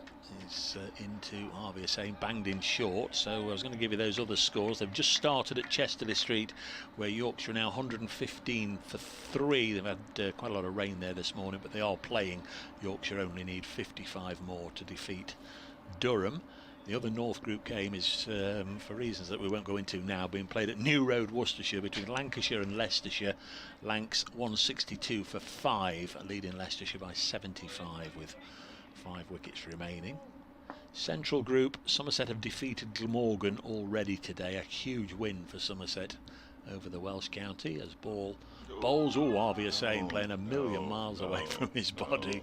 Doesn't get anything on it. 186 for 4. Just quickly wrap these up before we bring Dave in. Gloucestershire 214 for 6 in their second innings at Bristol, leading Worcestershire by 53 runs with 4 wickets remaining. Northants 452 for 6 at Edgbaston against Warwickshire, leading Warwickshire by 198. And in the South Group, Essex 89 for 4, needing a further 113 to beat Kent. And Surrey 45 for 3, needing a further 269 to beat Middlesex at the Oval. Yes, if Harvey Hussain plays too many shots like that, he won't be lasting too long in this innings either. That was a very poor shot. He'll know it. When I said that, just to correct myself, when I said that how many games, Matt Critchley, this is his 49th match and it's Harvey Hussain's 48th, so they're pretty much a similar kind of experience. Critchley's got 2,080 first class runs, Harvey Hussain's got 2,043. Trigo comes in and bowls to Critchley, who pushes this out with a thick inside edge out towards mid-wicket and picks up another single. 187 for 4 now. And their highest scores, Harvey Hussain's 138 not out, Matt Critchley's 137 not out. They're virtually identical batsmen. Got to give a shout out to Sarah Milson as well, who's listening to us. Glad to have you with us, Sarah. Shame you can't be here at Trent Bridge. That obviously goes for all the members, supporters of both these counties who will have looked back in deepest, darkest November at the fixture list and thought, well, a couple of games between Nottinghamshire and Derbyshire in 2020, and would already have been planning to be here. It's just such a shame that we are where we are. It's Trigo in again and bowls to Hussain, who pushes this out defensively towards Samit Patel in the covers. Just going to mention something. I'll mention it in a moment's time because I can see. No, we're okay. I now have every young professional sportsman's biggest nightmare: their father's ear. And very good. He said he could offer me stories, and stories he's given me. Trigo in again now, and Harvey Hussain pushes this up towards a wideish mid-on. They go through for a single. 188 for 4, and they're both extremely relevant to this game in particular, which is absolutely fantastic. And if you can get 2 facts for every match, this could be a magnificent series. Ben played with Hamid for 2 seasons at Formby Cricket Club. They were teammates. Got him out yesterday, of course. That's why he was so thrilled, I think, as this next one is pushed off the back foot up to mid-on by Matt Critchley after bowling at Peter Trico. And he was also batted with Samit in a charity All-Stars game. Ian, Ben's dad, this is Ben Aitchison, paid for Ben to open the batting with him. Ben was 15 years old at the time and a batsman then, and he was lasting a little bit too long for the All-Stars, so they tried bouncing him out. When that failed, they went for an appeal next time the ball went past the bat. The umpire gave him out to get rid of him, and as Trico bowls, Critchley pushes this one out into the offside. The umpire gave it out, and Ben, who was disgusted by the decision, immediately asked for it to be referred. Top class. Thank you, Ian. And nice. I look forward to more stories as the season unfolds. He's had a good debut as Ben Aitchison. He's played nicely. I haven't spoken to him yet. That will happen at some point as Trigo comes and bowls to Critchley. Pulls a short one out towards mid-wicket. Is he going to get 4? Yes, he is. There was a despairing dive in the far distance by Blatherwick. He was always second favourite, Blatherwick, to get there, and he put in a terrific effort. But the angle the ball was going and the distance he had to run meant that Critchley's picked up 4 runs. He's moved on to 20. Hussain has 3. 192 for 4 now. The requirement is 173 more runs. I think really Ian wanted me to read those stories while the faffing was going on, but there was more faffing yesterday than there has been today. Thank you for listening yesterday as well. He's got it on the big screen apparently. He says just about, not quite, Lovely. makes up for not being here, and I think a lot of people are doing the same, aren't they? Yeah. Just mentioned Sarah a moment or two ago. She says, for a reference point, she works with Harvey Hussain's uncle. Ah, you see, everyone's got a story. I love it because it's a small-ish family, isn't it? The professional cricket. Yeah. And there are so many connections, and I love it. Absolutely love it. His ball starting a fresh over. This will be his 20th over, bowling to Harvey Hussain. Has to feel off his own bowling. And Jake Ball, just a thought there of doing a decline, but he hung on to it. That's forever, or at least until we forget about it. That's what it'll be referred to at the moment, where the bowler goes to shy at the stumps, having received the ball crisply hit back at him from the batsman. I'm sure we'll hear a first-hand description of it next week when we go to Leicester. I'm fascinated to find out what it was all about. 192 for 4. Next ball's bowled him, stumps out the ground. Jake Ball blasts one through the defences of Harvey Hussain, punches the air in delight. Different reaction from the batsman, who looks back at the broken woodwork. Nottinghamshire are halfway there. Derbyshire 192 for 5. Hussain bowled Jake Ball for 3. What a delivery that was. Absolutely fantastic. Beat Harvey Hussain. All ends up. Absolutely magnificent from Jake Ball. Just 3 for Harvey Hussain. And well, we're getting closer to the inevitable now, aren't we? The Derbyshire tail that wagged yesterday, but it wasn't the tail that wagged, was it? It was Lewis Deploy who wagged, and he's already gone.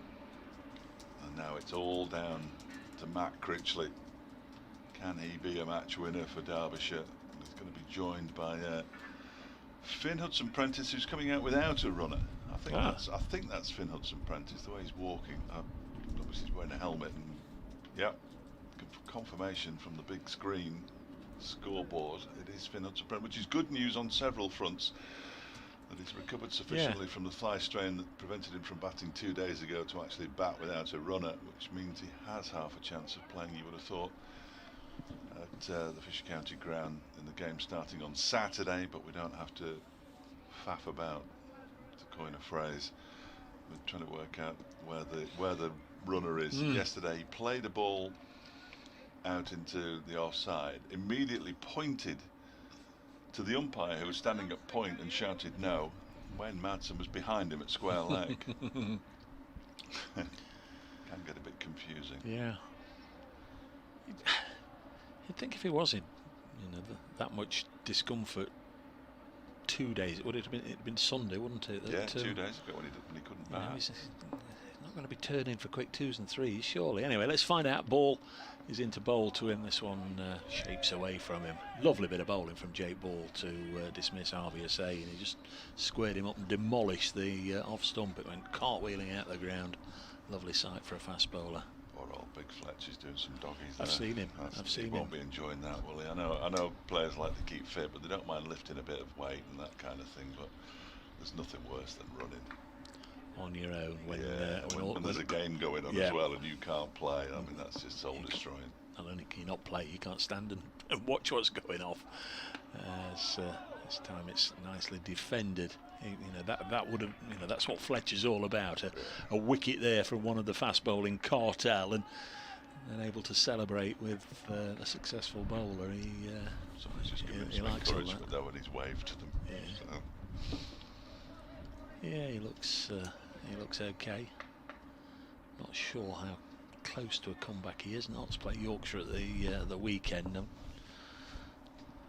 think he might need a day or two more. This ball is in once more, and H-Prentice, as the board has him, ducks underneath it. The latest in a long line of cricketers that have come to Trent Bridge with long names that have not quite been able to fit on. I remember the old board right back in the 70s when Alvin Kalichiran used to come. It was stuff of great humour when they just said Cali on the board. I mean, it was that was the humour we had in those days. A lot of tittering and giggling. He can't get his full name on. Finn Hudson-Prentice on strike, 192 for 5. This one again goes through to the keeper. End of a successful over for Jake Ball. 20 overs, 9 maidens, 2 for 41. That's terrific stuff from Ball. Got the first 3 wickets out in the Derbyshire first innings. Had to wait a little bit before striking in the second innings, but 2 big ones after lunch. Wayne Madsen and Harvey Hussain in quick succession, and that's really tilted things in Nottinghamshire's favour. You fancy 173 more though still required. Yeah, seems a long way off now, doesn't it? Seemed a long way off when we started this morning, but it seems a really long way off. To score the biggest score of the match in the last innings was never going to be easy. Peter Trigo continues from the pavilion end, bangs one in short. It just sits up, as a lot of short deliveries have, and Matt Critchley turns it around the corner to Jake Ball for a single down to long leg. 193 for 5. It brings Finn Hudson-Prentice onto strike for the first time. He'll face Peter Trigo.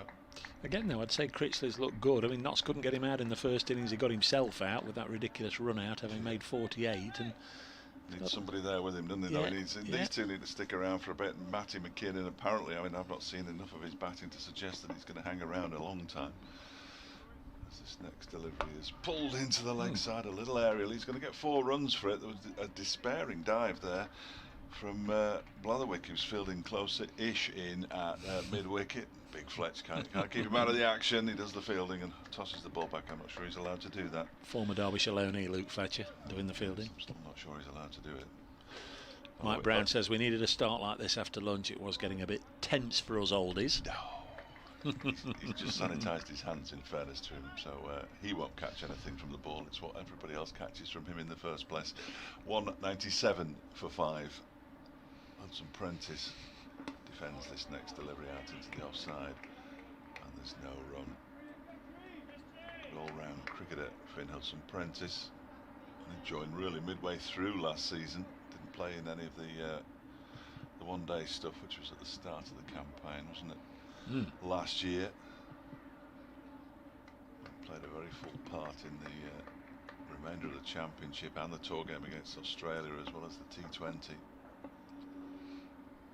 Waits now as Trigo bowls to him and he defends it out into the offside. Sami Patel comes in to do the fielding and hurls it to Tom Moores. Still relatively inexperienced in first class cricket. Finn Hudson-Prentice, just his 13th match. That high score of 99. I didn't go and interview him on the day. I thought that would have been too cruel. I interviewed him the day after and asked him about the appalling shot that he played. I thought he'd have probably got over it by then. He hadn't. As this next one's down the leg side, he tries to flick it away. Did he punch you? No. People tend not to punch me for some reason. I don't know what it is. Where was that made at home or away? Yes, at the county ground. Yeah. He batted really nicely, and we thought, hang on, we've got a proper player on our hands here. Yeah. And then, as I say, took a wicket with his first delivery when he came on to bowl. So can't take that away from him. No, burst onto the scene and has been here ever since, really. He was desperate for some cricket this summer. He waits now as Trigo bowls. Trimley drives it up to mid-on. Drove it into the ground. That's the end of the over. 197 for 5. Hudson Prentice has 4. Critchley has 21. Derbyshire still need another 168 from 53 overs, and it's starting to mount is the required rate. It's looking more like a dig-in operation, and I'm not sure that that's the way forward. Decent effort, thinking back to that last delivery, or last wicket, Jake Ball getting rid of Harvey saying this ball's now 68 overs old, Dave. It must be like, well, I don't know. They can't, yes. as we know, they can't put saliva on it. Like a rag, wasn't it? Yeah. Dry old rag. Really good effort from Jake Ball, who's in again, bowls and punched away nicely by Matt Critchley. Moves on to 22. Comes the throw from Blatherwick. Our county cricketers, I don't think that. We know we've seen them in the test matches using the sweat off their backs. Are county cricketers allowed to use sweat? I don't think they are. I don't know. I mean, it's difficult if you've got sweaty hands not to Yeah, put some sweat exactly. on the ball, but Yeah.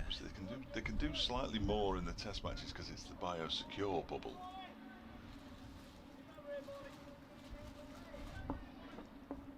I've read all the regulations. It's ball in again, 3 slips and a gully.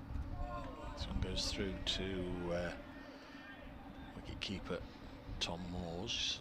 Yorkshire are closing in. They need 33 more to beat Durham at Chesterley Street. That will be the next one to finish, fairly certainly.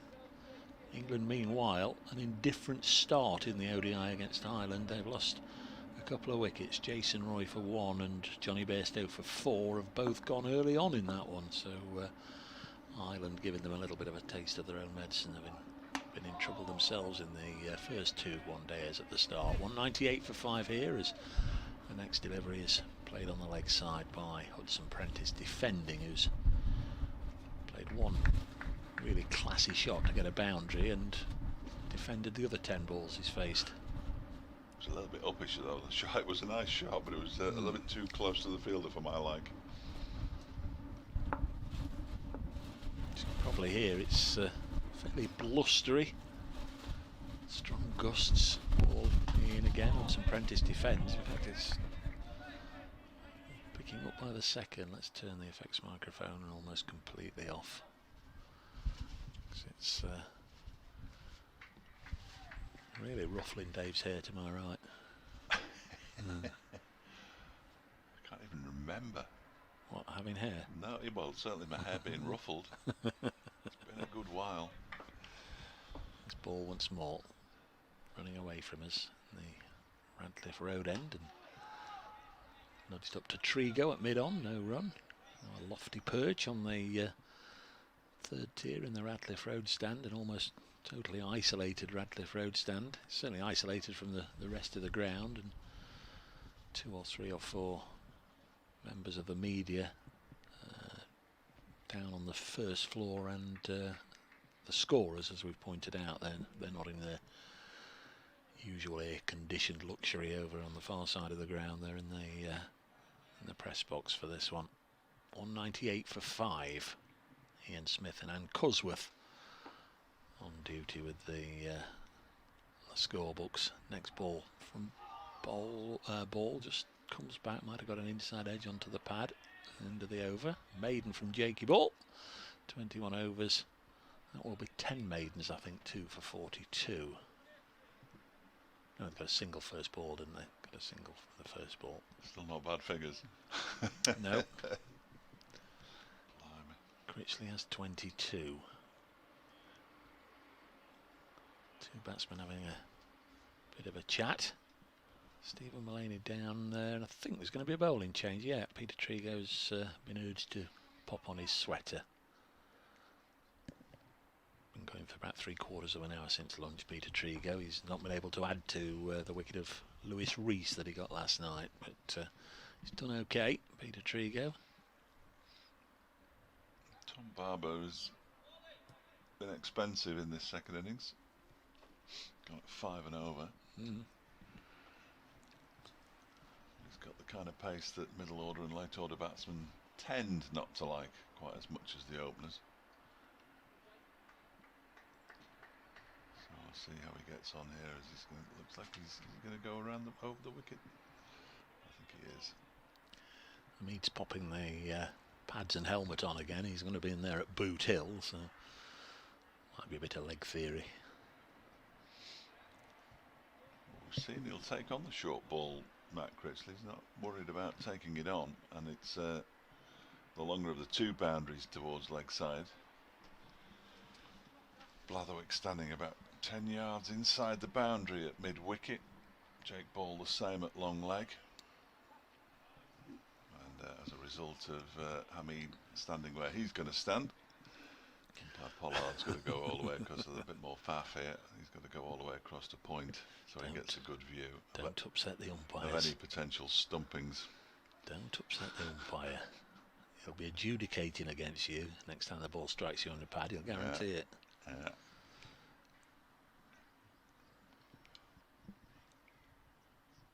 He's in fact going to come around the wicket. Hudson Prentice at the far end has swapped sides, and he's in and bowls to Critchley, who gets a leading edge back towards the bowler. Fortunately for him, it hit the deck quite quickly.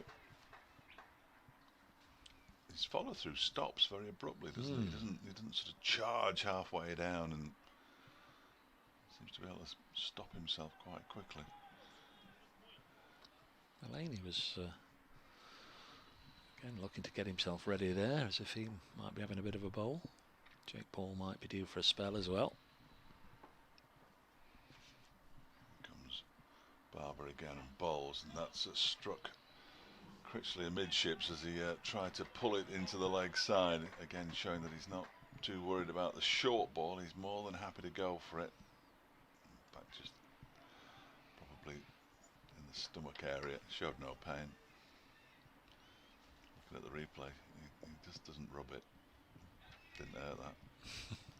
I think he did. Because he's bowling quickly. 198 for 5. 167 to win, or 5 wickets for Nottinghamshire, the latter being the more likely. As Barber is in again and bowls, and it's defended off the back foot up towards mid-off. Mullaney does the fielding. Plenty of encouragement still out there. Nottinghamshire now with their tails up. Once they've got Godalming out just after midday, you could almost see them. Chest started to puff out a bit. Got one. Let's go and get a few more, and they've done that. They've got 5 altogether now. 4 today. As Barber runs towards us and bowls, and Critchley off the back foot forces it square on the offside. They'll only get a single though as Trigo comes around the boundary to do the fielding. 199 for 5. How much hope should I give the Radio Derby listeners at 2:30? I'll try not to. I'll encourage them to listen, because they might be about to listen to history, but I won't suggest that it's likely. I think that's my best bet.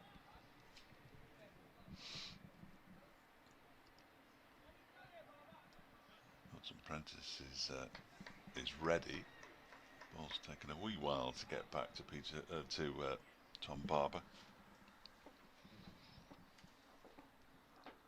That's the longest run up of all the Nottinghamshire bowlers. He's on his way from the pavilion end now. Bowls to Hudson Prentice. A short one outside the off stump with plenty of effort and pace put into it. Unfortunately, the direction was a little off. So Hudson Prentice didn't even have to duck. He just watched it sail through to Tom Moores, who's standing a good 20 yards back, and I don't blame him. The ball got through to him in a good lick as well. It did. Effort ball. He's just told, I assume that's Chris Nash, down to our right at third man, to be ready for the flick, the catch from the flick. Have they got a plan? Final ball of the over. He's in. The ball's a short one. It's gone up in the air. It's not under control. He's going to get at least 1 run, 2 runs. I think 2's as many as he's going to get, 'cause it's a good stop by Jake Ball again down below us.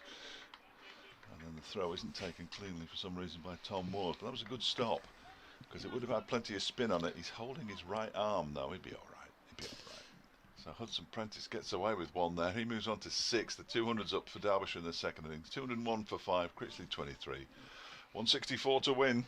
Yeah, to be fair to Tom Moores, he sort of got between Jake Ball and the stumps to take it, because people were saying take him, so he wasn't trying to catch the ball. He was sort of trying to get it and then scoop it back behind his body to try and deflect it onto the stumps. The 200 is up for Derbyshire. 201 for 5. 164 more required to win, but it was good work by Jake Ball, who is going to get another over.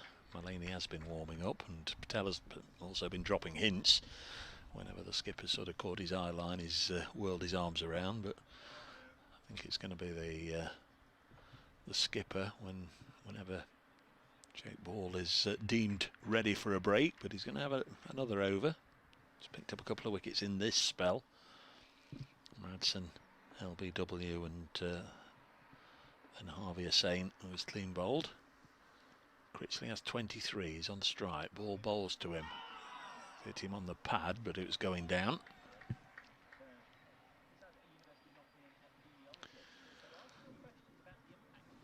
Again, almost news time, 2:30.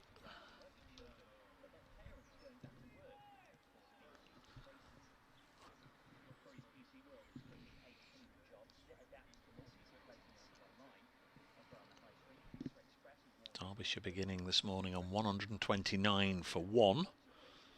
So today they've added 72 runs but lost 4 wickets. Here's Ball, who's taken 2 of those 4 to go down. Next ball is just played out as far as Hamid at extra cover. This is the 71st over.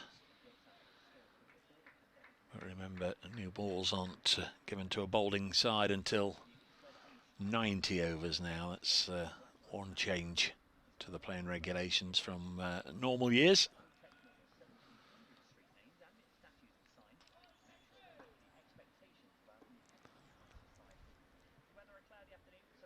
Ball again, banged in short and over the head of the crouching Critchley. There is that update, where Derbyshire are now 201 for 5. 2 wickets since lunch for Jake Ball. Wayne Madsen pinned LBW deep in the crease for 43. And then Harvey Hussain, who's off stump, went cartwheeling out of the ground. Lovely delivery. That was soon afterwards. So not so halfway there. Derbyshire in pursuit of 365 for victory. Looks a long way off now. They need 164 more. They're 201 for 5. Next ball from Jake Ball, just shaped back in, just nibble back off the seam.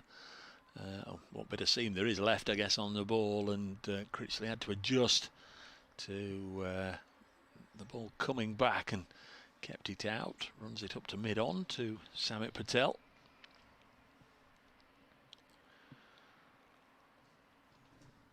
$201 for 5. BBC Radio Nottingham online, BBC Radio Derby online, and live pictures through the Nottinghamshire County Cricket Club website with our commentary as this one goes through to the wicketkeeper, and also the link via the Derbyshire County Cricket Club website. Critchley has 23. And although he's not the sole hope for Derbyshire, you'd say right now he's the main hope for them getting close to this victory target, which is still 164 runs away. Seba Mead has spoken to the captain Stephen Mullaney at the far end and then run all the way down here to pass on that message to Jake Ball. Now he's running all the way back to take his position. Armed with the fresh information, Ball comes in, bowls, worked away off his hips by Critchley. Just take a single. Patel comes in from the ropes to field. And Critchley on to 24, and he'll keep strike because it's the end of Jake Ball's 22nd over, and in all possibility and indeed probability, that's the end of Jake Ball's spell. In fact, I'm sure it is because of the reaction of 2 or 3 of the players either applauding him or just touching boots to each other as they do. And in fact, Jake Ball's going to pop off the field for a quick comfort break or to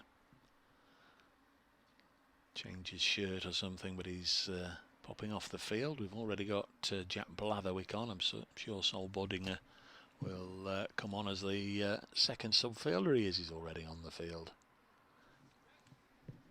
So there will be a change at this end.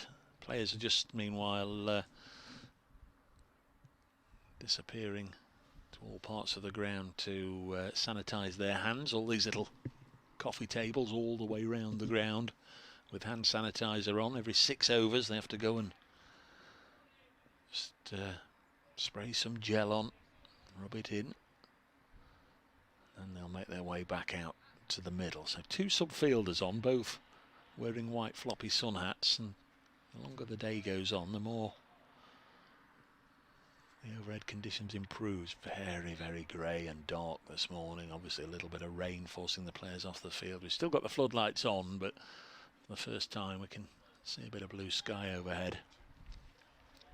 Still going to be Tom Barber from the pavilion end here at Trent Bridge. Left arm round the wicket. First game for Notts, of course, for Barber, former Middlesex man. Didn't play much for them, only 2 previous first-class games. He's going to bowl to Matt Critchley down the leg side, and a decent diving stop from Tom Moores. 202 for 5. 2 wickets to Jake Ball in the innings and 1 each to Peter Trigo, Joey Everson and Stephen Mullaney, but Everson off the field with a foot injury. Doubt we'll see him again in this match, I mean, of course. Barber picked up a couple of wickets in the first innings. Here he comes again, round the wicket. Bowls clipped away by Critchley onto the leg side. I think he'll only get a single, he will. Only just worked it into the gap, didn't really punch it away. Didn't really try and target that deep mid-wicket boundary. Moves on to 25, Matt Critchley. Second time in the matches. Looked fairly comfortable out there. Real cock up in the first innings to end his innings. Run out for 48 straight after lunch on the second day. Real catastrophe at the time. Finn Hudson-Prentice back on strike. He's on 6. Barber bowls to him short and chopped away by Hudson-Prentice for another single. So some steady progress being made. 204 for 5. This pair have now added 12, just 12, but making their way slowly towards that victory target of 365. We have another result. Yorkshire have defeated Durham at Chesterley Street. So the North Group has early leaders right now, and it's Yorkshire. No, nobody wants that. 204 for 5. Here's Barber, halfway through the 72nd over of the innings. Left arm pace bowler, clipped away by Critchley. Fairly close to a Seba Mead, but it would have just been a blur as it went past the short leg. They take another single, and as the throw comes in, Tom Moores almost clatters over Hudson-Prentice. 2 subfielders on now down to our left, Dave, and they've both got the white floppy sun hats on. Sol Boddinger closest to us, and Jack Blatherwick furthest away. So they're both on. Excellent. 205 for 5.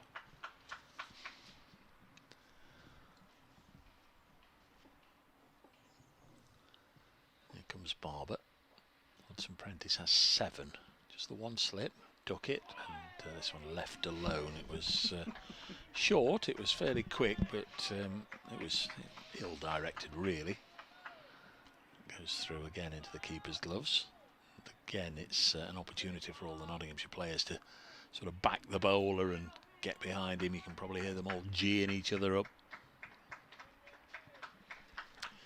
So 3 results so far from the 9 matches being played. Sussex defeating Hampshire, Somerset defeating Glamorgan, and Durham losing at home today to Yorkshire. Next ball again wide of the off peg, and that's the end of the 72nd over. Barber 10 overs, no maidens, none for 45. 160 more. Yeah, it's getting up to about 3.3 now, isn't it? And over the requirement. They're going along at 2.85 over the course of the whole innings, but more recently they're not quite ground to a halt, but not far off it. I'm not suggesting they've shut up shop. I think they'll take on the bad ball should there be any, but it doesn't look like there's a concerted effort to try to go for these runs now.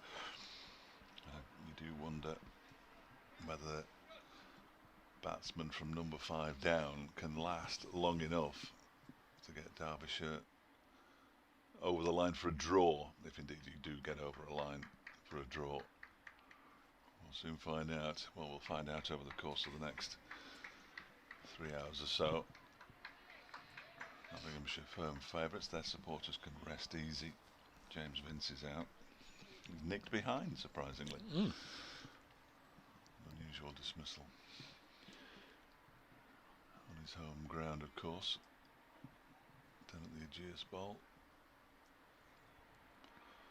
Sun breaking through the clouds. Lights off. Oh, they've only just gone off then. Yes, I just had a quick look, and this one is first delivery from Stephen Mullaney is pushed square on the offside by Matt Critchley. I've only just mentioned that they're still on. Yes, I felt they were on when I was next door. They're definitely off now. There is some blue sky up above, but it's gone past us. A little bit more along shortly, and it is watery sunshine breaking through at Trent Bridge as Mullaney is into Matt Critchley, who pushes this one up to mid-off. Joe Clark does the fielding, threatens to throw it to the wicketkeeper, and then realises it's a completely pointless exercise. Doesn't usually stop them. No, and they all do it, and it drives me mad. You could get an extra 4 overs in if the mid-on and the mid-off kept the ball, gave it straight back to the bowler, and he came in again, which is what he's done on this occasion, and he's ready again. Look, Mullaney's in now. Bowls to Critchley, who clips this up to mid-on. Samet won't be able to resist it. No, there we go. Throws it to the wicket-keeper. He is a wicket-keeper thrower. And again, it's I'm sure as much habit as anything else. You pick it up and you told get it in quickly, so that's what he does. He's itching for a bowl. Samet Patel, here's Mullaney. He's bowling at the moment though. Bowls to Critchley, who just guides it out into the offside. They're going to go through for a single. Beat one of the substitute fielders. That was Sol Buddinger.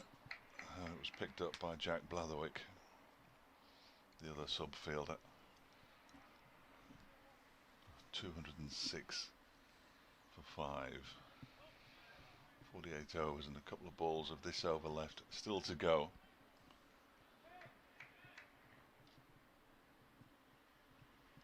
And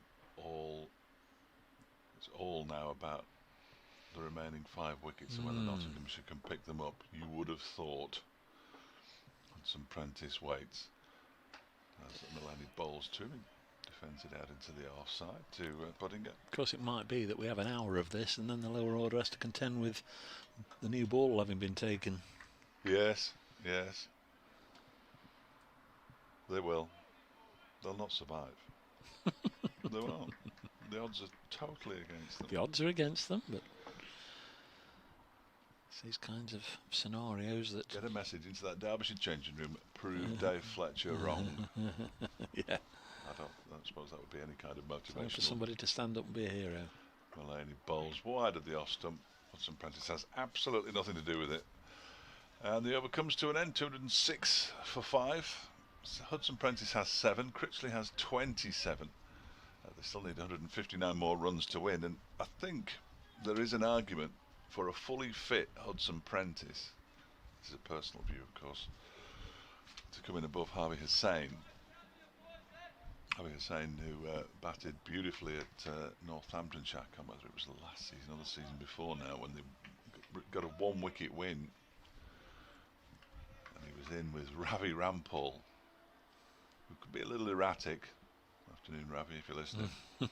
Can be, you know, with the bat, and he can hit the ball a long, long way, as you'd expect. But, you know, blocking, quick singles. Here's Barber. About to start his 11th over, bowls, and this is played up to Stephen Mullaney, a bit of a wild throw down to the other end. That's the point that Dave was making, actually. Tom Barber's 6 paces away from him, and he still hurled it down this end. Ravi Rampal, he said, if you're listening, is he in the country, do we know?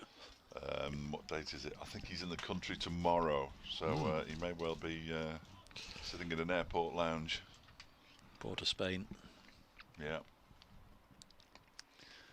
Although they have tried to get him back a couple of occasions, I think. 206 for 5. Barber in again. This one's slapped down into the ground and just bobbles up in front of Samit Patel at backward point. There's no run. The forthcoming Caribbean Premier League is going to be in Trinidad, isn't it? All the teams are going to base themselves there and just play on 2 or 3 various grounds in Trinidad. Good work if you can get it. I'll say. The IPL set for the UAE, the 3 test grounds across Abu Dhabi, Dubai and Sharjah. As Barber bowls once more, and Critchley hits it back to him. They'll take a single. Hudson Prentice had to go back and make sure he grounded his bat, because the bowler deflected the ball via his fingertips pretty close to the stumps, so Hudson Prentice had to sort of just make sure he couldn't follow or get into his run before making sure the ball wasn't going to hit the stumps. 207 for 5, 158 more needed here at Trent Bridge. First game of the season. Notts here again on Saturday when they play Yorkshire. Barber in again, worked away on the leg side comfortably by Hudson Prentice. No venom out there really. Jake Ball has bowled a nice line, given nothing away, bowled quickly with good pace, put the ball in good areas, and he beat the bat a few times, but not many of the other bowlers have created too much difficulty really. No, it's all in that. A lot of it's in the mind, isn't it? In a run chase like this. Just say, time for a hero. If you're coming in next, I can get these. Stay with me, mate. We can get these. Critchley seems to be in that mindset as he pushes this one up to mid-off. He's batted very sensibly, hasn't he? Very nicely. 28 from 66, which would be a long way down on his usual rate of scoring, I would have thought. Very much the dashing batsman. He's played a little bit of Lions cricket, hasn't he? Yes. Matt Critchley, in the West Indies. Yeah. I think it was that same. When he played North South, and when you were out there. Yeah, they played for the Lions first, and then the North v South matches. It was in March 2018, February and March 2018. 208 for 5. Next ball past the outside edge and through to the keeper. That was the Lions series in the Caribbean where Paul Coghlan got hurt, and of course that ruled him out the entire 2018 domestic season. And came back and played for Notts last year and managed to pick up a couple more injuries. A nasty finger or thumb break, I think it was, in the first game against Yorkshire. Then he came back, and then a nasty hamstring pull against Worcestershire at New Road, and he's decided that he can go back to Durham, just see if his looks a little better back there. But when he did play, when Notts could get him on the park, he really does look a talented cricketer, Paul Coghlan, but things just didn't work out for him at Trent Bridge with all the injuries. 208 for 5. Here's Stephen Mullaney. Here's David Fletcher. Mullaney in and bowls to Hudson Prentice, who defends it up to Samit Patel. Stone cold Dave Fletcher. It was when you put the id on the end of it, I got slightly concerned. It does me as well when folks do it to me. I was just looking at the. I've got one of the pages open with the live stream on, and the scoreboard's got him as H Prentice, and the live stream's got him as Hudson Pre. So there's clearly no uniform way of doing it. As Mullaney bowls to Hudson Prentice, who pushes it out into the offside. Sol Buddingham with the tumbling stop. Does he have a broadcastable nickname that we know of? FHP? Don't think so. Finny? Hoodie? I think Finney. Yeah. Finney and Critch batting at the moment. It's not. I'm afraid I can give you nothing more colourful than that. And Mull's bowling to them. Yeah. Mullaney bowls now, and Hudson Prentice drives, but he doesn't time this. Up to Joe Clark this time. He does decide to throw the ball to the keeper, and there's no run. Big rugby league fan, Stephen Mullaney, like your good self. Yes. Odd.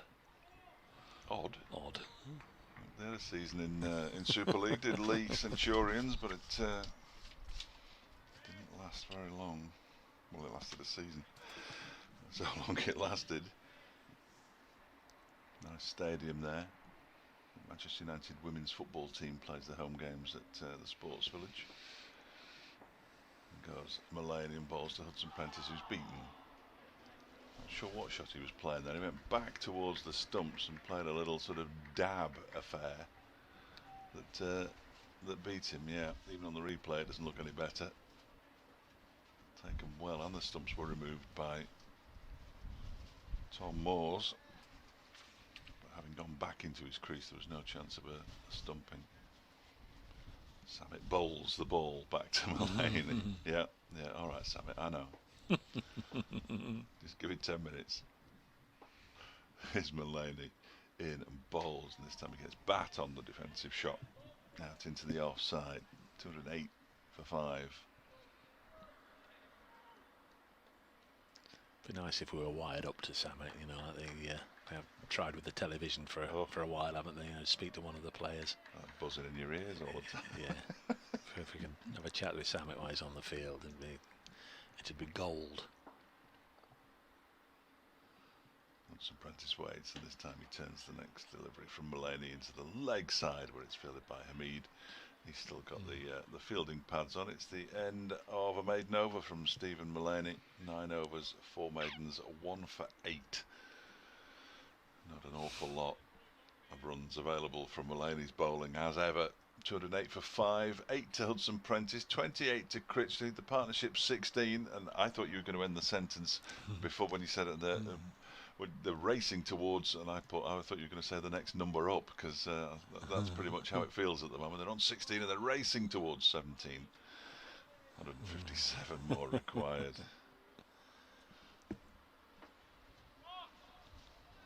Going to be Barber again. Seems to be quite a lengthy spell this from.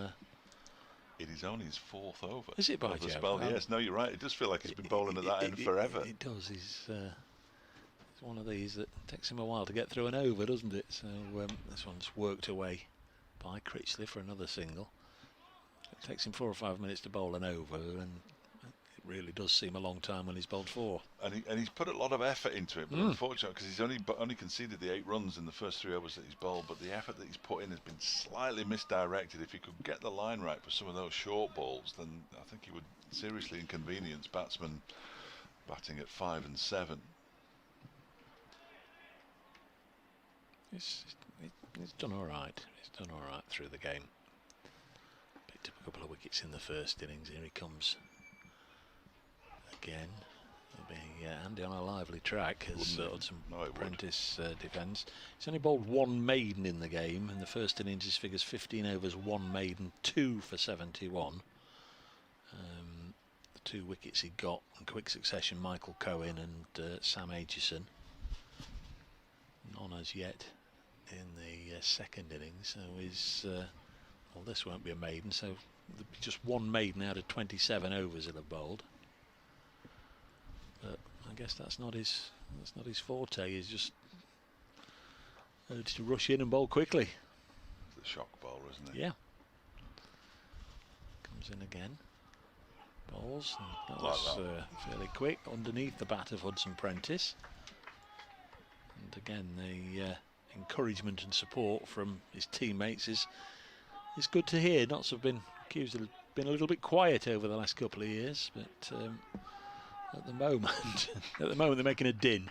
Too much noise. Yeah, they sound like the seagulls on the beach, clawking for chips, don't they?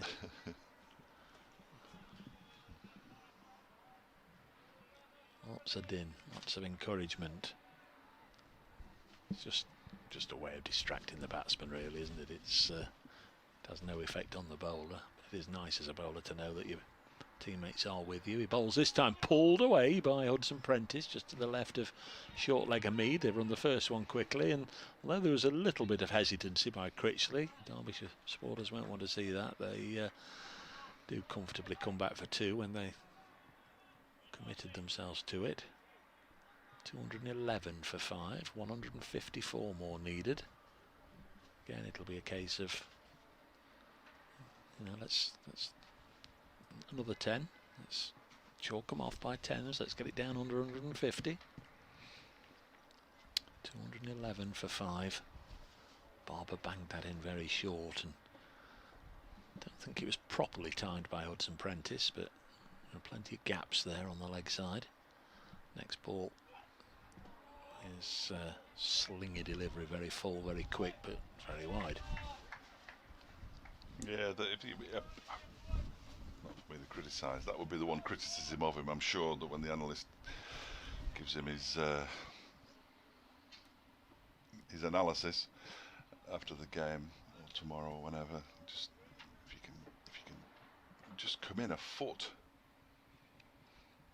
Yeah, Kevin Shine, the bowling coach now, formerly with England, moved to Trent Bridge during the winter, which seems a long time ago now, doesn't it? Yeah. At the start of the season, but of course normally this is in early April. This one's off a thickish outside edge. I presume Chris Nash is down here underneath our gantry. He is. And there's one more to the total, and that's the end of another Barber over. 12 overs. None for 51 now, and Jake Ball's come back on the field, which is good to see. Just had 2 or 3 overs off, and one of the subfielders, Buddingham, was going to go off, but Chris Nash said, hang on a minute, I'll have a little comfort break here, it's time for my afternoon nap. So Chris Nash is going off. Told me wanted a chair down at third man. Still going to be Mulaney. 212 for 5. Asiba Mead's making some points very vociferously to the captain. He's got a theory, he's got a plan that he wants everybody to know. It's probably, do you really need me in there at short leg skip? Yes, I'd rather not be there if you don't mind. I know I'm the new boy who doesn't bowl. Yeah. Batted nicely though. We've seen enough of Asiba Mead in this game to know that he could be the answer to the top order problems. Mulaney begins a new over with a loopy delivery that almost lands in the block hole. Bottom of the bat there, Hudson Prentice, because he's wringing out his right hand. It's one of those that shudders all the way up the bat. Of course, your fingers. The supporters have quite rightly pointed out that Notts have been on this long winless run. The last time they did win at Essex, Stephen Mulaney wasn't playing, the club captain. Chris Nash was in charge, so it's been a long time since the club skipper led them to a victory.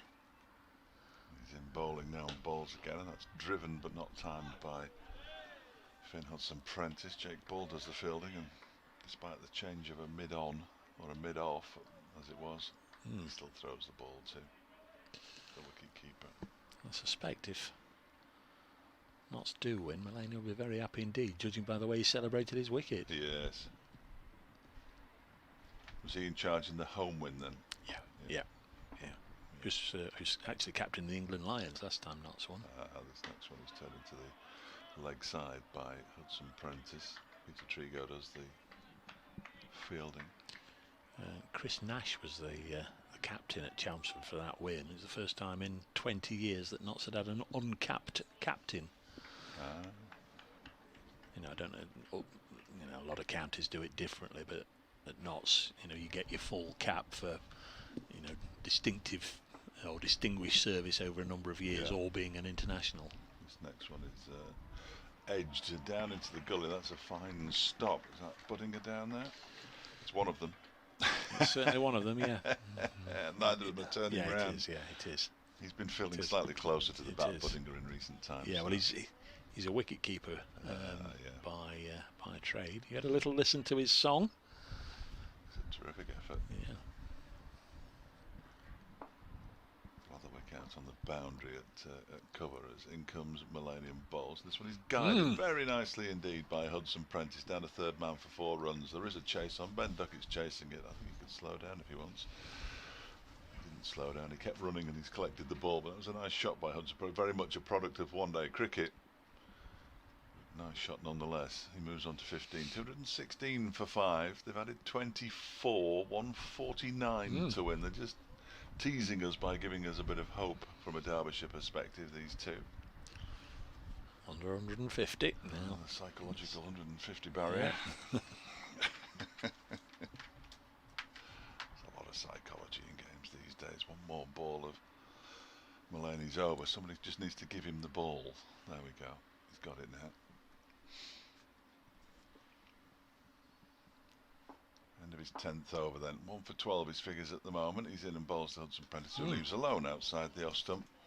216 for 5 Derbyshire. 149 to win. Yeah, this partnership gathering legs. They've put 24 on since Jake Ball dismissed Harvey Hussain for 3. The second of 2 wickets for Ball to go down since lunch. Wayne Madsen trapped LBW was the first of them. 180 for 4 when Madsen was dismissed. 192 for 5 when Hussain went, and now 216 for 5. Barber's going to get another one.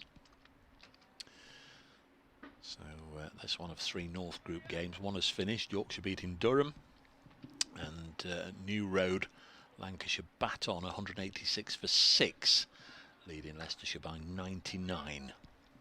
4 wickets remaining.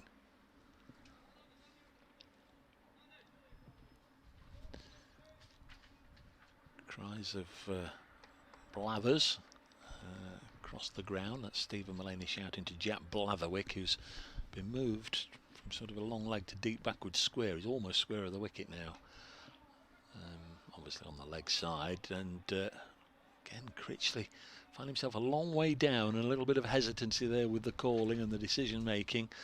And Hudson Prentice sends him back. Patel was the fielder. No run.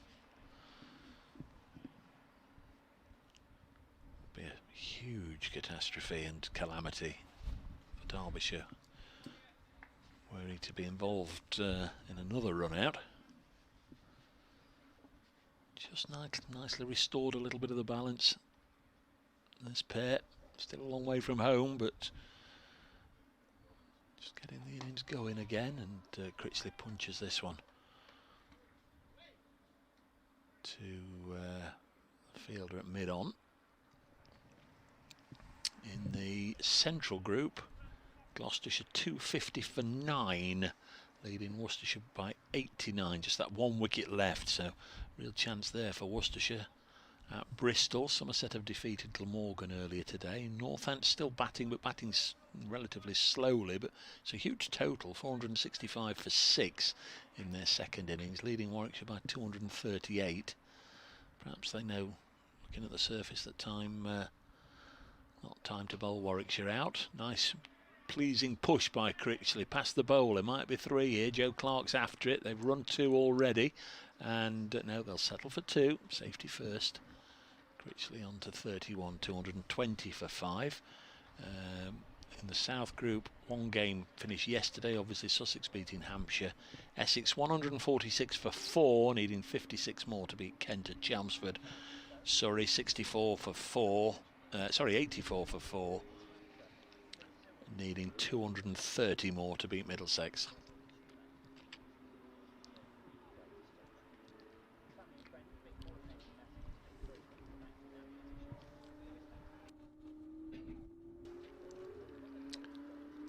In fact, the runs had already gone on the board, so it is 218 for 5. 147 needed.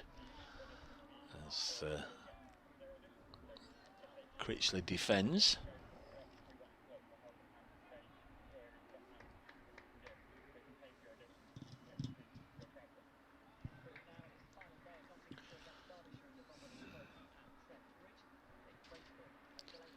Nottinghamshire still need 5 wickets to win this game. Derbyshire 218 for 5. 2 wickets for Jake Ball early in this afternoon session seemed to set Notts on their way, but they've been held up again. Matt Critchley, who was run out for a splendid 48 in the first innings, a little more cautious this time. He's on 31, playing nicely, and got support from Finn Hudson-Prentice, who's on 15. There's not a lot of help in the surface for the Nottinghamshire bowlers. They're going to have to work hard to get these 5 wickets. Derbyshire 147 still away from the win at 218 for 5. End of end of that report. The ball was played back to the bowlers. 1 ball left. We've had die on Dave, she says, and we've got the old music. Don't know what you call them. The music notes either side of. We just call him Jack. Finn Hudson-Prentice. We just call him Jack. There you are. Sure, I didn't do that justice, but clipped on the leg side. I don't know, Di. If well, I must have heard Di singing that, because they sit reasonably close to us at the county ground when we're at home. Gary Regan, when did Notts last win a home game? They last won a home game against Hampshire in May 2018. Since then, they've played 12 first-class matches here, 3 draws and 9 defeats. So May 2018 against Hampshire. Critchley almost, and the word almost is key, almost saw Derbyshire over the line against Durham in this kind of situation. That they weren't quite chasing 365, they were looking for 289. They fell 29 runs short, but Critchley scored a very impressive 71 not out in the second innings. Interestingly, Elias Deploy was batting below him in that game, which seems inconceivable, and Harvey Hussain was batting above him. So big wicket's just gone at Chelmsford, and you don't get any bigger than a Knight of the Realm. Sir Alistair Cook out for 66. Essex 147 for 5 against Kent, needing 55 more. Knight of the Realm. Knight of the Realm, nonsense. What, being a Knight of the Realm, or Sir Alistair Cook being a Knight of the Realm? Anybody being one. This is the 21st century, for goodness sake. Cricket has been sent to the House of Lords because they agree with Brexit, and it's just, the world's gone mad. I was calling you the Iceman this morning because of your low temperature. I think I'll have to call you the Grouch or the Grinch or something this afternoon. Not a big fan of the honours system. I like people who make the laws to be elected. Here's Stephen Mullane. I've got a politics degree. This one is pushed. Not that that gives me any more authority to speak about it than anybody else. Hudson-Prentice just guides that down to gully. I just sort of chuck it in. And what did you do with your politics degree? I became a journalist. A political journalist? No, a sports journalist. Well then. Nothing more political in any sphere of the world than sport, though, is there? Here's Mullane again in bowls, and that one is pushed out into the offside. Did you watch the daily briefing every day during lockdown? Yeah. And you went to put my tea on then, you see. It was about the only reference point I had, because the rest of the time was all the same. We looked at we got used to the slides, didn't we? Can we have the next slide up? Please, for goodness sake. We've got the can't be that tricky to operate one of those machines. We've got the statistics, and then we'll be having questions from the public and questions from the media. Can you unmute yourself, please? You're on mute. Here's Mullane in bowls. That one's pushed out into the offside. Well, that'd be me. I've not done this. What do they call it? Zoom. I've not done this at all. The only thing. There you go. I'm confessing I'm a criminal here. Just before lockdown, funnily enough, I was driving Mr. L.J. Fletcher around, done for doing 75 on the A1. And I had to do a driving course, and I could either wait until lockdown was over or do an online one. It's Mulaney bowls, and it's defended by Hudson Prentice out into the outside. And I thought it'd be just one of these things, you know, let's just watch a film and tick a few boxes. Then if it was an online one, it wasn't. It was a face-to-face job and all this business, you know, the awareness course and all this stuff, and it lasted for a couple of hours. But anyhow, there we are. It's me having still got an unblemished licence, thank goodness. But yes, I've done one of those. 75 on the A1. I know it's breaking the law, but crikey. Next one is driven rather rubbishly to mid-on. It bounces before it reaches Samit Patel off the bat of Hudson Prentice, but it wasn't that far in front of him. No hint of an opportunity, but Stephen Mulaney, who delivered the ball, stood with his hands on his hips staring at the batsman for a good while there. In fact, that's the wrong attitude to have. It's 70 for a reason, David. Well, yes, as you were told in the speed awareness course, but no, you're right, it does seem a little harsh, that. And if you were weaving in and out of other cars... And it was midnight. That's a different... Well, yeah. Mulaney bowls and Hudson Prentice guides this one out to the point, towards the point boundary. Doesn't reach the point boundary by any manner of means. Jack Blatherwick gets there, but he picks up another single. Samit still wheeling his arms around. Are we going to see some Samit now? I think we might be, you know. I think we might be. He's optimistic, but he's always optimistic. Well, yes. Give it to me. Give it to me, Skip. Yeah, I'm ready, Skip. Put me on, Skip. We're going to see some. 2-1-9 for 5. 16 to Hudson Prentice. The score's gone off the board, so 31 to Matt Critchley. And Derbyshire don't tell me. I've already said it. How many do they need? Another 146. When he came on yesterday for the first time in this innings, he was unceremoniously treated. His first ball went for 6, his second ball went for 4 as Billy Godleman got after him. 0.2 overs, none for 10. And yes, I don't think we're going to see the same from Hudson Prentice, if I'm entirely honest with you. But he might have a look first. Yes, penny for Samit's thoughts. I hope he does. We've got one slip, Stephen Mulaney, who always goes as the sole slipper whenever one of the spin bowlers is on, be it Samit Patel or Patterson White or Ravi Ashwin in recent times. As Hudson Prentice defends, we've got a Seba Mead at short leg. Of course, Tom Moore's the wicket keeper, so again we've got those 3 former, or with Lancashire connections, all close together there. Samit Patel now for the first time ever in this game. I can call him a former Glamorgan player. And Hudson Prentice comes at him and hits him over the top, exactly against what Dave Fletcher said he would do, and he's hit him for 4. He had a look though, didn't he? First ball. He did have a look first ball. Second one, he'd have a look. I'm surprised he's played that shot, but it was a good shot. It was. Played it nicely. Yeah. Came and just lifted it over Jake Ball at mid-on, and it on a hard day it would perhaps have bounced a couple of times, but it didn't. It just plugged and then ran along the ground and over the rope in front of the pavilion for 4. And Derbyshire need 142 more. Just advise him not to walk past one, because I can't imagine what the conversation would be like in the changing room if he was stumped. Better to go down trying. He's dug this one out. Ben Duckett scoops it up in the covers, around about 5 or 6 strips away from the one we're playing on. Still can't definitively say which one we're going to play on. Downstairs. It's that one. No way. Well, no way. That's. I'm going to ask you. I'll make a note to send you a message on. That's going to be the net strip Saturday. they're going to use for the next game. Yes, that's it is. The pitch. That's the pitch. Too wide for a net strip. And it's too close to the end to be the match pitch, as Hudson Prentice deep in his crease keeps this one out.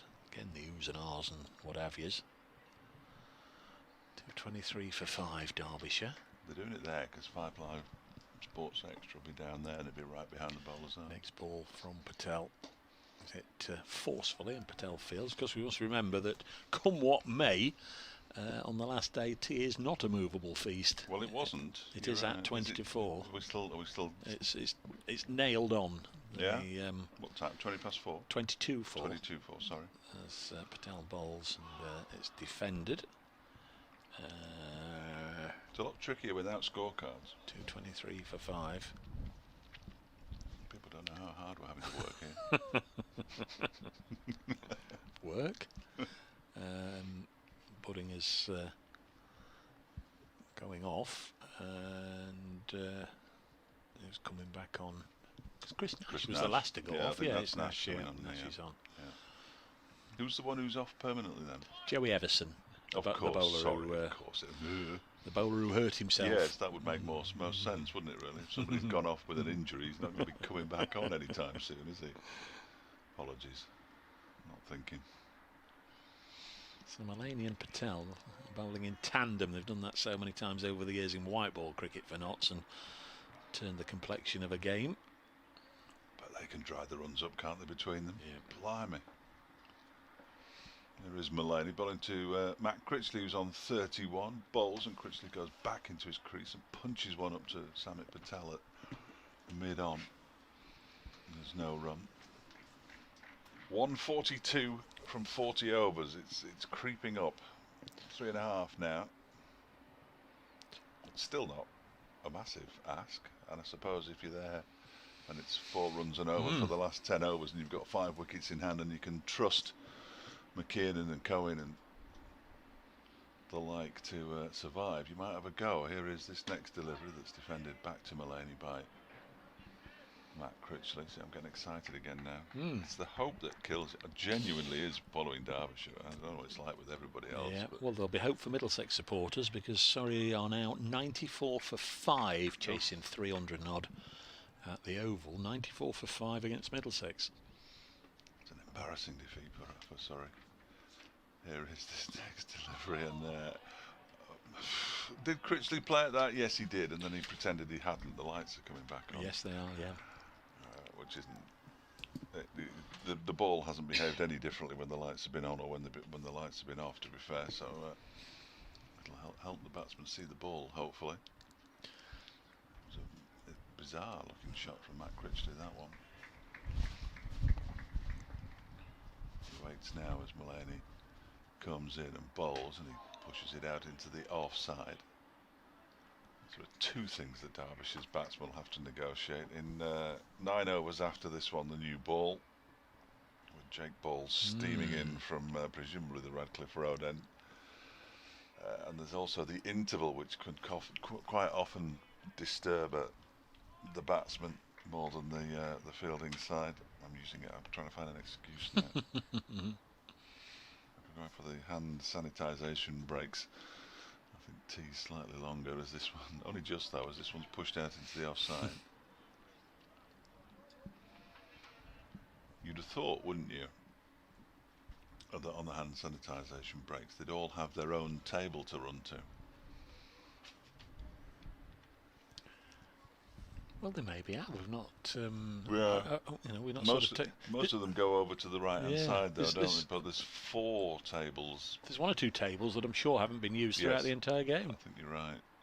This next delivery is defended up to Jake Ball at mid-off, hands on head for Stephen Mulaney as he completes his 12th over, 1 for 13, 4 maidens, including that one.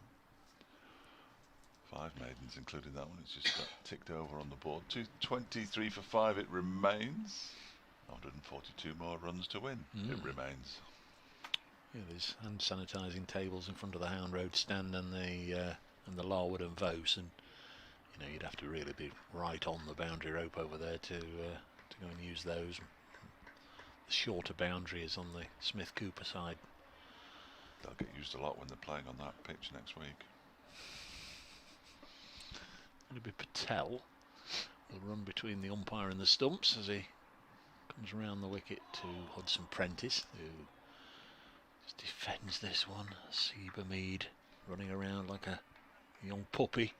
He's lost his cap now, look, in his excitement, and he passed the ball to the wicketkeeper, who passed it straight back to him. I mean, it's pointless, isn't it? Absolutely pointless. So Patel bowls Hudson Prentice hits it to Hamid, who throws it to the wicket keeper. Give it to who'll Samit. throw Look, it back to him. He wants it. Samit's ready to take it off you. When you fielded it, just give it back to him. Good grief. We must keep the noise down, they can hear us. There's Patel again, bowling to Finn Hudson Prentice. Again, he's hit it to Hamid, no. and he'll throw it to Moores, who'll throw it back to Hamid. Samit's given up now. Look, he's walked back to his mark. He's thought, there's no point me waiting for the ball. I might as well get ready. Because he likes to rattle through his overs, doesn't he? Here he comes again.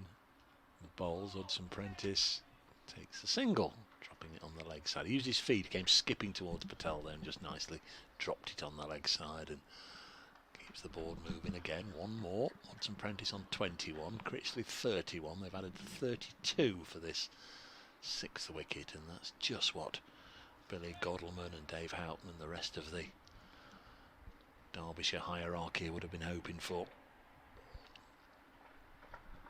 Patel to Critchley. Again, he played it in a similar sort of area, but Jake Ball was there. Quick cry of no. Patel 5/6 of the way through his over. Essex have just lost another wicket, so that's just suddenly become twitchy. 152 for 6, needing 50 more against Kent. Next one's punched back to the bowler. End of the over, 224 for 5. Samit Patel. To say why are his figures odd, but we know why they're odd. 9.1 overs, 1 maiden, none for 35, and of course he came on to finish that over. That 0.1 is the one ball he had to bowl when Joey Everson got injured after bowling the 5th ball of an over. Stephen Mullaney couldn't prevent him from sneaking in a delivery. No, Samit put himself on. It was brilliant. Absolutely brilliant. He's called Jack because he looks like Jack Sparrow, of course. Thanks, Andy. Yes, I did know that. That's why they called Finn Hudson Prentice Jack. He's facing now is Jack. In comes Mullaney, bowls to Hudson Prentice. That one looked to keep a little bit low, and he did well to get his bat on that and push it out into the onside. If he hadn't, I fancy he'd have been walking back to the pavilion now. Now, is Jack Sparrow from Pirates of the Caribbean, or is he who's that John Barrowman character in Torchwood? He's just Captain Jack, is he? Oh, he is. Yes, he is. You're right. Not that I've seen any yet. He is Captain Jack. Di sent me a photograph of the little mascot that she puts up on the boundary's edge. In comes Mullaney and bowls, and it's driven back to him by Hudson Prentice. Thanks, Di. I didn't remember the chant, but now it all makes sense. And next time I hear it, and I hope I hear it soon, I'll give it a mention. Goodness knows when that might be. You could have a go at singing it. No, I couldn't. Nobody would appreciate that. Mullaney's in, bowls to Hudson Prentice, who defends it out into the offside. Bit of footwork from Joe Clark, nicely done. He's still oh no, just miscontrolled it at the last moment there. Probably 5 or 6. He did a lot yesterday, and yes. you actually commented on it at the time. He was very skillful with his feet. Keepy up his feet just let him down at the last minute there. I was always told you should never kick a cricket ball. It's like basketballs. You should never kick a basketball. No, that's right. This next delivery is pushed out into the offside. I'm sure it's a miss. You should never kick a medicine ball or a 10-pin bowling ball. No, absolutely. A 10-pin bowling ball. Blimey. Unless you think you're going to get your toes stuck in one of the 3 holes. Gloucestershire all out at Bristol, so Worcestershire will require 109. In fact, they'll require 110 to win after tea. In that will be a good one.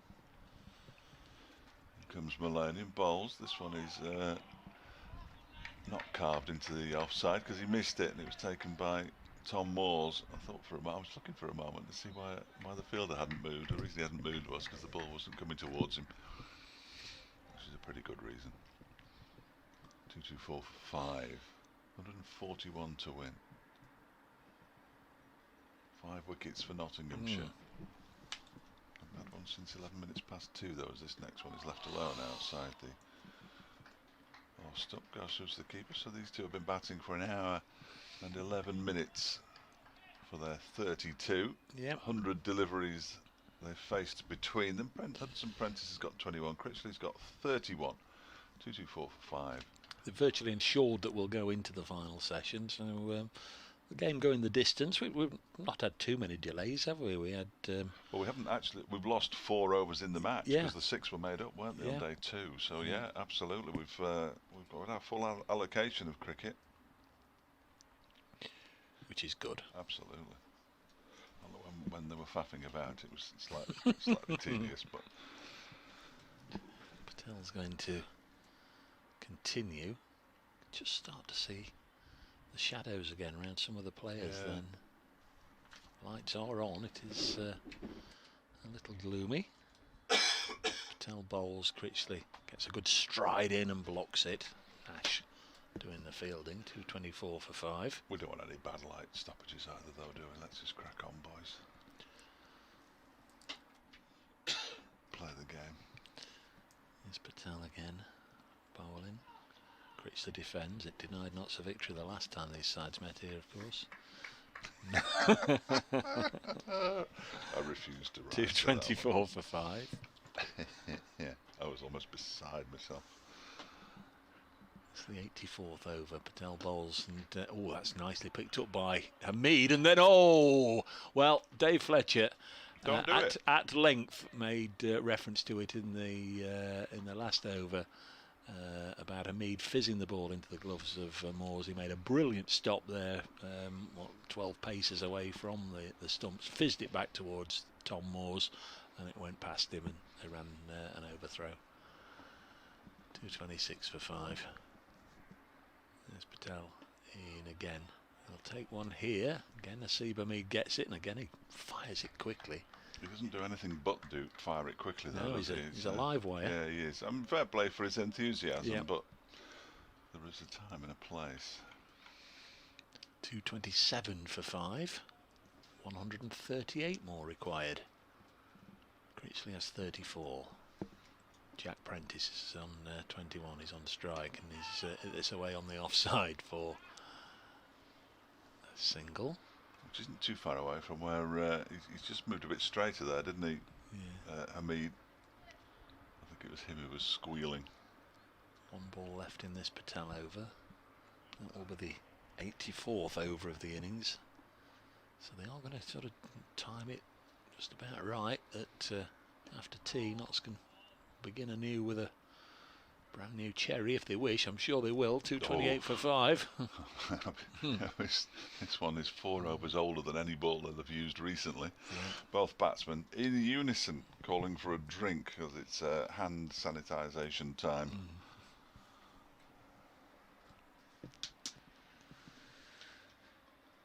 Morgan going great guns, isn't he, in the One Day International, 69 from 55.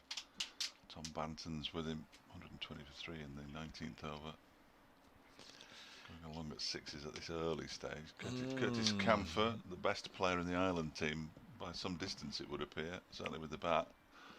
He's bowling at the moment. Yes, if it's worthwhile, we'll catch the highlights tonight. There's the Championship playoff final, isn't there? Brentford and Fulham. Yeah. Bit of snooker. 228 for 5. 2 umpires just having a chat. Again, everybody seems to forget about them. They never get brought out to drink, do they? They don't, do they? No, they don't. That's harsh. Well, they've got pockets, so they could put one in their well, pockets yeah. if they wanted. It's only if there's a televised game, isn't it? And there's a third umpire who can come trotting out with some bottles of drink for them. But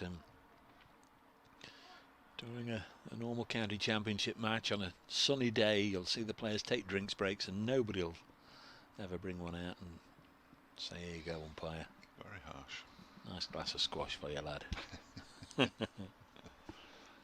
228 for 5. Mulaney's going to get us back underway, bowling to Finn Hudson Prentice, who again just is happy to almost stop the ball, just block it away on the offside to Joe Clark. There's no big shots coming in.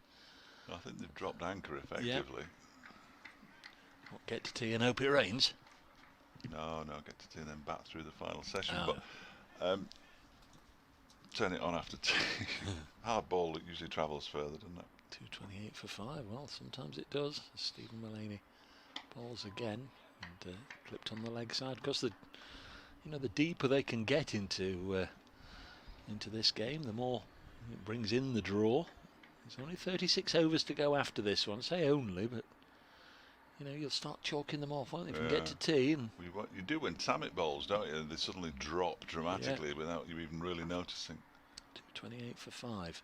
Not still need 5 wickets. Mullaney's trying to get one here. LBW plead from the skipper. Not an appeal. He was pleading with umpire Pollard, who said not out. We're not in line, but again, it's perfectly understandable to see whilst he was asking. 2.28 for 5. Rare. I can say false shot. It can't be a shot because he didn't hit it, but Hudson Prentice going down was certainly beaten. Just nipped back a touch. Dave's had a look, as you heard. This time he bowls and bat makes solid contact. 2.28 for 5. Again, steady aeroplane activity today in and out of East Midlands Airport. See one aeroplane just gently approaching, slowly descending. Mullaney once more to Hudson Prentice, who's nicked this past Ben Duckett at slip for 4 down to the pavilion ropes. That will inflict a further wound into the mind of the Nottinghamshire skipper. 2.32 for 5. Hudson Prentice 26, Critchley 34. They've added 40. And 133 now needed for Derbyshire. 5 wickets still needed for Nottinghamshire.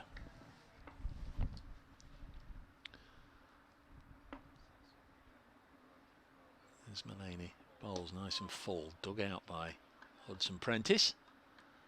That's the end of Stephen Mullaney's 14th over. 14 overs, 1 for 17. 6 of them maidens. Terrific stuff from Mullaney to dry things up. He's, as you can tell from that, not given much away. And that latest 4.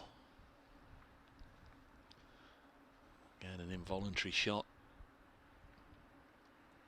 Patel 10 overs, none for 39. But remember, Billy Goddleman got after him when he first came on yesterday. 10 minutes or so to go until the tea interval. There's Patel bowling. Critchley forces out into the deep, where Trigo will field.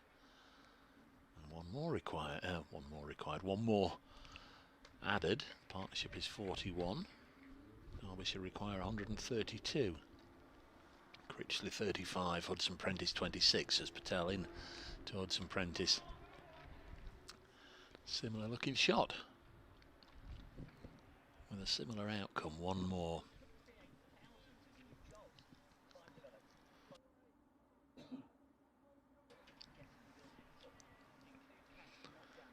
$234 for 5. There's Patel. Bowls. Critchley advanced towards him and he's got him stumped. And Sammy Patel gets the wicket. Rush of blood from Critchley. Oh, he came charging, missed it, and Tom Moores with the simple task of gathering the ball and flicking off a bail. And Critchley, he just couldn't resist any longer, closing in on T. And he's made, a fatal error there.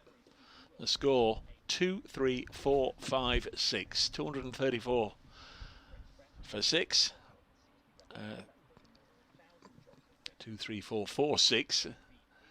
Matt Critchley out for 35, batted for over 2 hours, 89 balls, 3 fours, 234 for 6. Samit Patel with the wicket, and that really was another one that you can say was unnecessary, really.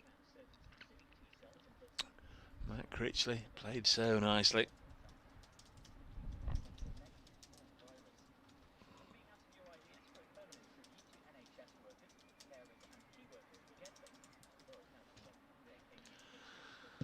There's Matty McKiernan, the new batsman.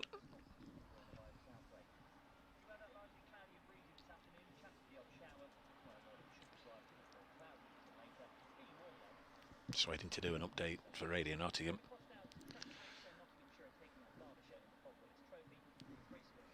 And as you join me, Notts have just taken a big wicket, a key wicket. They'd been held up for an hour or so by the 6th wicket pair, Samit Patel bowling from the pavilion end. Matt Critchley, who'd resisted and resisted.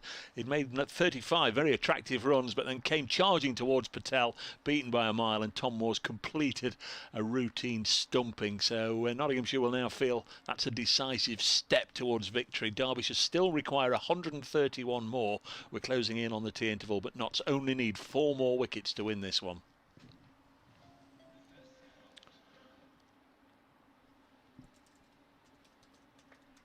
And the new man, Derbyshire, 234 for 6, chasing 365, but a real rush of blood. Here's Patel in to McKiernan, drops it down at the feet of short leg Asib Hamid. What was he doing? It's a question that I suspect other people might also be answering. Here's Patel, bowls, and McKiernan defends. Out of character with what we're seeing. Just staggering. Absolutely staggering.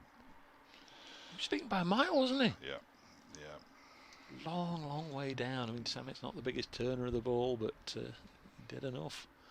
McKiernan clips it away on the leg side, can't get it away. Patel. Could have been the fatal blow, I think. Yeah, yeah. Hour and 20 minutes, they'd batted together, they'd batted resolutely. And then he dances down the wicket. It is a matter of concentration, isn't it, when you're batting? And I know Critchley has batted long and he's got first class hundreds. But where was he going? Get a small margin for error when you're chasing something like 365. 10 errors and it's all over. Force the opposition to get you out. Don't give them your wicket. He's given his wicket away twice now, hasn't he? Yeah. Here's Mullaney from the Radcliffe Road end bowls, and it's turned into the leg side by Hudson Prentice. These two almost certainly won't have batted together, I wouldn't have thought. That's McKiernan. I'm sure it's only his second match for Derbyshire. In first class cricket, he's only played 1 T20 as well. They rate his batting, I'm told. Here comes Mullaney in and bowls to Hudson Prentice, who goes for the cut shot, and it's well fielded there by Ben Duckett at slip. Got a bottom edge on it. Down into the ground, and Duckett dived away to his right hand side to stop it. Mullaney says, "You keep going at those, son, I'll get you." Yeah, forced one down there in the previous over, didn't he? Got one down to the ropes. He's played certainly one deliberate shot down there, but I'm sure that's the order of the day. They could do with no more wickets and get the tail together and say, right lads, this is what you've got to do. This next delivery that's more like it, left alone by Finn Hudson Prentice outside the O stump. Well, they can be doing that now, surely, getting the tail together and telling them no more wickets. Well, yeah, no, this is what these two have got to last, though, that's the problem. Yeah. They don't want to be 7 down at tea. They're almost certainly heading for defeat now, but here is Mullaney again, bowls, it's driven very pleasantly. A good stop by Jake Ball. And gets into position to throw it in brilliantly. Hats off to Jake Ball. Keeps it because he can just pass it to Stephen Mullaney now. Look, he's at the top of his mark and we can crack on. 34 overs after this one for Derbyshire to survive. Seems unlikely. Full toss from Stephen Mullaney, and he might get 4 runs for it. Samit's giving chase, the ball's slowing, it's teasing him, oh, it's got there just before he put the dive in. I thought he was going to get there, it was teasing him all the way. They were going to run 5 if poor old Samit, as he put the dive in, the ball hit the rope. Nothing to do with him, it just got there slightly before him. He hasn't got the energy to throw it to the wicket keeper. This is a remarkable comeback from Finn Hudson-Prentice, having to bat with a runner and seemingly out of the game on day 2. Next delivery is, hits him on the pad, going down leg side, ends up being well fielded there by the man in the gully. Is that Nash in the gully? Yeah. Good stop by Nash, because he wouldn't have been expecting the ball necessarily to come to him there, the way Hudson-Prentice was shaping up to play it into the leg side, but it hit his pad and went straight into the gully. End of the over. 238 for 8. 34 overs for Derbyshire to survive. 4 more wickets for Nottinghamshire. I think we can forget the 1-2-7 now. Cracking game. Essex-Kent at Chelmsford. Essex have lost another wicket. They're 171 for 7. Require 31 more. 238 for 6. Patel to bowl certainly the last over before the tea interval. First ball is defended by Matty McKiernan.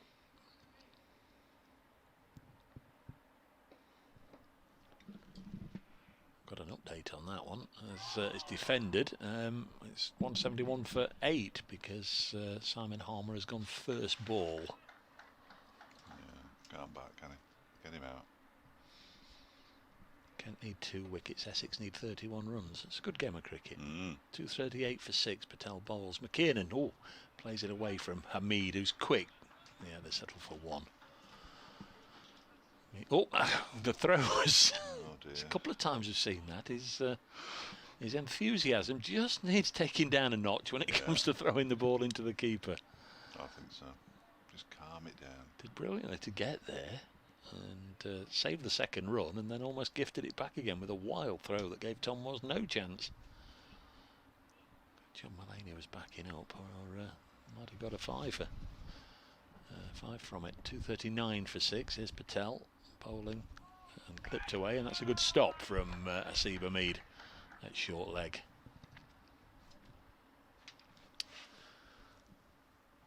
$126 more required is the strap line at the bottom of the Batman board as Patel comes in and bowls, and there's one of them. And Hudson-Prentice forcing it through the offside. 240 for 6. Nice round number to go in at tea potentially, which is just 1 ball away. 240 for 6. I think, I make it 20 to 4. I'm sure on the last day it's 20 to 4, irrespective of how many overs left. And we'll find out now, because that is the end of the over, and they're walking. 240 for 6 then at tea. Derbyshire requiring 125 more runs. Finn Hudson-Prentice has looked okay. He's 32 from 77 balls. Matty McKiernan fresh at the crease. He's just 1 not out at lunch. Derbyshire were 174 for 3. They lost Wayne Madsen, LBW, Jake Ball 43. Harvey Hussain bowled ball for 3. Matt Critchley stumped Tom Moores, bowled Samit Patel 35. So just 3 wickets in this session, which I guess is as many as Derbyshire could afford. They've still got hopes, 2 hopes I guess, of winning or of drawing. There are 33 overs that will remain after tea. Nottinghamshire need 4 wickets. Derbyshire, if they're going to win, need 125. Game on still. I think you're right, they've got 2 hopes. And Slim's just left town. No. New ball available in 2 overs time. 33 overs to survive, so 31 with the new ball. I know it will only be a new ball for perhaps 30 of them. So no. If they escape from this match now, Derbyshire, because they're certainly not going to win it, if they escape from this match with a draw, I think that would be quite some achievement. Well, we'll leave you all with those thoughts of Dave Fletcher. We're going to get a cup of tea. It's tea time at Trent Bridge on the final day here. Derbyshire 240 for 6. They require 125 more. Notts need 4 wickets. We'll be back in 20 minutes for the closing session of this Bob Willis Trophy game between Nottinghamshire and Derbyshire.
11 sessions have been completed.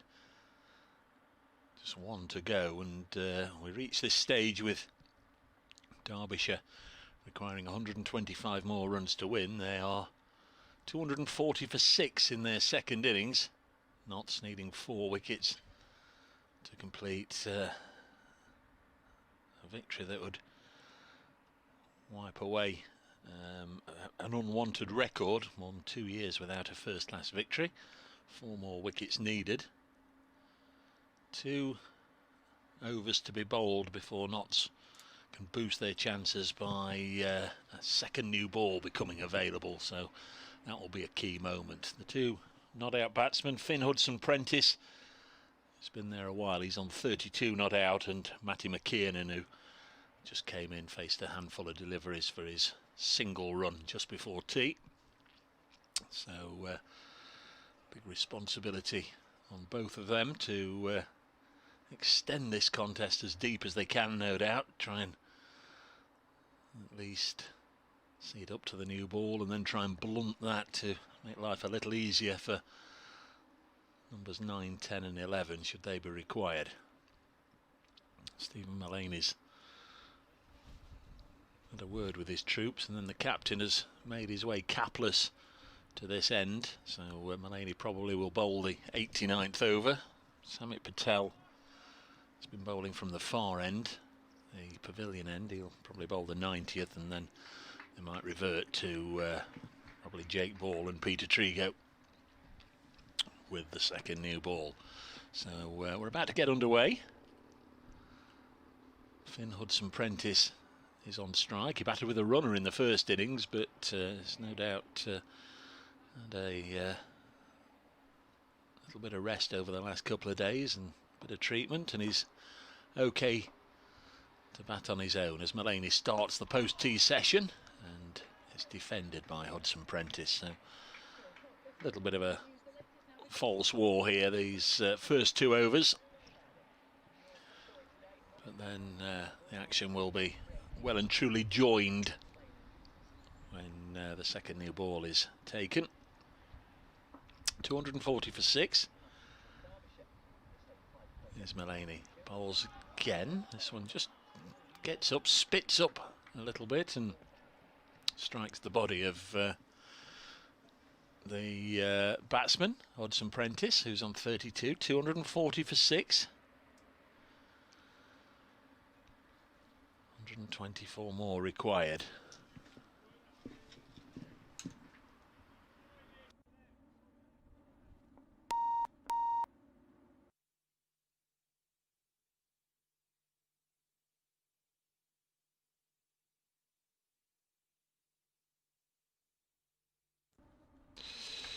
Well, hopefully you're back with us now. A slight delay there. Somebody's pulled the plug out, no doubt. 240 for 6. It remains. Hudson-Prentice punches the first one up to Jake Ball at mid-off. And there's no run, no addition to the total. Also got Zach Chappell on the field as fielding substitute. If you weren't with us, Joey Everson was the man to go off, picked up a foot injury. There's Mullaney. Bowls nice and full. Hudson-Prentice keeps it out off the toe of the bat.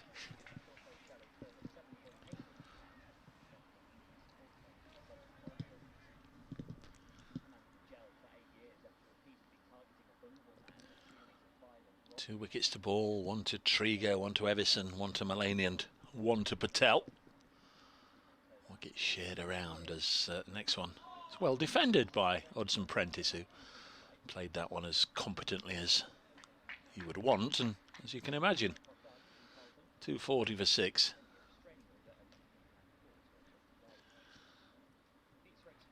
Twelfth man comes rushing on with some accoutrements. Oh, it's the captain asking for his cap to be brought on. So Stephen Mullaney out of the attack, no doubt.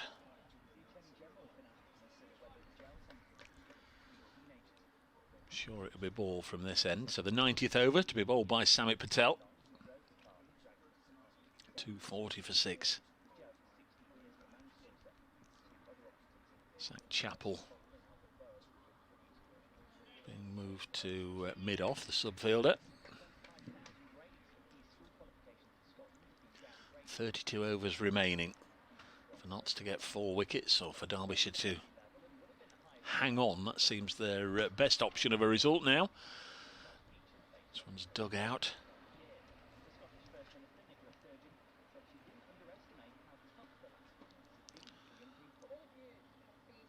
Patel again. Once more, Matty McKiernan nudges into the offside. Thrilling game at Chelmsford. Gone to tea with Essex needing 15 runs to win and Kent needing 2 wickets. Dramatic stuff. 240 for 6. Patel bowls again. McKiernan gets a stride in and defends the ball. No harm done. No addition to the total since the tea interval. We've gone through 9 deliveries now. Patel to bowl, once again defended by Matty McKiernan. Cohen, Aitchison and Connors, the 3 batsmen, still at Derbyshire's disposal. And once again McKiernan defends. Played these nicely. Last ball in this Patel over. Then the second new ball will become due.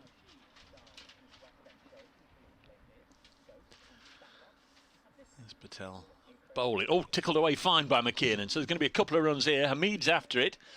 Ball will stop before the rope, even if Hamid couldn't have got there. And they take a couple of runs. So that was going down the leg side. Just helped on its way. That will boost Matty McKiernan. Couple of runs takes him to 3. 242 for 6. Where we've just started again after tea with Derbyshire 242 for 6. What that means is there are now 31 overs to go in the match potentially. Nottinghamshire need 4 wickets, Derbyshire requiring 123 more runs. Would say the latter's out of the situation. Derbyshire are no longer going after the runs, not have a second new ball at their disposal. They'll just try and knock over these last 4 wickets. Derbyshire 242 for 6, underway again after tea.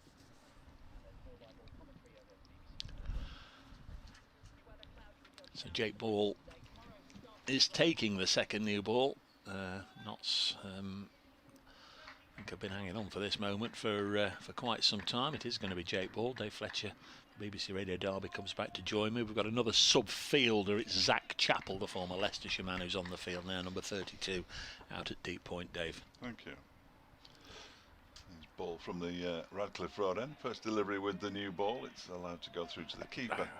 Did they definitely take it whilst I was... I think so. No, on the screen it's still saying ball age, look, 90.1. Oh, so okay. He's going to have a couple as he first. Yeah, it looks like it. Let's get the old... let's get the old ball. Somebody's just shouted about something with the newie. Yeah, I can see. Does it not? I can see the gold embossed. They've taken it. Yeah. Yeah, he's in now on bowls, and that one is defended down into the ground where the gully will do the fielding. I just got the binoculars and the shiny gold. And its ball age is 0.1 or 0.2 now. Yeah. Isn't it? Yeah. Okay. I thought they'd taken it, but yeah.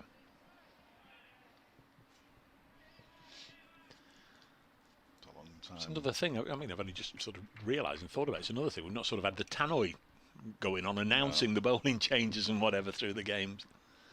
Next delivery from Ball is on target. It's tapped out into the offside. They go through for a quick single, and man in the gully, Chris Nash, decides against throwing the ball, which is good. Yeah, you were saying, no chance of a victory at tea, and I was sort of trying to find an argument, and then I looked and sort of added up, and they've only scored at tea, they've only scored 111 runs all day, and then to ask them, ask the bottom 4 to score 125 in the final session. Just finish it off for us. Yeah. No, it's an honourable draw or a defeat for Derbyshire. They've got to make themselves hard to get out, haven't they? And if they can hang on for 30 overs, they've done very well here. Goes has ball and bowls. This is defended by Hudson Prentice out into the offside. He can bat, no question about it. We know that, we've seen it.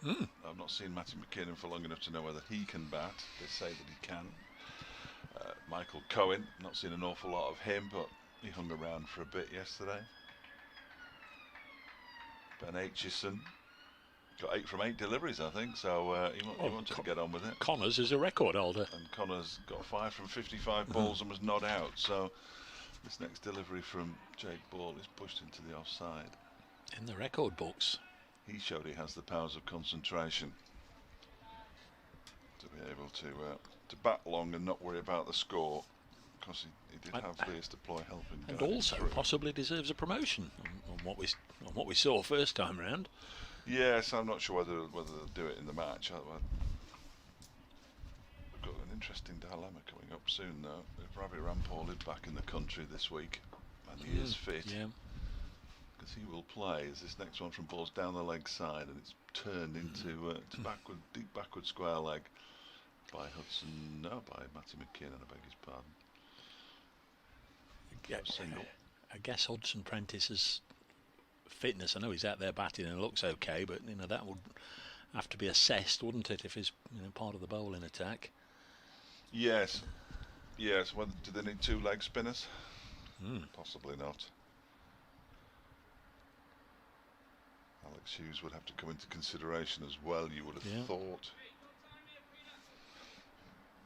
Peter Trigo's going to take the new ball at the well, he has done, hasn't he, throughout the 2 innings. He shared it with Jake Ball. It was just this morning, first off, that they decided to go with Joey Everson at the start of the day. I mean, it wasn't a new ball by any means, but he kicked things off rather than Trigo this morning.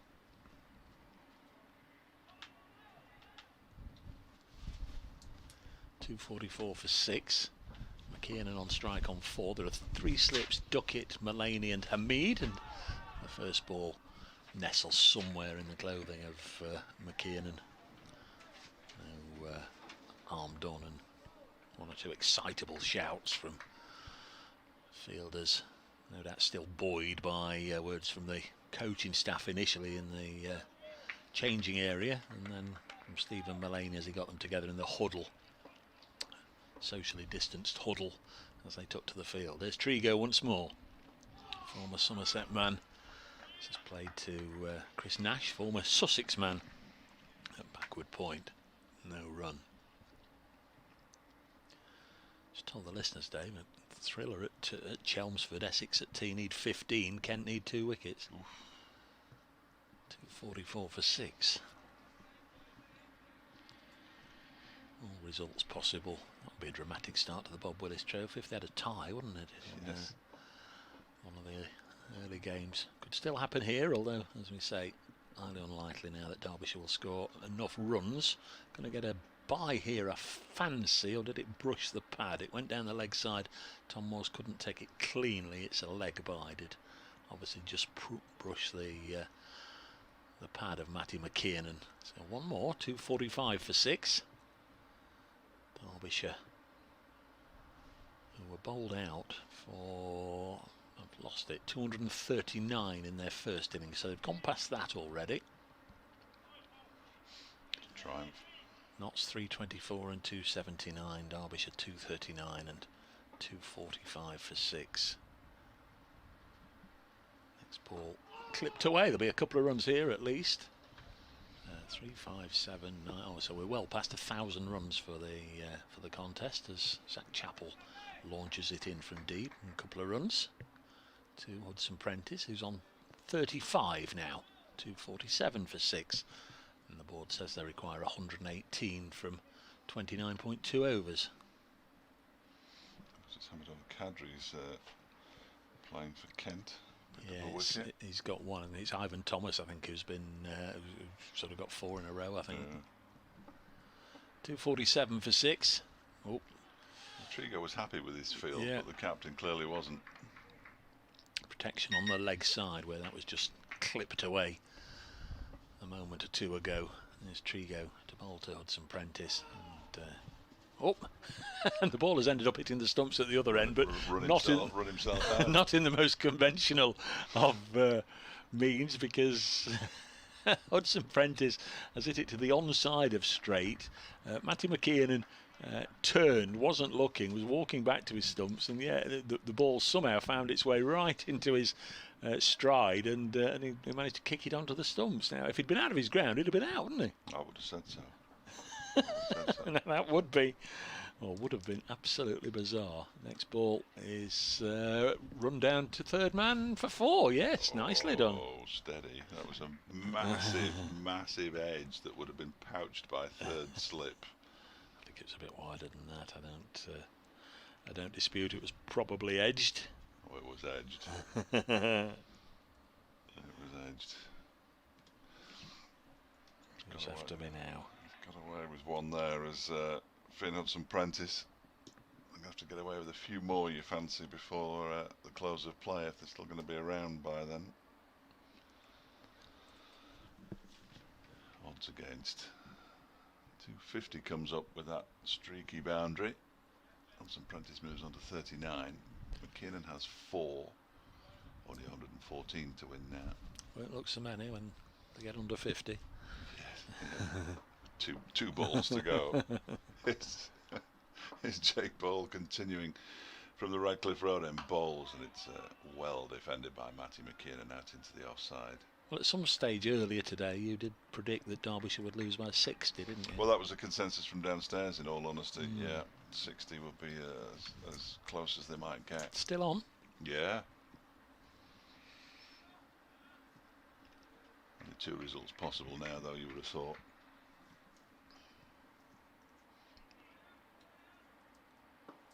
Jake Ball turns at the top of his mark. He's on his way in. The red soles of his boots shining brightly, and he bowls one that just bounced a little bit more than McKiernan was expecting. Perhaps he'd forgotten it was the new ball.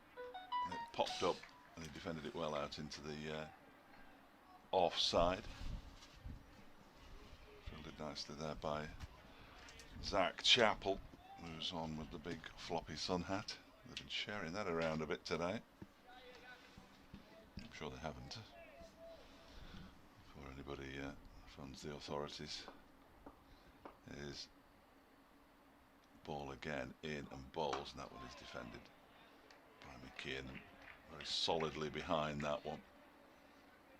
Just a select few of the Derbyshire coaching staff in the dugout underneath the Batman scoreboard. The rest of the players inside watching on. Fingers crossed, nobody moving. Feet off the floor. That kind of thing. Here's ball again. This time set into the leg side very nicely for 4 runs by Matty McKiernan. That was a nice shot. Picks up a boundary. One of those every over, and they won't be far away.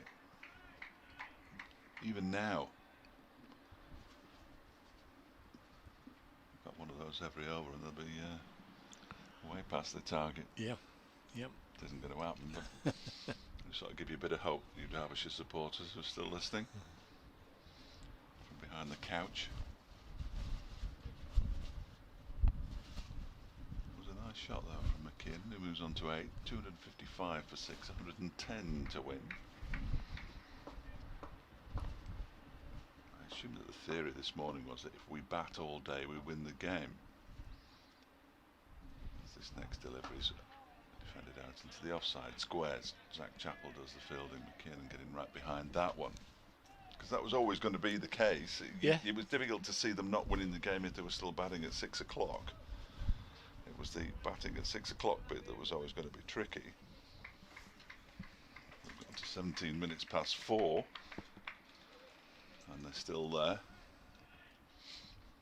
And that in 2016 would have been home by now. Lights shining brightly. As this next one is a short one, and McKiernan in the end does well to get out of the way of that one. It was a terrifically directed bouncer, which bounced over the stumps and pretty much went through where McKiernan's head would have been had he not taken evasive action. Good end to the over there from Jake Ball. You don't hit me for 4 into the leg side. And the over comes to an end at 2.55 for 6. Hudson Prentice 39, McKinnon 8. They've added quietly 21 runs for this partnership. And as I said earlier, they just needed 10 partnerships of 36. And they were there. I mean, it's oh God, it really is so tantalising and yet so far away. Can imagine a few nasty fast bowlers up and down the country who might well have not only delivered that bouncer as efficiently as Jake Ball did, but then got down and had a bit of a snarl in the batsman's face. But Jake's not like that. Is Trigo bowling. Hudson Prentice didn't know where that had gone, and he'd done a little bit of an inside edge past the stumps. Tried to leave it, really, didn't he? They took the single. Yeah, took the single. As Tom Moore's tried to grasp the ball. 2.56 for 6. Hudson Prentice not knowing much about it, but he's moved from 39 to 40. 109 required. Yeah, I was looking at the replay. He looked like he was going to play it, then thought I'd better leave it. Ball ends up hitting the bat. Could have gone anywhere. 3 slips. All waiting as Trigo comes in and bowls, and that's defended by McKiernan. Does attacking field, does leave gaps elsewhere. We've all seen occasions where the new ball goes off the bat and rattles into the ropes. Quick 20 from somewhere could give renewed hope of Alex Hughes is listening. That's chasing it down. Stop being so negative. Thanks, Alex. He's the man for the job. Yes. Get him in next. 2.56 for 6. This one swings away from Matty McKiernan through to Tom Moores. I'll challenge Alex then, and he can DM me if he wants, and I won't read it out. Are we going to win? Should I be more positive?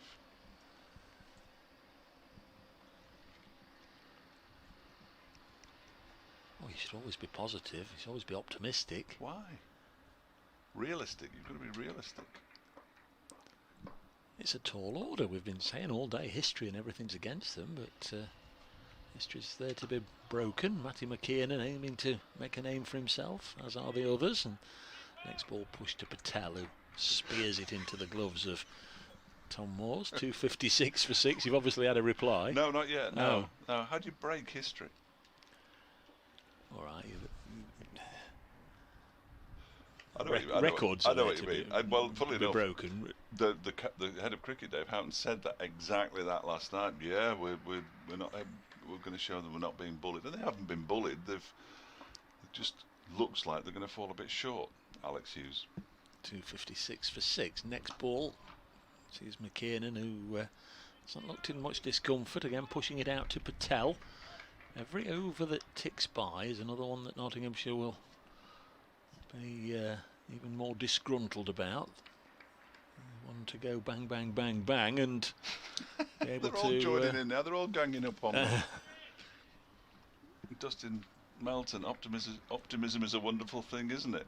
Well, it is. Realism is what is my trade, though. 2.56 for 6. Trigo bowls, and McKiernan, looking completely at ease, pushes it back to Peter Trigo. 27 overs remain between Derbyshire and those draw points, if that's what they get.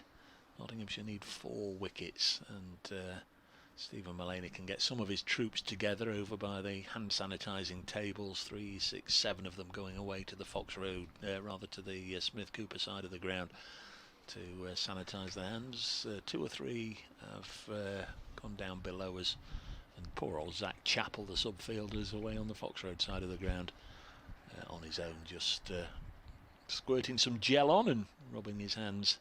2 umpires are chatting together, 2 batsmen are chatting together, and Tom Moores, for once, is Billy No Mates.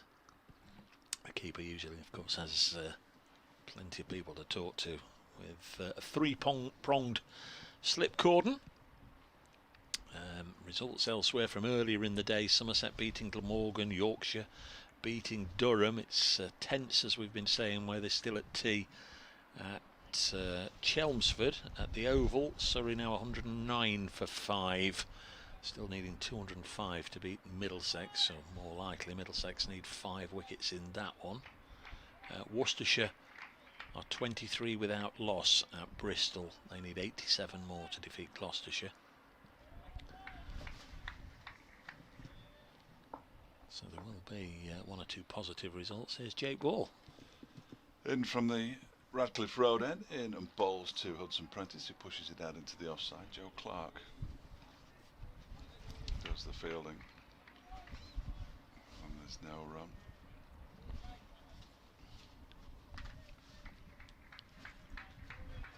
Matty McKinnon just does a little bit of gardening. Got to maintain their concentration here, these two. Of course, the next man, Michael Cohen, due in his birthday, his 22nd birthday today. There's a story. Oh, well, there we go. Next one. You convinced me. This one is turned into the leg side nicely by Hudson Prentice for a single. Peter Trigo out on the square leg boundary mid-wicket area in front of the shorter of the boundaries, which, if they are to win, is the one that they'll have to target, of course. But it's very difficult when Jake Ball's bowling from the Radcliffe Road end to target anywhere, really. He's looked impressive in this game, actually. Yeah, he's bowled really nicely. Back to his best. We'll look back on that first day, though, I think, come the end, as this next delivery is defended by McKiernan. Well, they didn't get a wicket in the first session, having put the home side into bat, or the hosts into bat. 111, I think they made. Did they make 111 in the end, didn't they? Yes. 109 at lunch. Yeah. And Chris Nash out soon after. But the one session where not a single wicket was taken, then again it is an inexperienced bowling attack that Derbyshire have at their disposal at the moment. This next one is clipped very nicely indeed by Matty McKinnon, a full delivery, and he's turned it down to Trigo out at mid-wicket for a single. He's moved on to 9. 258 for 6. Been a very enjoyable game to watch, as the first one back after the enforced layoff. There's been some fabulous catching from players on both sides. High quality century from loose deploy. Ball bowls again. It's defended off the back foot this time by Hudson Prentice. Lots of athletic young tearaways looking to make an impression with the ball. And Seba Mead playing nicely to get 2 centuries. Samit Patel back to something resembling the form that we all know and love him for. Played very nicely in both innings, 60 odd and 80 yesterday. Ball bowls. Hudson Prentice gets a full delivery and it manages to drive it off the back foot down the ground for 4 runs. Beautiful shot from Finn Hudson Prentice. He moves to 45. 262 for 6 now. 103 to win. Yep. Hang on a minute. I owe Dustin Melton and Alex Hughes an apology. Yeah, Billy Godliman, of course, doing what he does with that 86. I think that was a big moment today when Joey Everson got rid of Billy Godliman. So there's been lots to watch and enjoy and applaud, and we still don't know the outcome. 103 required from 26 overs if Derbyshire are to get there. 26 overs to bat out if they're to get a draw, and Nottinghamshire need 4 wickets if they're going to win. Here's Trigo trying to unlock the hinges as he bowls to McKeon, who clips this on the leg side if he can unlock hinges. Unlock the door, take off the hinges. They're all on the door though, aren't they? There's something that's on a door. Yeah. I was wondering how come Alex Hughes and Dustin Melton have time to send messages to me when they should be out doing some fitness work or something, I would have thought, but you know. Can't be on the ground, can they? They can't have phones. No. I hope they haven't got a television with the commentary in the changing rooms. Here's the next ball, which is edged down into the ground. Mead fields it at third slip, and just seems his default mechanism whenever the ball's in his hands is to make as if to throw at the stumps or throw at anybody aggressively. Automatically likes to... Typical Bolton school lad.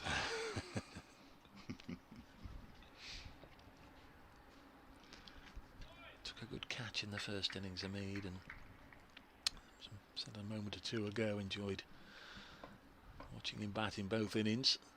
262 for 6. Looks like we'll have some fun watching him over the years as McKiernan pushes this to Samit Patel.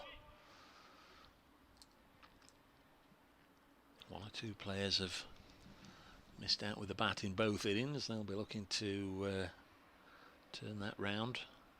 Derbyshire players, or rather Nottinghamshire players, of course, playing Yorkshire. Derbyshire playing Leicestershire at the weekend.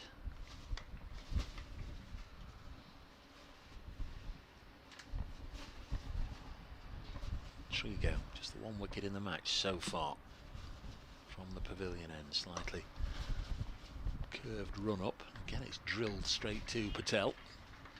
Normally, that extra cover region, you put your 19, 20-year-old who's going to dive about and whatever, but Samit Patel's been doing it.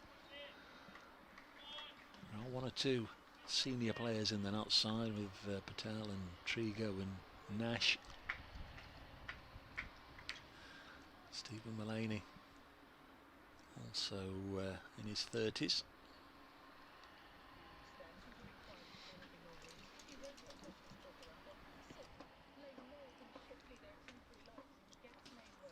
Trigo once more, past the umpire. Bowles, he's hit him in. Well, they were excited behind the stumps, but Trigo pulled out straight away, so there must have been a bit of a bat involved, but McKiernan was squared up and the ball seemingly thudding into the pads, but our view obscured by the batsman. As we look from the Radcliffe Road end, Trigo's bowling from the pavilion end. Did look as if it was going to be fairly adjacent, but Trigo pulled out of the appeal immediately.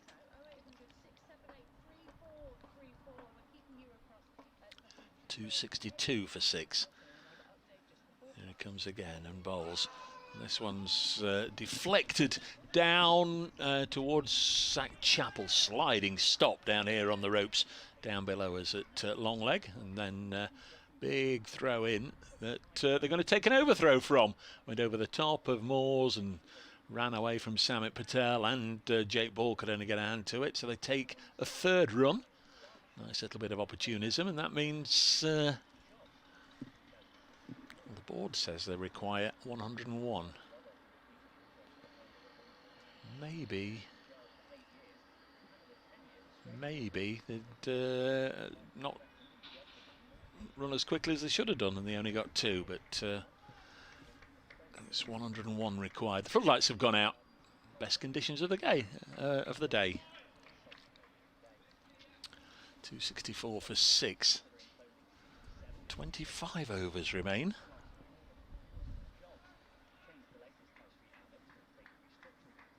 Yes, they have given that third run. I thought so. 100 needed.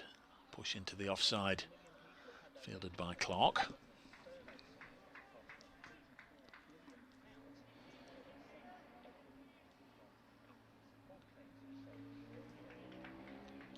Quite look as many for Derbyshire.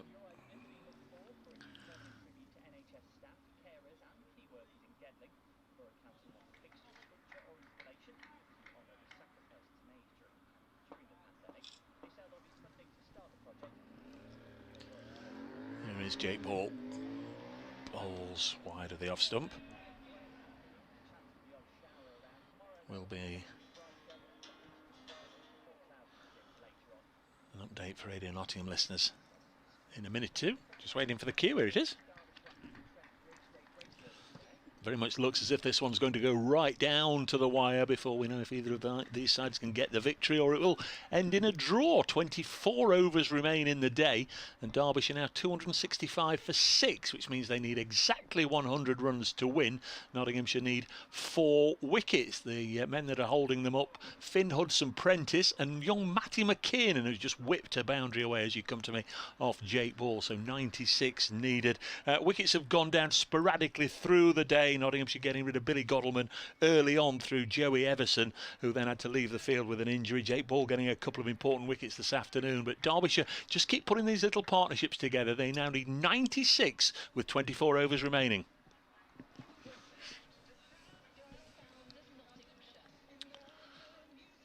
It's nicely played by McKiernan, whipping it away off his legs. There's Ball. In again and bowls, and this one shapes away from the batsman.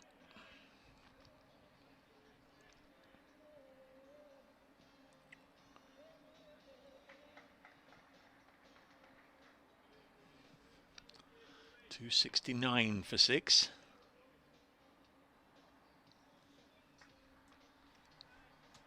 Really is very pleasant conditions, best of the day by quite some distance now.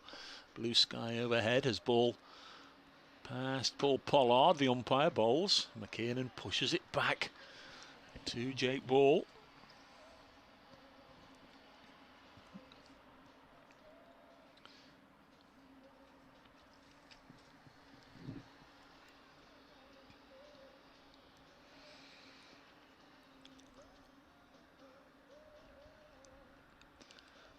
Pace bowler turns. Sets off, running away from us, kicking his heels up and bowls, and McKiernan just happy to push it out onto the offside to Joe Clark. No run taken, so 24 overs remain. 269 for 6. That's 7 overs that have been negotiated with this second new ball. Bit of a chat going on between Stephen Mullaney and Jake Ball. Tom Moore's the wicket-keeper there. Samit Patel also keen to get involved.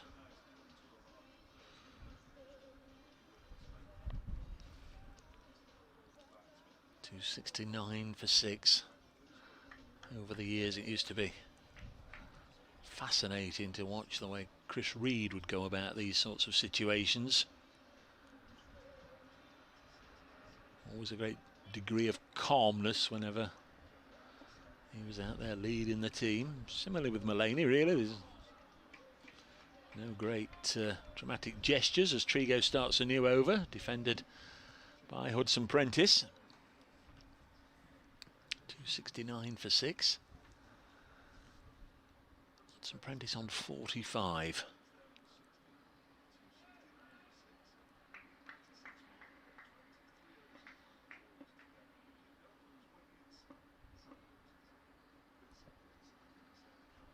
Trigo in again, he bowls, take a single there, forcing it away out into the open spaces, square of the wicket on the offside. Chris Nash comes in. Could be quite a dramatic conclusion one way or another to this one if they can just keep ticking the board over and keep those 4 wickets in hand and got inside the last 10 overs and decide to have a dart for it. It could be very interesting. Of course, that could have help Nottinghamshire if the nearer they get to a victory target, they do go for 1 or 2 big shots. Here's Trigo bowling down the leg side. That'll be 4 runs. Now, did it brush anything? No, 4 byes. It was a difficult one for Tom Moores because it went down the leg side and deviated away from him and runs away down to the rope down below us. 4 byes. Looked to be a pacey delivery from Trigo as well, or maybe just because it whizzed past everybody and down here and then thudded into the boards, perhaps giving that impression. But that's another handy 4 runs. 91 more required. 274 for 6. Peter Trigo won't have been too amused, but it was slightly ill-directed. Here he comes again to Matty McKiernan. He's hit him on the pad here. They're asking for the finger to go up, and again Neil Malinder had a good look at it and says not out, and he's turned to Jake Ball there. And Jake said, and Jake's the last one on the planet to have had a bit of a snarl. And, missing Jake, missing. Might have been. 274 for 6. Some useful runs, Mr. Fletcher. Yeah, well, just saying in there, look up at the partnership, it's got up to 40 now, hasn't it? And they're going along at a nice clip as well, at they're going along at the moment at 3.8, which is more than enough. But we'll see. The Trigo to bowl to McKiernan. Bowls and well dug out. You're happy to be proved wrong.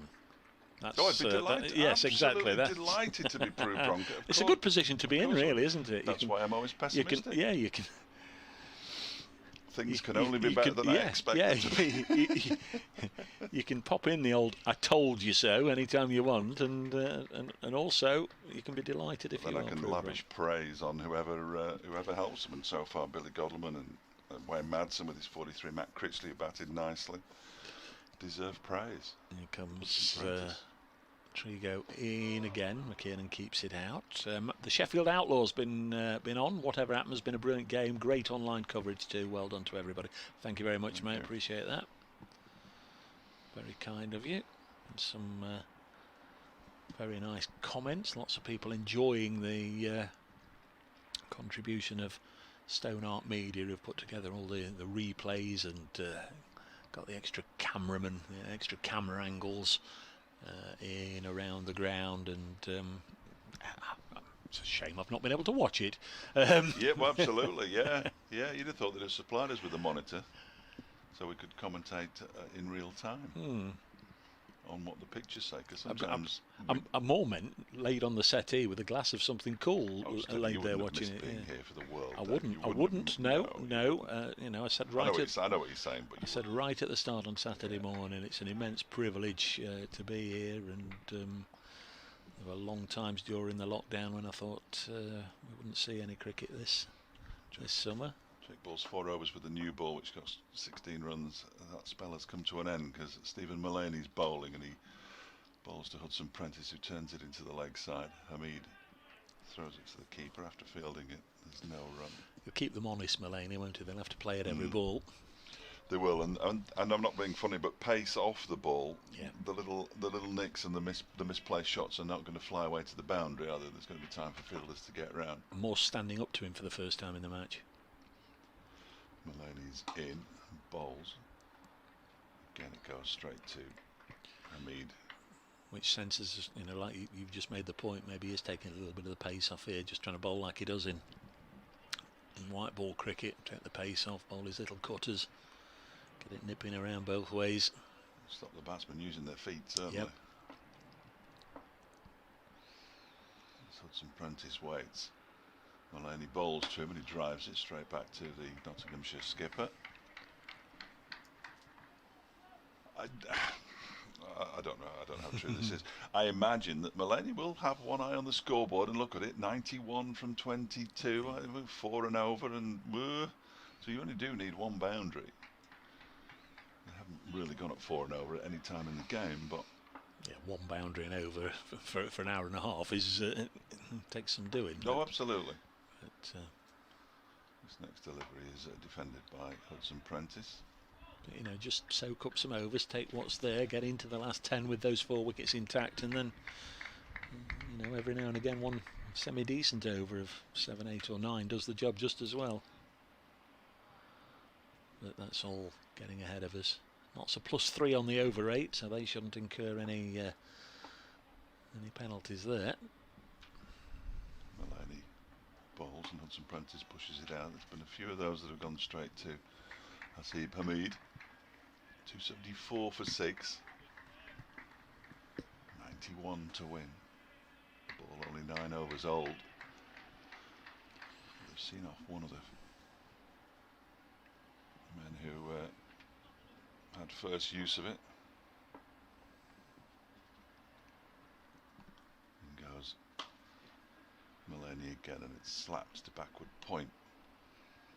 Hudson Prentice will pick up a single from the final delivery of the over 17 overs, 7 maidens, 1 for 22. Stephen Mullaney. It's clear that they're not going to score many runs off him. You compare that to Peter Trigo, who's bowled 1 over more but conceded an extra 30 runs despite having bowled 6 maidens as well. Yeah. 1 for 52. 2 different types of bowlers, of course, and that pace off is very difficult for batsmen. In the ODI at the Aegis Bowl, England batting 230 for 7 after 36 overs. Century for Owen Morgan and 50 for Tom Banton. They're both out. And they've recently been followed back by Billings and Moeen Ali, David Willey and Tom Curran at the crease. 230 for 7 England in the ODI. It's going to be Peter Trigo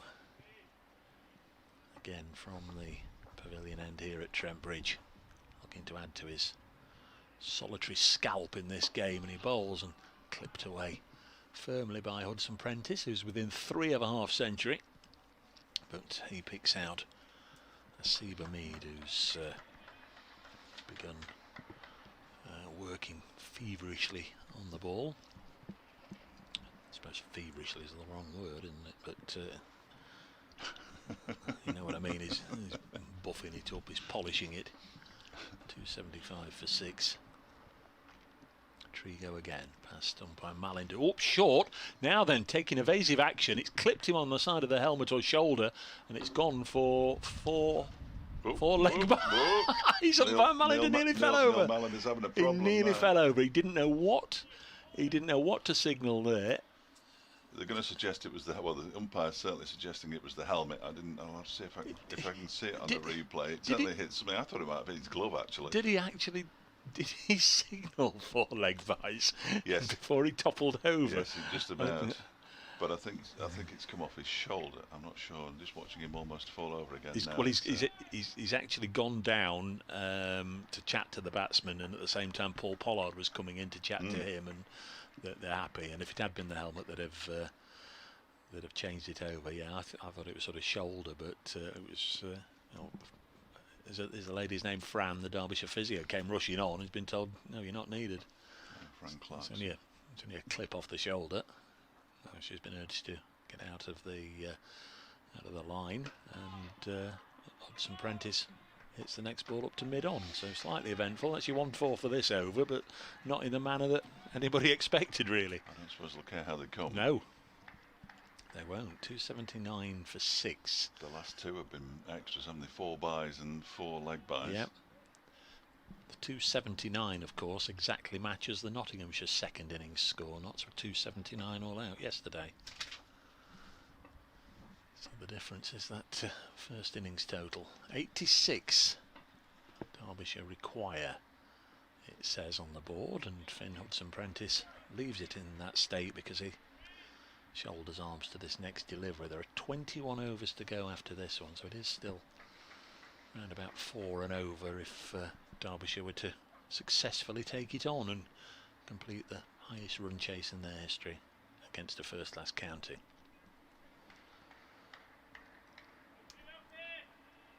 .279 for 6. The one time they have chased a higher score, I understand, was against the Australians of 1997, a relatively recent vintage.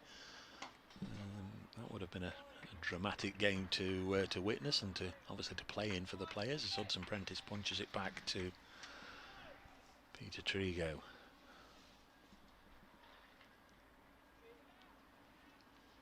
One ball left, and that will be 100 overs completed in the innings, so even I can work out that they're ticking along at 2.79 an over, but it also says it on the board as well. Current run rate. Trigo in bowls, and Hudson Prentice just happy to remain on 47. End of the over. Trigo through 19 overs, 1 for 52.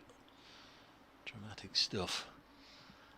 And must be time for a hand sanitising break because all the players are heading off to the boundary. Adam Oakley says, whatever the final result, both teams deserve a lot of credit for providing an intriguing game of cricket. As a Derbyshire supporter, it's been pleasing to see us show resolve in taking the game into the final session. We can take away many positives. Nottinghamshire would have been the favourites for promotion in a conventional season, and we've not been outclassed. Leicestershire will be an interesting game an interesting next game, particularly with them having several ex-Derbyshire players in their ranks. And I've got a query here from Wendy. He says, "Hi Dave, why can't I get?" It must be from Jeff Meakin. "Hi Dave, why can't I get Day 4 on YouTube? I have no idea. Genuinely, no idea. Your best bet is to go to one of the 2 clubs' websites, depending on who you support. I don't know if it makes any difference anyway." Or go to the ECB Live Play webpage, and it is a YouTube video that's on there, certainly, so that's where you can get it. Yeah. Yummy Bear's been in touch, pacing back and forwards between the living room and the kitchen. Loving the coverage, guys, helping us support the lads even if we can't be there. Been a great game of cricket, this, and shown pictures of the screen. He's got two up, one with our game on and one with the ODI on. There's a cricket fan for you. Good to hear from Yummy Bear, good to hear from Rachel. The live stream showing multiple camera angles, replays, pre and post match roundups, and of course the ball by ball comms has been really excellent and made not being there a little bit more bearable. Just thank you, Rach. Roger Cross, listening and watching you from the shores of Lake Geneva in Switzerland. Quite superb coverage. Amazing. Thank you both. You're very, very welcome, Roger. And Lake Geneva, I was there back in December. Well, in Geneva, not on the lake, as Mulaney comes in and bowls and it's defended. Is this your over or not? I've lost. Yes. I think it probably is. Yes. Sorry, I had a production message. Yes, I'll do the rest then. No, yes it is. Well, I've had Lisa on, and it might help. Good. It might help your correspondent. Thanks, Lisa. Dave, Wendy needs to go to YouTube, scroll across to the live part of the channel. That's how I found it anyway. There you go then. Excellent stuff. It is there. I know the pictures are there because I'm watching them. In comes Stephen Mulaney. It's defended by McKiernan back to him. Thanks, Lisa. Yes, thank you. 86 from 20 and a bit. Starting to creep up, but the boundaries every now and again, just it's the hope that kills you. It really is. It would be truly remarkable. It would be a fairly remarkable feat to save the game. It would be an even more remarkable achievement to win it. How disappointing would it be to fall 5 runs short? We'll get across that bridge when we get to it. Mulaney's in and bowls, and it's a wild swing there from Matty McKiernan. Thought the ball was there to drive. Just moved away from him. Potentially in the air and possibly off the pitch. Either way, he was unable to make connection. It would have been a good shot had he hit it.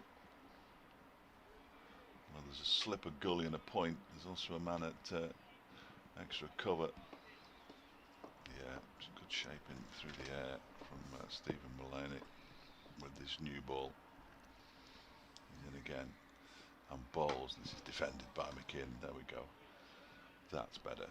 The trouble is if Mulaney's bowling at one end, they need 8 and over off the other end, and I think that is a tall order. Stephen Mulaney on course for his 8th maiden in 18 overs. Yeah, I don't know. The dynamic changes if you get down inside the last 10 and you've got wickets in hand.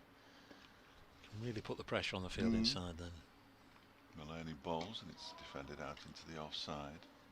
They'll have to have confidence in the players who are yet to come, and I wrote down Michael Cohen. He'll want to do well on his birthday, won't he? He batted for quite a long time in the first innings. Ben Aitchison showed he could bat 8 in 8 balls. Just needs to hang around a bit, and we know what Sam Connors can do because, as you quite correctly said, he's a record breaker, so he can hang around. Is it a dressing room that would be prepared to give everything for the victory? Well, that's what they say as Mulaney strikes the pad going down. You know what I'm saying? Yeah. We're right. Are we going to be prepared to, to walk away here We're with an prepared to honourable lose defeat in trying because to we've win. tried to win? Yeah, lose in trying to win. But you've got to get a bit closer than this, admittedly. Yes. There's no point going bang, bang, bang and lobbing 4 catches up. If you ended up losing by 80 runs now, everybody'd go, well, you've been thrashed. Yes. And they haven't been thrashed by any manner of means, but... Take it down into the last 10 and then have a go. Samit's going to have a go now, look. This will be interesting. This will be interesting. Do you think that's plausible, though? Take it down into the last 10 and have a go? Oh, yeah, I do. And the batsman to come, obviously, is the 3 major bowlers, taking out Lewis Rees, obviously. And they've just got to have the confidence in them, haven't they? The message will have to come out, presumably at a hand sanitisation break. The word can come out, and they can perhaps be given a few extra tactics. There are people, more people now on the dugout. 1 or 2 are wandering about, and there's a few nerves there because it is still quite a tight game. It is indeed. 279 for 6. Samit Patel from the pavilion end bowls, and Finn Hudson-Prentice gave himself a little bit of room there just to try and force it away. He's been on 47 for quite a while, and the temptation there, I guess, to have a bit of a go at Samit Patel is something that he's got to remove from his mind, but he saw that as an opportunity to try and cut his way to the ropes. Not a little bit funky with the field, 2 catching short extra covers as it's blocked. Steve Tancock's with us. Perfect way to spend the afternoon watching and listening to proper cricket. Thank you, Steve. Trust all is well. Steve, I'm sure, will have watched Somerset's victory. Big Somerset fan as this is pushed into the offside, fielded by Ben Duckett. Sharp bit of fielding there, but the batsman was never going to go for a run. The day began with Derbyshire on 129 for 1. Victory target is 365, by the way, is Samit Patel bowling, and Hudson-Prentice came a charging. We saw Matt Critchley do that just before tea and miss it and get stumped, and it doesn't look good when it goes horribly wrong like it did for Critchley. Stranded halfway down, stumped by the country mile. Here's Patel bowling once more, and Finn Hudson-Prentice will get a single here. Jake Ball shies at the stumps, and I think he'd have been home anyway. You know, I just wondered there if Finn Hudson-Prentice pulled up. I'm just checking on him as he was running. He didn't look to run too smoothly, and of course in the first innings he had to bat with a runner. Look,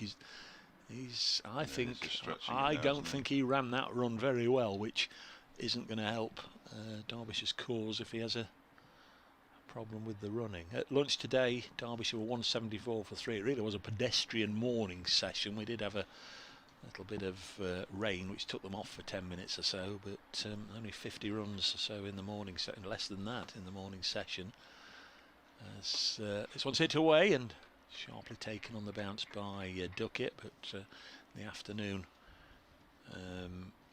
Godalming had gone in that morning session to Joey Everson, who then had to leave the field himself injured. It's the end of the over, by the way, 280 for 6, but in the afternoon session Jake Ball striking twice in quick succession, getting rid of Wayne Madsen and Harvey Hussain, and then before tea, as I say, Critchley found himself in no man's land, stumped by a country mile.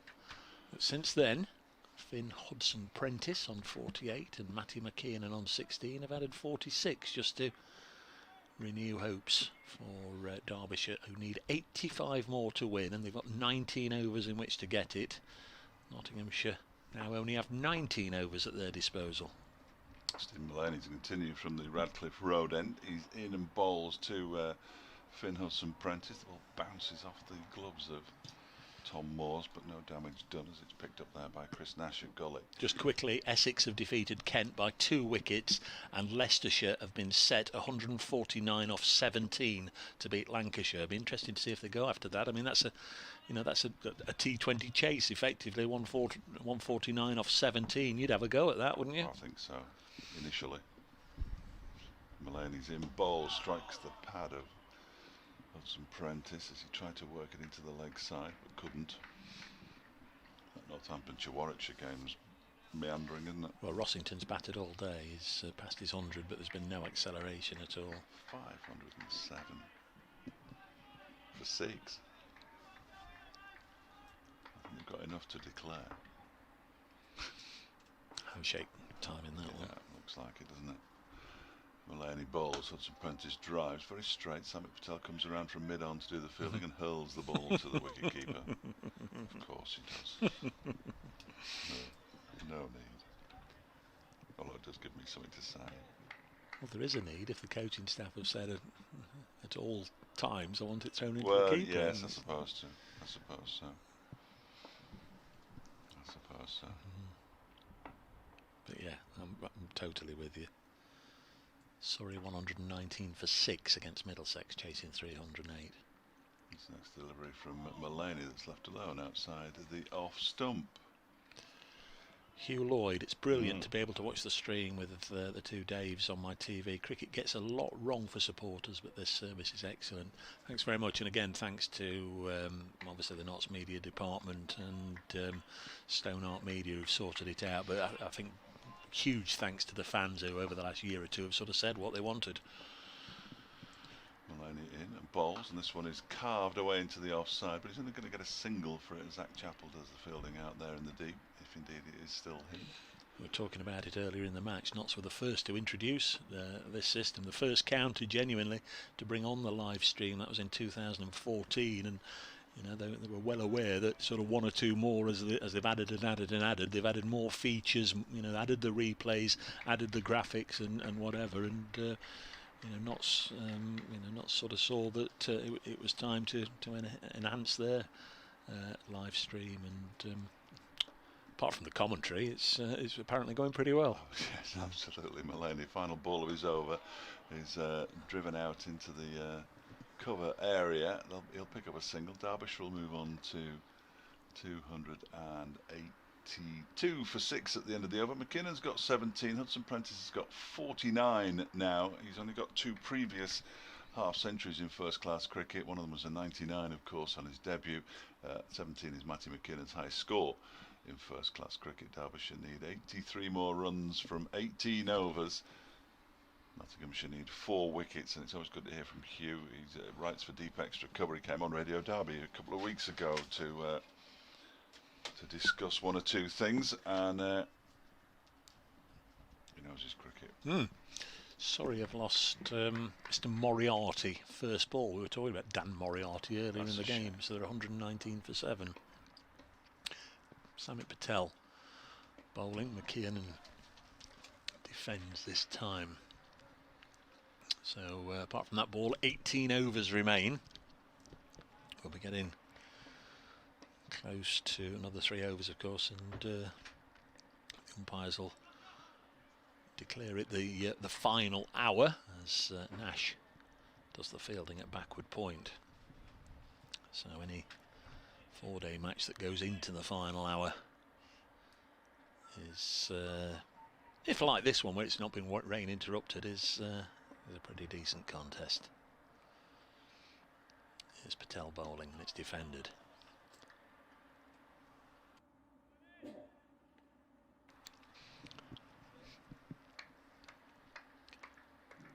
Caught that in the effects microphone. I had to turn all the other mics off for a moment there. I had to sneeze. Dave's gone next door to update the listeners to BBC Radio Derby. And a sneeze coming on. This one's chopped away by Matty McKiernan. It's pretty chilly today, to be fair. I don't think I've caught a cold though. Quite pleasant, pleasantly warm the first 3 days of the match, but it's been a chilly one today. 283 for 6, Derbyshire. Needing 82 in just over 17 overs. Next ball, that one turned a little bit from Patel. It's not evident from where we are because we're high up in the sky, we're not in line and trying to see between Tom Moores and the batsman, but from the movement of Moores and the oohs and ahs, it must have gone quite a way. But Hudson Prentice pushes this into the offside, and that will be his 50. Very well battered, the young man. That's a decent knock indeed under difficult circumstances. He's been at the crease for 150 minutes, so 2.5 hours, faced 120 balls, and hit 7 fours. And it is also the 50 partnership put on between this pair, 50 from 111 balls. It is also the end of the over. Derbyshire 284 for 6, and that means they require a further 81, and they've got 17 overs in which to get it.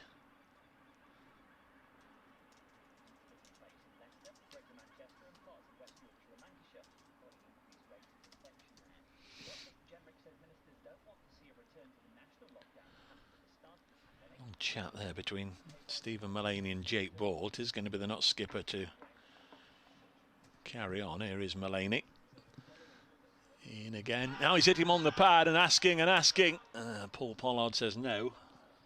Did look from here as if it was sliding down, but again we see Mullaney's enthusiasm. It's hung around down there. He clearly thought it was a a foregone conclusion that it would be given. Can't believe that it hasn't. Did look from here as if it was missing, but clearly from his reaction, I think he thinks that's one that should have gone in his favour. It's a gentle reminder for Hudson Prentice that he's got to be on his mettle. Mulaney bowls to him. This time he's pushed it pleasantly into the offside. Stopped with his wrong hand by Jake Ball. He dived to his left and reached over and stopped the ball with his right. And now he's got up rubbing his elbows and ouch. You can see he's saying ouch. He's got it though. One more. 285 for 6. Hudson Prentice on 51.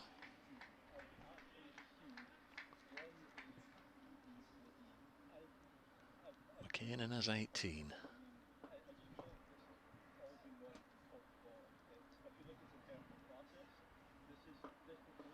Rob Collins says my money's on the draw with Derbyshire 9 down.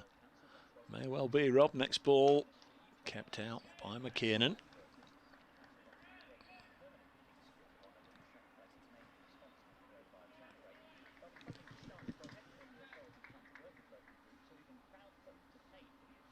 No Joey Everson for the not skipper to turn to. Jake Ball and Peter Trigo have had a go. He's not used Tom Barber in this session. Not been used since the second new ball was taken. He's been quite expensive today, Barber. This one's been clipped away by McKiernan off his hips. They've run the first one and that's all they'll get.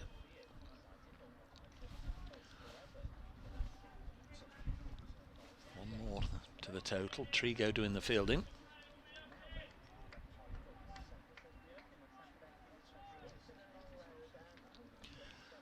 Breeze picking up again. Blowing all our paperwork around. There's Mulaney bowling to Hudson Prentice, who's just fiddled at this one outside his off stump and run it down to third man for 4. It's a very, very useful boundary again, where it's still very much game on for both sides here. Derbyshire now 290 for 6. They've got 16 overs in which to bat, 75 needed for the victory. Nottinghamshire, of course, need 4 wickets. Stephen Mulaney's been fiddling his bowlers around after taking the second new ball. Himself and Samit Patel are on now. Finn Hudson Prentice is on 55 not out. He's the key man that Derbyshire will be relying on to get them home, not to need him out. Derbyshire 290 for 6, needing 75 more from 16 overs. There's Mulaney bowling, driven down the ground for 4. So back-to-back boundaries, and you can hear the Derbyshire contingent. That's a huge throaty roar from their dugout, and that was a nice shot. And Stephen Mulaney must just now be thinking, hang on a little minute here, we need to do something. I think he's just said to Jake Ball. I think he said to Jake Ball there, next one. Come back and sort it out. Yeah, the skipper went for back-to-back boundaries there. 71 needed from 16. Well, when I did the calculation for the news next door on Radio Derby, it was 5 and over. It's come down to below 4.5 and over from the last 16 overs. So Derbyshire in with a chance here, in with a chance of either winning the game or at least the very worst drawing it. So just 16 overs to go. And if we have a last hour here, I don't think we do actually. I think it's just a standard 90 over day. Samit Patel is going to bowl. Comes around the wicket and bowls to Matty McKiernan, who goes back and tries to force it away and does force it away into the offside. But Chris Nash is there, backward of square to do the fielding. Terrific effort from Finn Hudson Prentice. This, remember, batted with a runner in the first innings when Madsen came out with him. Had a thigh problem, didn't field yesterday. And Samit Patel is in again and bowls to McKiernan, and that one gets through everything. He's going to get a bye here. It was missed by wicketkeeper Tom Moores. It's missed everything, and I'm not sure how. Just went forward. He's got his back to us, of course. Going to have a look at the replay, but the trouble is that Samit Patel gets through his over so quickly that he's bowled his next ball before the previous one's actually shown. He's coming in now, beats everything. He had no idea where that one had gone, McKiernan. Hudson Prentice on strike now, takes a couple of steps down the track and they'll pick up another single as he pushes it up to a deepish mid-on. 296 for 6. Hudson Prentice on to 60. Is it too early to think about his maiden his maiden first-class century? Probably. In comes Patel and bowls, and McKiernan smothers any spin that might be there.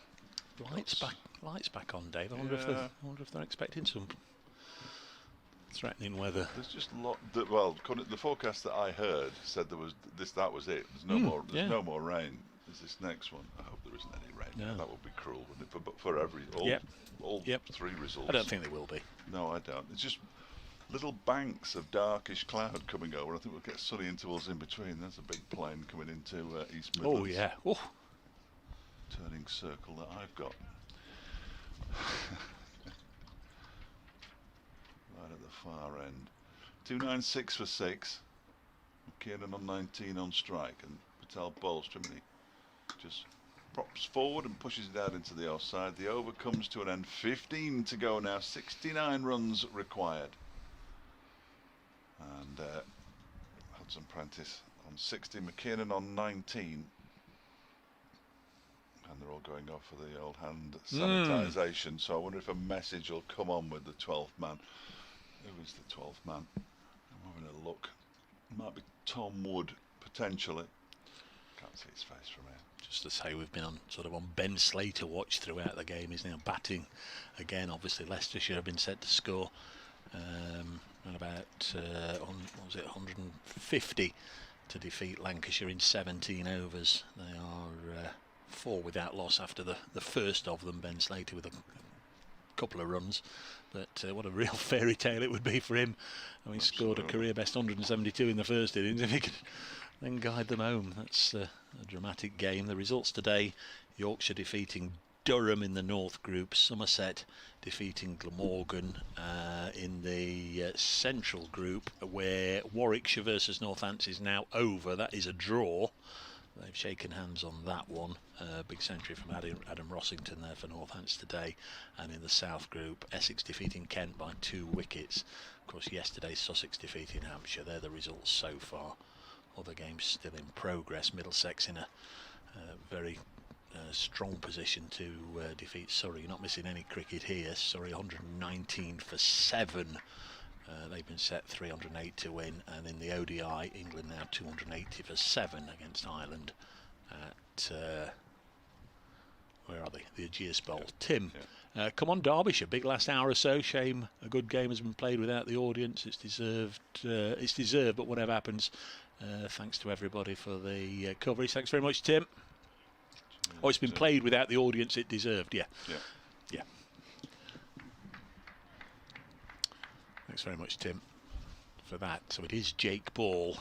Is this your end or mine? It's mine, isn't it? You have it, go on. It's Jake Ball from the Radcliffe Road end, replacing Stephen Mullaney. He's into Hudson Prentice. Really needs to unlock the unlock the hinges. I think we went down that route earlier, didn't we? Bowling to Hudson Prentice, who has 69 needed from 15 overs, all bar that one particular delivery. So the rate has come right down here for Derbyshire. 296 for 6. Very much on here. It's defended again by Finn Hudson Prentice. Not relying on Jake Ball to make the breakthrough. What will they be thinking in the little Derbyshire dugout over there? There's Michael Cohen, Ben Aitchison and Sam Connors to come. Michael Cohen due in next. It's his 22nd birthday and he's on his Derbyshire debut. What a story that would be for him if he's part of a winning team, or even if he's at the crease to get the winning runs. As some bowls again to Hudson Prentice. What a story it will be if he can get 40 out of these 69 runs to, as Dave says, get a maiden century. He's had a 99 before, hasn't he? if you were to get them home here, it would, I think, surpass that. Tremendous stuff. 296 for 6 as far as Derbyshire are concerned. The East Midlands Derby, the A52 Derby, call it what you like, but it's been a great game of cricket as this one's hit away into the offside, obviously, but does bounce a couple of times before reaching the subfielder Zach Chappell out on the Fox Road side of the ground. Wrote well in from that stand, the U Energy stand they now call it. They wrote well in, and Zach Chappell's 8 or 10 paces inside the ropes. But the ball was uppishly for a while. Had there been a conventional point there, it would have been straight to him. 297 for 6. And now Jake Ball to bowl to Matty McKiernan, who again just positioned himself nicely, opened the face, ran the ball into that same offside gap, gets down the other end. Shadows are getting stronger around the players. Particularly notice it when Jake Ball's running in, and you've got the shadows of the 6 floodlights all accompanying him as he makes his way in. Something we don't get at Derby when the lights are on, shadows. 298 for 6. 67 more to pull off a famous victory. Ball bowls chopped down into the ground, well stopped by Chris Nash on the bounce in the gully. The umpires took them off for bad light now, there'll be a riot. Well, there won't, because there's nobody here, but they might be in the box. It's certainly not dark enough for that. I mean, No. we can see blue sky, can't we? Yeah, they'll be okay. It's just this strange sort of, there'll be a name for it, Dave, and we've already established that neither of us know what the name is. We're not meteorologists. No. Or weathermen. Neither. 14 to go. Didn't notice what time the last hour was, but Well, is there a last hour in this? Oh, goodness knows, I don't know. Samit Patel bowls, it must be, you would have thought. yeah, when there's 15 to go, they will have. I should have noticed at the last over. Somebody will tell us downstairs. Because in the last hour you can squeeze in 16, 17, 18 overs Samit bowling. if you're of a like mind. In and bowls to McKinnon, and he plunges forward and defends. It's one of those. You know, it may be that you don't want that many overs to give the batsman a chance of getting the winning runs, or it might be if you're striving for wickets, you want extra overs.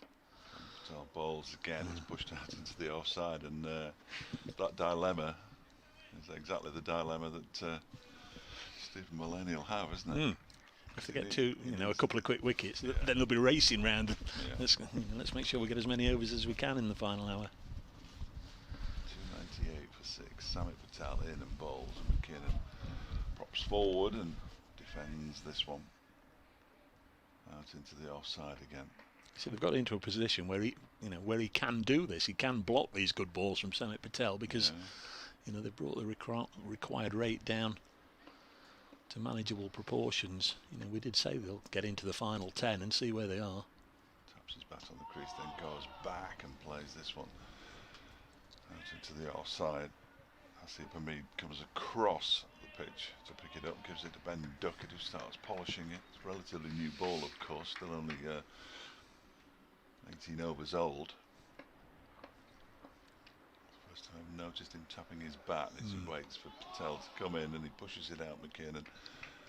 On the offside, a maiden from Samit Patel.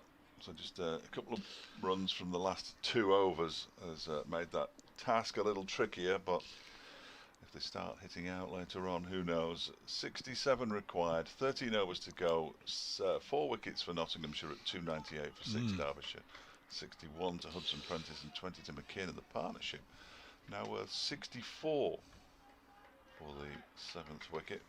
There's no discernible difference to what we're seeing with the second new ball. No, it's not. No, it hasn't done an awful lot, the wicket's just not really helped anybody, has it? It's been a decent wicket throughout the game. Everybody's been able to. Or it's given the bowlers a chance initially, but when the batsmen are in, they've been able to score freely. 298 for 6, but on this last day, Nottinghamshire would have been hoping for some wear and tear in it. They would have been hoping it would have brought some uneven bounce or extra little bit of turn for Samit Patel, but it's not really been there. There's no real marks on it, is there really? When you look at it, the bowlers have run in for 4 days and there's barely a mark on it. No. Completely unusual, of course, the scenario, because there's obviously been no cricket played on there all through the year. 298 for 6. His ball in again, dropped down in front of him by Hudson Prentice. Just the slightest of signs, or perhaps I'm reading too much into it, that just starting to get a little frenzied or frazzled by the fact that they haven't scored a run for a few balls. There's been 8 or 9 dot balls in a row here, and it just looked like he dropped that and wanted a single and was frustrated that he couldn't get a single. And like we say, there's time, there's plenty of time. 67 now, he's not that many. You can get that off. You can get that off 5 overs if you have a bit of a go right at the end, can't you? Yeah. There's balls, and it's been nicked, and diving across Ben Duckett was Stephen Mullaney, and Dave Straightaway's looking to try and catch the replay. Not sure it carried, but although the amount of time that he's taken to get off the floor suggests that you haven't seen the player's body language. My initial reaction was when it barely got off the ground as it came off the bat. Seeing it again now, and looks like he might have just popped one down there. I'm going to show a replay. Slow down, wasn't it? Yeah, I think Mullaney had to go for it. Here's Jake Paul bowling towards Hudson Prentice on 61. Now he chops it down again, and Stephen Mullaney feels Jake Ball had his hands up to his face all the way back to the end of his mark. Yeah, Mullaney did take a long time to get off the ground, didn't it? Which is often a sign. Well, it can also, in this situation, be a sign of frustration, can't it? Of course. We've got lots of people looking at the live stream. I can't see it. You've got one over on your side of the box, and you're having a bit of a look and can't tell. But small picture. Yeah, if anybody's got any views at Brace Cricket, at Fletch Sport, if it carried or not, as ball is in again, gone for the pull here and didn't properly get hold of it. Just duffs it away to Tom Barber, who again made the point 10 or 15 minutes or so ago. He's not been seen anywhere near this second new ball, Tom Barber. No. It's the only one not used. 299 for 6. Has been quick throughout the game, but he's gone for a few runs, and especially in this second innings hasn't managed to find a breakthrough. 66 required. Just one ball left in this over. Here's Ball. McKiernan on strike on 20. Bowls two. He's bowled him through his defences. Just looked for all the world as if Matty McKiernan had got everything in front of the stumps, and somehow the ball's got through there, and Jake Ball has flattened the off stump. And just when you need one of your key players to make a big impact, Jake Ball has done that. He's bowled Matty McKiernan, who's played beautifully for his 20. Batted for an hour and a half, 75 balls faced, 2 fours, very decent knock, helping Finn Hudson-Prentice for this 7th wicket partnership. But now he's gone, twisting the game. 299 for 7, Jake Ball's 3rd wicket of the day, and Nottinghamshire believe once again. You're right, he looked like he'd got everything behind him. Yeah. Hugely disappointed as he turned around to walk from the field. Michael Cohen will come out to join Finn Hudson-Prentice. Martin McKiernan out there for 89 minutes, an hour and a half. He batted. And it is Michael Cohen, smiling face. Birthday boy. He barely looks 22 on that picture, and he looks about 21. And it will be a recent picture, because he's only been here since the start of the season. And well, that changed the whole dynamic of everything. Finn Hudson-Prentice passing on some words of wisdom to his new partner. He looked to me, he wasn't there that long, was he, Cohen? But he looked to me like he fancied having a bit of a go in the first innings without actually doing it. Well, I asked him if the tail would wag as the Nottinghamshire tail had wagged in the first innings when we spoke to him at the end of day 1, I think.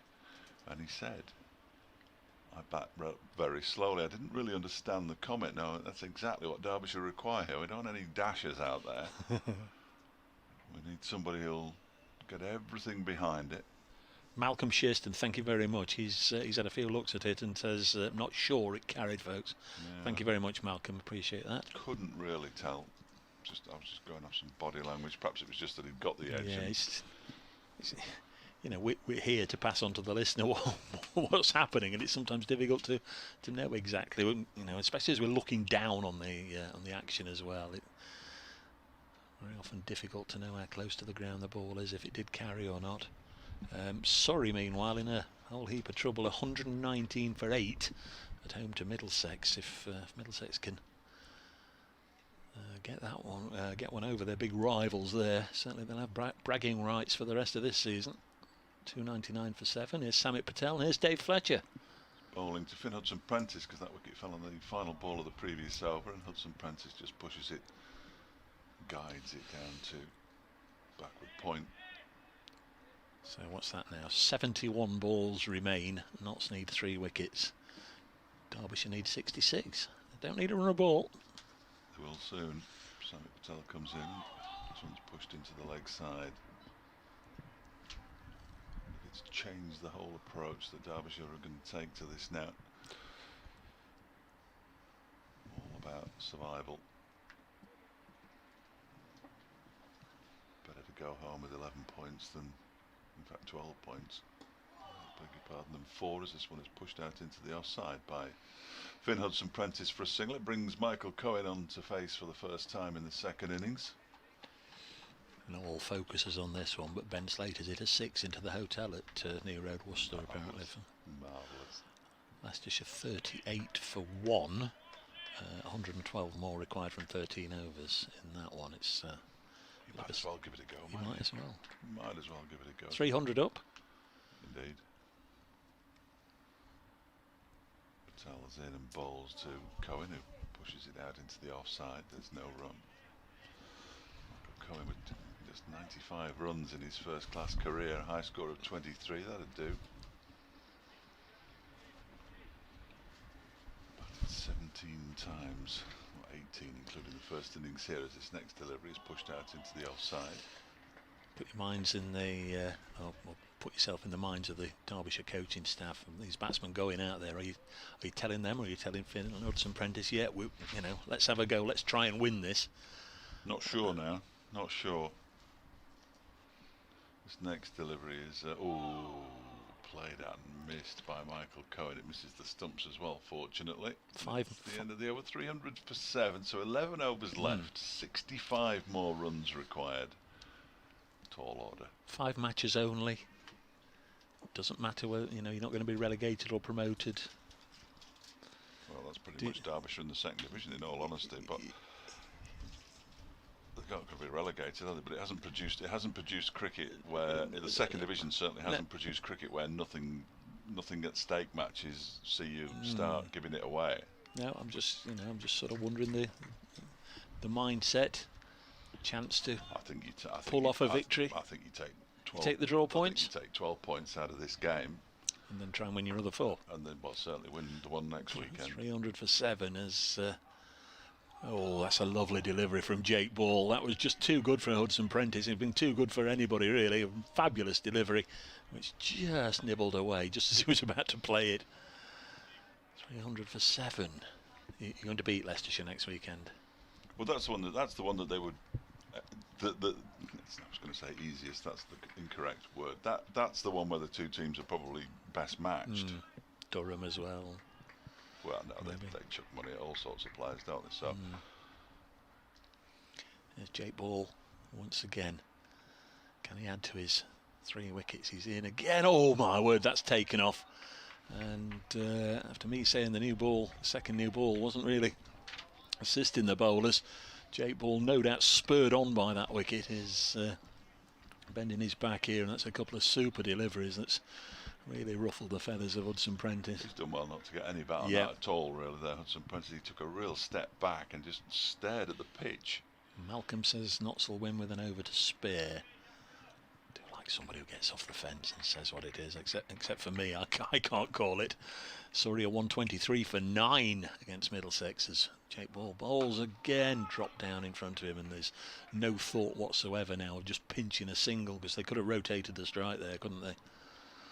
Yes, I think he'll look to try and protect Cohen a bit. Hudson Prentice, the man in, facing Jake Ball. Another winner. Worcestershire have defeated Gloucestershire by 8 wickets at Bristol. Well done, Worcestershire.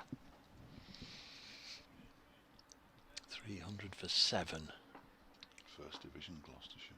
Yeah, Second Division Worcestershire. Yeah, that's another one that's been overturned as ball in again, bangs it in short, and Tom Moores has to No ball. go up the ladder and leap high to prevent it going over his head for what would have been 5 no balls. Or 6 no balls, isn't it? 'Cause you get 2 for the no ball. Yeah. Banged in short. I don't think we'll be saying First Division Gloucestershire for very long, in all honesty. Or First Division Northamptonshire, for that matter. 303 for 7. Jake Ball's going to go round the wicket to the left-handed Michael Cohen. 2 different types of bowler, if you like, 2 different challenges for the Derbyshire batsman. The pace of Jake Ball from one end, the slow left-arm spin of Samit from the other. Here's Ball bowling to Cohen, who had a bit of a waft at that one. Around for long if he plays shots like that, is he really? No, that wasn't a... What did he describe himself to you as? Slow. Yeah. Perhaps he's been told to get on with it. Yeah. Go out there and get on with it. Okay, yeah. Okay, Gaffer. I'm your man. Go out there, don't take any risks, but just get 60 from 10 overs. Because that's all that remains now. 10 overs and 2 balls. 62 balls, 62 runs required. That's for the Derbyshire win. Need to hang on, of course, for the draw, and Notts need 3 wickets. Here's Ball again. In and bowls nice and full. Eased away. Glorious shot by Cohen. Happy birthday, Michael Cohen, as he gets 4 runs through extra cover. Fabulous shot. Right, so he can bat. That was a lovely shot, wasn't it? Proved he can bat. Was in the slot. Can understand Jake Ball putting it up there, right up there. Trying to induce the edge. 307 for 7. Time for radio updates again for both of us. 5:30 on the final day. Went to many occasions last year where we were still broadcasting. 5:30 on the last day. Nottinghamshire losing a handful of matches inside 3 days last year. This has been a cracker, folks. I hope you've enjoyed the coverage as Jake Ball again in past Paul Pollard bowls, and Cohen looks in good order as he defends. End of that over, so 10 overs remain. 307 for 7, 58 needed.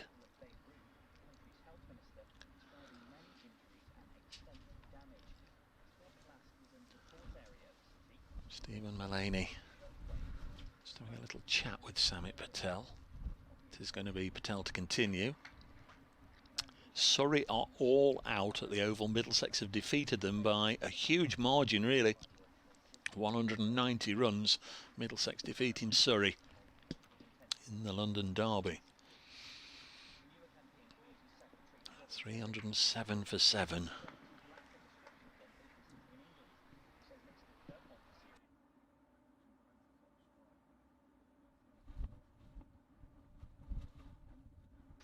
Here's Patel bowling, hit away for 4. That's a great shot from Hudson Prentice. Really is. Charge towards Patel. He's got a couple of fielders not too far away from him, catching at short extra cover, and he's drilled it between the pair of them for 4. Did say get inside the final 10 overs, and that's exactly what he's done. Moves on to 67. 54 needed. He bowls, he comes again. He's hit this one to Jake Ball at mid-on, who's deepish, but it went to him quickly. And once again, we're still not sure how this is going to turn out, but Nottinghamshire have now picked up a wicket since you were last with me. Jake Ball getting his 3rd wicket of the contest. bowling Matty McKiernan, who'd hung around for an hour and a half for his 20 runs. Finn Hudson-Prentice is there on 67 not out, and he's just started to go for his shots, which is worrying for Nottinghamshire. We're just inside the final 10 overs. Derbyshire need 54, Notts need 3 wickets at 311 for 7, and remember that victory target, 365.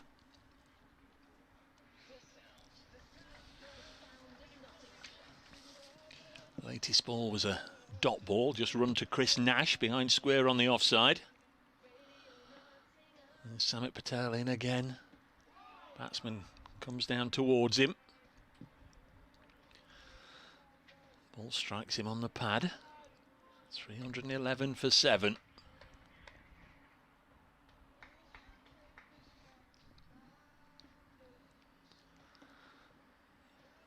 Patel bowls. Hudson-Prentice keeps this one out, and another over slips by. 112 overs have gone in the innings. So Derbyshire need 54 from 9 overs.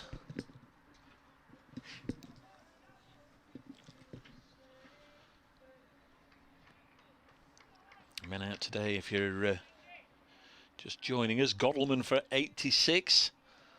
Deploy, you've got a century in the first innings, out for just 7. Wayne Madsen made 43, Harvey Hussain 3, Matt Critchley 35, and Matty McKiernan for 20. Finn Hudson-Prentice is 67 not out. Peter Trigo picked up 1 wicket last night. Joey Everson, Stephen Mullaney and Samit Patel have all got 1 wicket, and Jake Ball has got 3, and it's going to be Jake Ball to continue. 311 for 7. Notts have got 2 men out behind square on the leg side.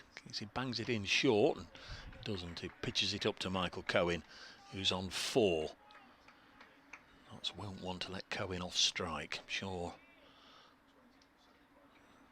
the chances of victory would, at the moment, centre on dismissing Cohen, Aitchison and Connors, because Hudson-Prentice been there for a couple of hours, not made too many mistakes, and to keep him off strike and attack the other end. Here's ball in to Cohen, who's chopped it away, and he's going to get runs. He's going to get 4 runs here. It's his second boundary. Just guided it away through gully, and there was just too much pace on it down there. The ball raced away over the ropes before. Tom Barber down there couldn't get anywhere near it. No fault to the fielder. Just deftly played. 315 for 7. Cohen's on 8. 50, exactly 50 required. And there are 8 overs and 4 balls remaining. 50 from 52. There's ball in again. Another 1 at least here as he's clipped it down to long leg. Zach Chappell's there. Sharp bit of fielding from Chappell. Single only. 49 required from 51 balls by Derbyshire. 3 wickets required by Nottinghamshire. 2 youngsters, Sam Connors and Ben Aitchison, still in the hutch. Aitchison on his first class debut, Connors playing his second game. Quite an extraordinary tale they'll have to tell if Derbyshire can get home, as ball comes in to Hudson-Prentice on 67. Make that 68 as he calmly does the right thing, just takes a single. Out to Zach Chappell, who's lost his floppy sun hat. Just got to be careful the wind doesn't come and gust it away, send it frisbeeing away across the outfield, but he gathers it. 317 for 7. Terrific bit of bowling by Jake Ball to get rid of McKiernan. Early ball removing Wayne Madsen, LBW, and another fine delivery to dismiss Harvey Hussain. Can he find something similar to the left-handed Cohen down the leg side? That's 4. That's 4. Now, was it a leg bye, or did he get anything on it? No, the umpire taps his knee, so 4 leg byes. Pacey delivery from Jake Ball, but just swinging into the pads of Cohen, and it deflected away past the wicket-keeper for 4. And he runs for Derbyshire. They require 44 more, 321 for 7. 8 overs after this one. Lots of encouragement for Jake Ball, but one or two of these Nottinghamshire fielders might just be starting to think, I wonder if. Can't afford to think like that right now. They need to press for wickets and ball bowls, and in truth I don't think Cohen knew where that had gone. He's got a single again out to Chappell, but wasn't looking to play it there, and it's the end of the over. The good news for Notts is that Cohen will be back on strike. The bad news is he's started scoring a few runs here. Moved into double figures, 10 from 11 balls. 322 for 7, and if Michael Cohen can carry on with that sort of scoring rate over the next 3 or 4 overs, Derbyshire won't need so many. They're 43 away from victory, 322 for 7. And there are 48 deliveries remaining, 43 from 48. As once again I'm joined by Dave Fletcher. Just suggested there that they're putting the Derbyshire fans who are listening through the ringer here. It's been a terrific game of cricket, whatever happens, but Derbyshire will want to take at least 12 points out of it. Samit Patel begins a new over. Oh, that's a miscue off the toe end of Michael Cohen's bat as he tried an expansive shot. Cohen's raced on to 10. Hudson Prentice looks cool as a cucumber, leaning on his bat at the non-striker's end as Patel comes in and bowls to Cohen, who tries to chop this one away. It misses the stumps. It smacks into some part of Tom Moore's that hurts more than others. And he gets up rather gingerly. And Finn Hudson Prentice calls Cohen down for a chat. Touch of bats. Samit Patel wants to join the conversation. And Cohen, I think, probably being told not to try too hard. Don't try and smash every ball to the boundary. Like I'm giving professional cricketers advice, this next delivery. There you go, that's all you need to do. Just play it out backward of square on the offside, get a single, and let Finn Hudson Prentice do the rest. 68 from 149 for him, 11 to Cohen. 323 for 7, 42 to win. They're going to run out of overs. Unbelievable. Unbelievable. Who thought we'd have been at this? I will openly admit, and as Alex Hughes and Dustin Melton are my witness, I didn't think we'd be here at this point. So fair play. It's a magnificent game of cricket, actually, taking it in isolation. Tell bowls, this is clubbed into the leg side. Only get a single there, Hudson Prentice. He wanted more. Now he's got a bit of a dilemma. There's still 2 balls left of the over. It fooled me last time when he got to 19.0 on the board, and I thought, well, why is that not the end of the over? It's because he's got 0.1 at the end of it, and it fooled me completely. It's because he finished Joey Everson's over when Everson had to go off after bowling 5 balls, just injuring his foot. Yeah. He's in again now on bowls, and that's just guided into the offside, backward of square by Michael Cohen. He needs a single here, does Finn Hudson Prentice. Although having said that, Michael Cohen got a 4 off a bit of an edge down to wide third man off the previous over ball by Jake Ball. Difficult to plug all these gaps, isn't it? Cohen just seemed to be able to take a single there at ease. This next delivery is pushed backward of square on the offside, and you could hear the South African no from Michael Cohen at the far end. So the over comes to an end. There are 7 overs to go, which if Samit continues to bowl from one end means we won't be too far away from finishing around 6 o'clock. Hudson Prentice has 69. That's if we don't finish before, of course. Cohen has 12. They need 40 from 7 overs. 40 from 42 balls. Notts a +3 on the over rate, and I only mention that because there might be 1 or 2 rather lengthy chats the closer that Derbyshire get to pulling off this victory. Remember, if they get there, it'll be their highest in first class in their first class history against another county. And as much as I don't like doing production on the air, just had an instruction that if it gets close, Indeed. I'll nip through to medium Yes, wave. Indeed. 325. But believe you me, Dave, I shan't be abandoning it. Here's Jake Ball round the wicket, bowls and forced away. Good stop by Peter Trigo. They take a single. Stop, wasn't it? That was travelling. Yeah. It's got the short boundary to the offside. Ben Slater out for, I think it was 26 in the Leicestershire second innings a moment or two ago. 326 for 7. Got a run chase of their own on there.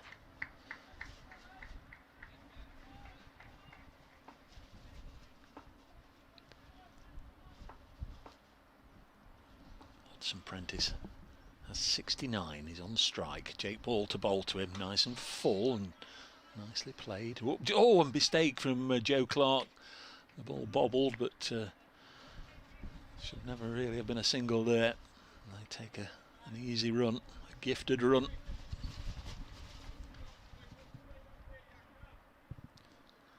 .327 for 7, 38 more needed. Could still flip-flop back the other way if Notts can get a wicket, but right now this pair have added 28 and seemingly taking Derbyshire very close to the finishing line. Jake Ball certainly being well used. This is his 31st over, 3 for 77. Here is the England international. Bowls, 4 runs. Michael Cohen. Listen to the roar. Terrific roar from the Derbyshire contingent. Those sat over by the pavilion or by the dugout. Wow. I'm sure collectively all of them let out at the same time a roar. Remember Michael Cohen on his 22nd birthday, making his Derbyshire debut. He's 17 not out from 17. Jake Ball striving to get it right up there, and Cohen punched it away through the offside for 4. Fabulous shot, 34 more needed. You don't want to get Jake Ball angry though, do you? Come on, Mike, just play the next one nice and gently. Show him a bit of respect. Still 6 overs and 3 balls to go. So manufactured a situation here where, you know, it's not really a... Hang on, he's going to back away here. It's not quite ready, Michael Cohen. Jake Ball giving him a bit of a stare. Yeah, They've manufactured a situation. No, where you know, they don't have to do anything silly, do they? No, they don't. It's remarkable, absolutely remarkable. 3-3-1 for 7. Here is Ball in to Michael Cohen, the bouncer, and he's tried to play the uppercut, tried to play all sorts of things, and 1 for the over is all that's called. The batsman might think he's a little unlucky there, not to. Yeah, I think it was okay. Yeah. If the bowler's not got a bouncer left in his arm, no, exactly. Gone, no, I'm with you, but we have seen 1 or 2 called in this game. We've seen 2 in this game, yeah. 2, 1 from each side. 3-3-1 for 7. It's a precious dot ball. Gets us closer to the finish, but we still don't know what the outcome will be as Ball bowls again, and that's a lovely Yorker, and Michael Cohen jabs down on it. He's fairly short of stature, Michael Cohen. He's had quite an extraordinary first game for Derbyshire, reputation of being a decent quick bowler. We didn't see him on the first morning as Nottinghamshire's openers put on 109 before lunch. We won't use the new South African quick bowler then. Came on after lunch.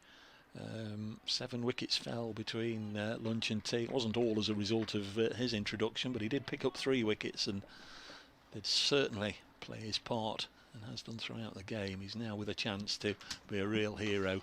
Stuff of folklore, I guess, as this is pushed back to Ball, although Finn Hudson-Prentice on 70 at the other end. He's going to take a good slice of the plaudits. So to Billy Godleman, that excellent 86 to set the platform. 43, a patient 43 from Madsen.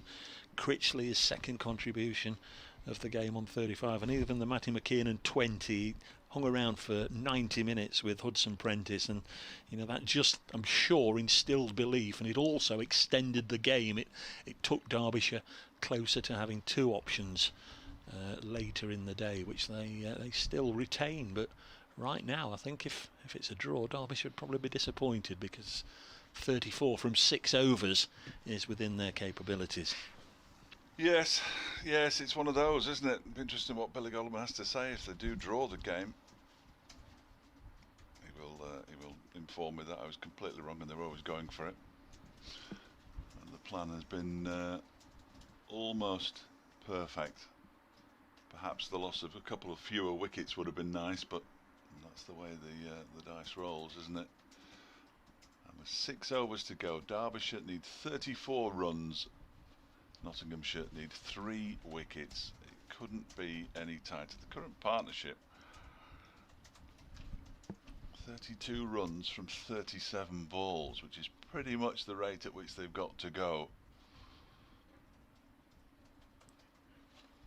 if they are to get across the line. And Finn Hudson-Prentice will be on strike for the start of a new Samit Patel over. 20 overs and 1 ball, 1 for 57, couple of maidens in there.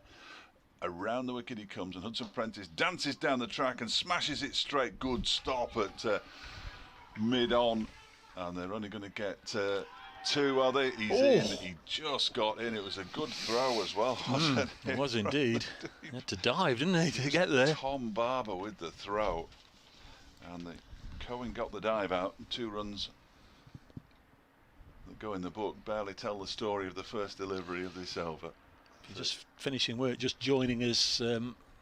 Dramatic contesting process.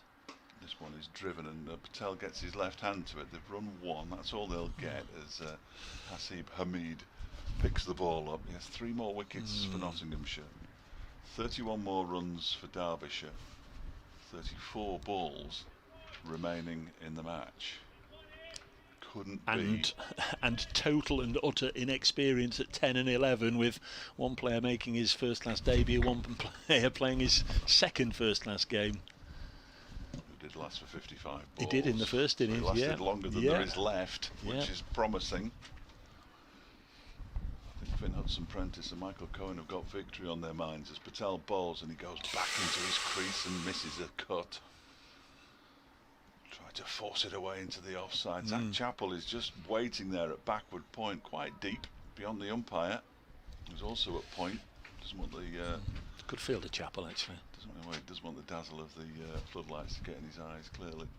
As he comes in and balls again, Patel. That one is guided off an edge. There's 2 runs here, is there? No, just the 1. Finn Hudson-Prentice says, I'll settle for 1 as Chappell jogs back to the boundary to pick up and throw in. 3:35 for 7, 30 to win. Dramatic game between Lancashire and Leicestershire as well in the North Group. Leicestershire requires 69 runs from 7 wickets. They're 61 for 2. Had the better of that game, need 69 from 7. Similar position to Derbyshire, but with more wickets in hand. Yeah. Patel comes in around the wicket again, balls to Finn Hudson-Prentice, who does force this out towards the cover boundary. Single ball would get them there. Yeah, and I was just going to say, make the same point, and the fielders are getting deeper. There were 5 out then.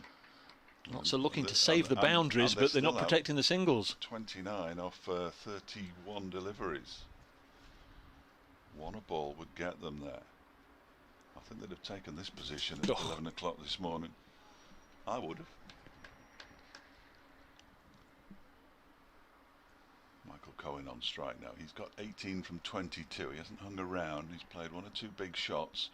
Samit Patel comes in and bowls to him, and he just guides this off an edge. I'm sure he guided that. It was a thick edge, and they're coming back for a second as well. Stephen Mullaney is in at slip, but he's very, very straight, as you would expect for a slipper who's fielding to a spin bowler. They get 2 off the last ball of the over, which means Finn Hudson-Prentice will be on strike. Cohen moves on to 20. 3:38 for 7. 30 balls to go. They need 27 to win.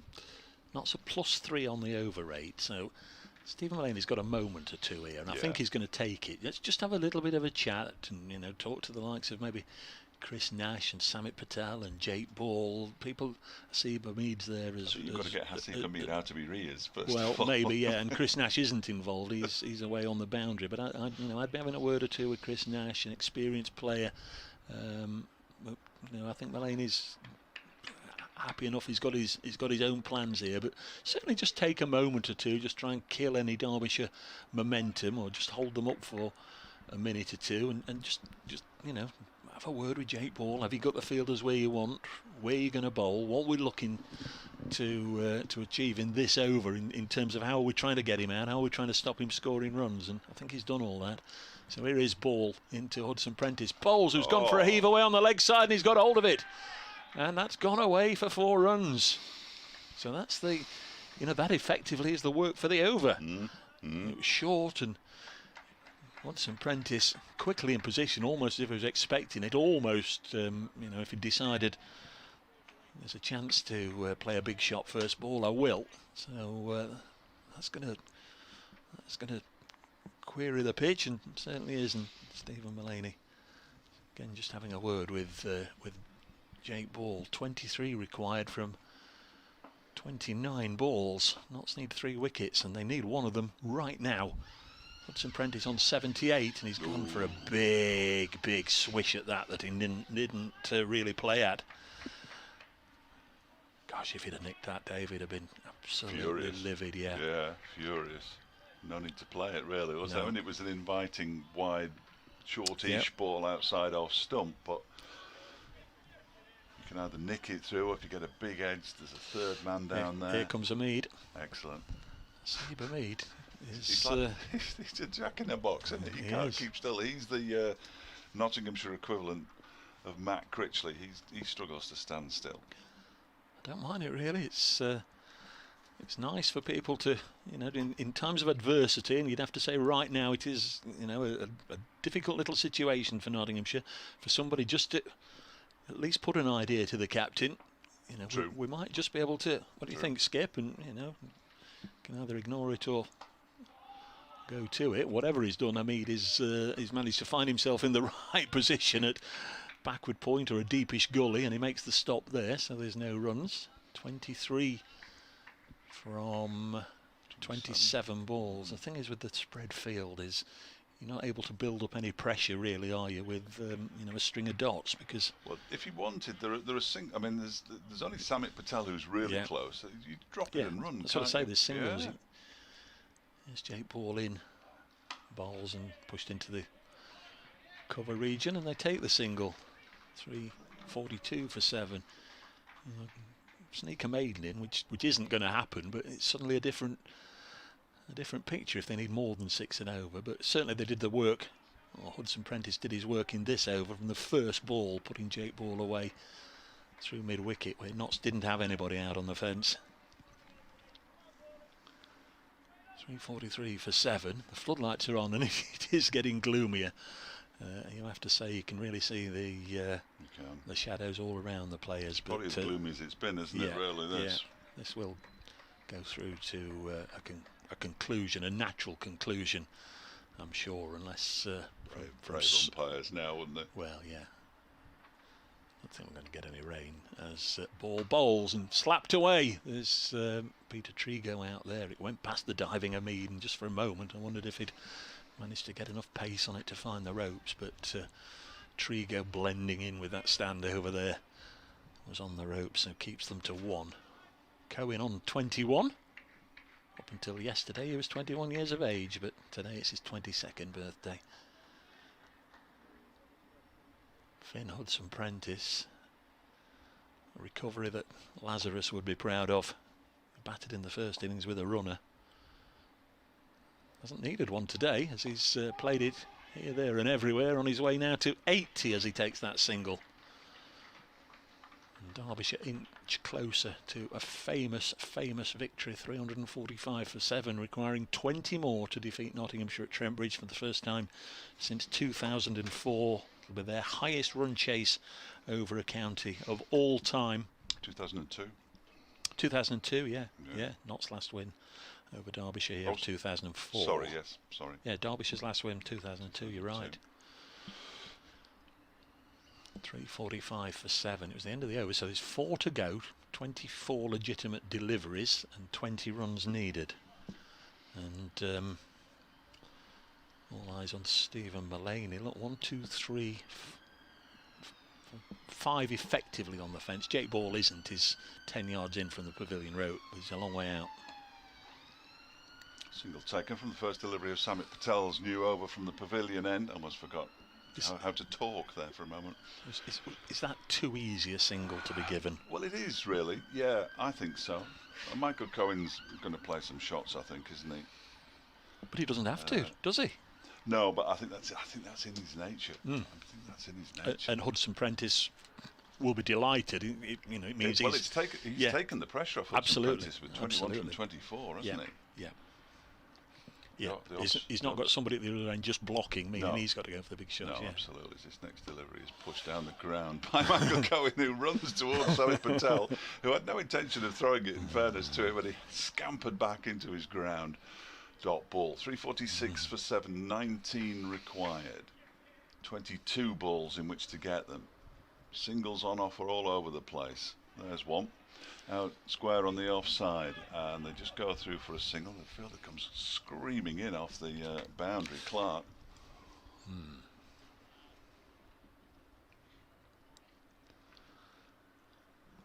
And they move to 347 for 7. Captains at slip. I don't know. Would have a slip.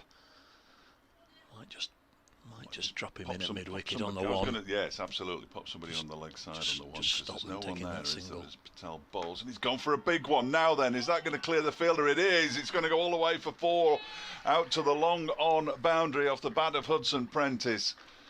350s up, that's immaterial. 351 for 7, 14 runs to win. This is remarkable. Had Jake Ball been on the fence, I mean, he was told to stand where he was, sort of 10 yards in, but had he been on the fence, I mean, we'll never know if he'd played that shot, but it would have been right down his throat. Yes. Landed about, 5 yards inside the rope, 10 yards. Yeah, but it was in the air a long time, wasn't it? Yes. Had he been on the fence, he'd have come in and got it. No big shots required now. 14 to win for Derbyshire. Samit Patel comes in and bowls, and there's the single, the comfortable single out into the leg side. 352 for 7. Really, there are 19 balls to go. Yeah. And it just seemed an awful lot for a 13 off 19. 13 off 19. It's going to happen in the news, isn't it? I can feel it. I should be nipping next door at the end of this Samit Patel over. This is the final ball from it. Michael Cohen's on strike. Comes in and bowls to him, and he misses it. Goes past the edge of his bat and through to Steve Moores, to Peter Moores, that's his dad, to Tom Moores. And yes, initially I thought he'd blocked it, but it had actually taken the edge. I'm getting too excited, Dave. Thanks very much to Dave Fletcher off next door to do his update. I'm sure he'll be back at some point. And by then we'll, I'm sure, either know the result of this one or be very close to knowing the result of this one. Still going to be Jake Ball. 32 overs, 9 maidens, 3 for 88 for Ball in this Derbyshire second innings. Derbyshire require 13.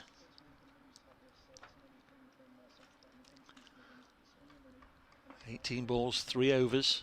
Hudson Prentice on strike on 86.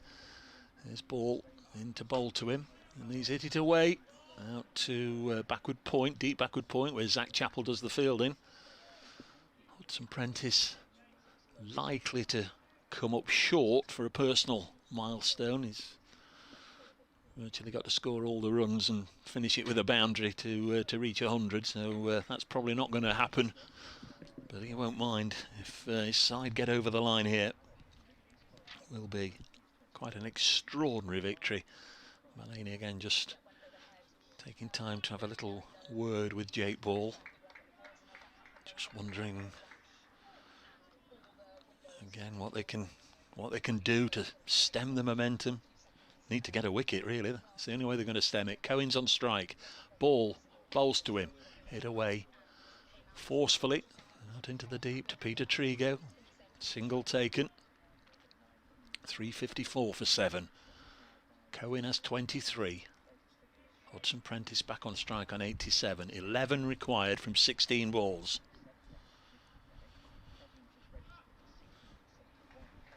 Been a magnificent run chase. Derbyshire starting the day on 129 for 1, 174 for 3 at lunch, and 240 for 6 at tea. Here's ball. In again, Bowles. Again, just a little chop into the offside and take the single.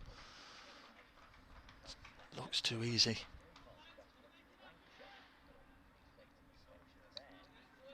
Shadows are very, very strong out there. It's not going to be dark enough to force them off the field, but obviously is fairly gloomy. Notts would be hoping that if they could get a wicket, it might be difficult for the incoming batsman to pick it up now. I'm sure it looks brighter on the screens than it is here at Trent Bridge as ball bowls and bangs that one in short. Cohen ducks underneath it, doesn't get anything on it. It's a dot ball, but Derbyshire have time. 10 needed from 14 balls now. 355 for 7. 2 balls left in this over.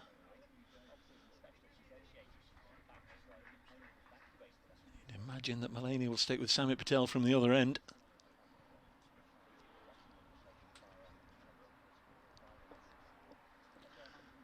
There's ball once more.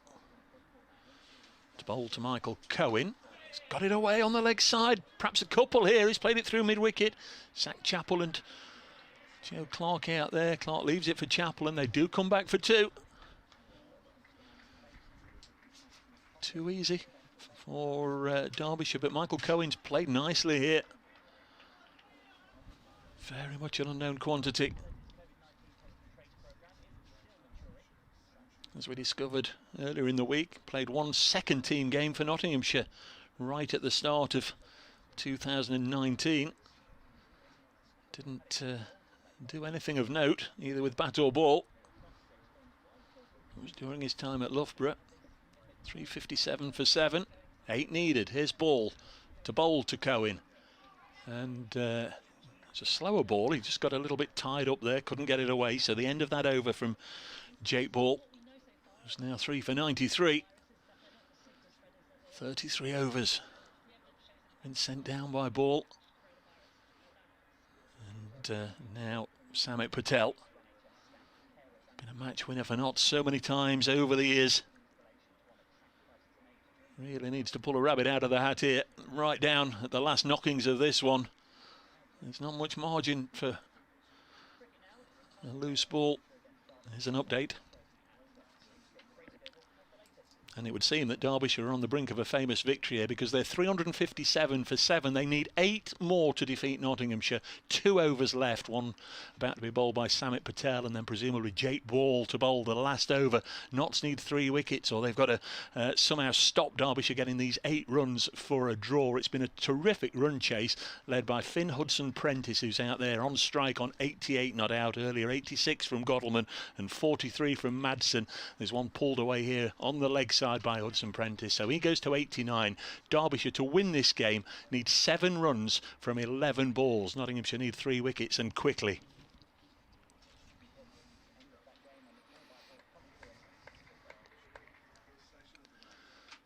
.358 for 7. Single taken then by Hudson-Prentice, moving to 89. Cohen is on strike. It's a short leg. Oh, this was nearly hit straight back to Patel. He mistimed it. Flighted ball from Samit Patel and Cohen was through the shot and just didn't quite hit it hard enough. It almost got back to Patel on the full. 358 for 7. Heart in mouth time. This time he's edged it behind square to Zach Chappell and he set off running to be sent back quickly because Chappell was onto it. So a couple of dot balls there from Samit Patel. Just reducing the equation a little bit, but it's 7 now from 9 balls. Patel to Cohen. I'm sure he'll go after this one. Oh, and he's edged it wide of Stephen Mullaney and it might run down here to the ropes. Zach Chappell's after it. He's giving everything. He's lost his floppy son out and he drags it back just inside the rope. And they settle for 2. And Zach Chappell did really well there to get down quickly to this boundary and prevent the ball from going over the ropes, and he saved a couple of runs there. 5 are now needed, but that saved a couple of runs. 5 from 8 deliveries. Michael Cohen on 27, not out. He's on strike, the young left-hander. He's gone to chop this one away to Chappell again, who puts in the sliding stop, and there's no run. So 7 balls remain. 5 needed from 7. England's Jake Ball to undoubtedly bowl the final over. Can Samit Patel manage to make this a dot ball? In fact, Mulaney's pushing all the fielders out. 1, 2, 3, 4, 5, 6, 7. Disappear out. So he's trying to protect a boundary. He's giving Cohen 1, which may or may not be the right tactic, but that's what he's gone for, and they've gone for the LBW here, as Cohen went for an extravagant reverse slog, really. Moved across his stumps and twiddled the bat round as if to hit it right-handed away, missed it, was struck on the pad. A confident appeal turned down, and that's the end of Samit Patel's work. 23.1 overs for Samit Patel, 2 maidens and 1 for 74. He finished an over earlier when Joey Everson had to go off injured. But Patel, through his work, 1 for 74. It was a dot ball then, so 5 needed from the final over. And Jake Ball to bowl.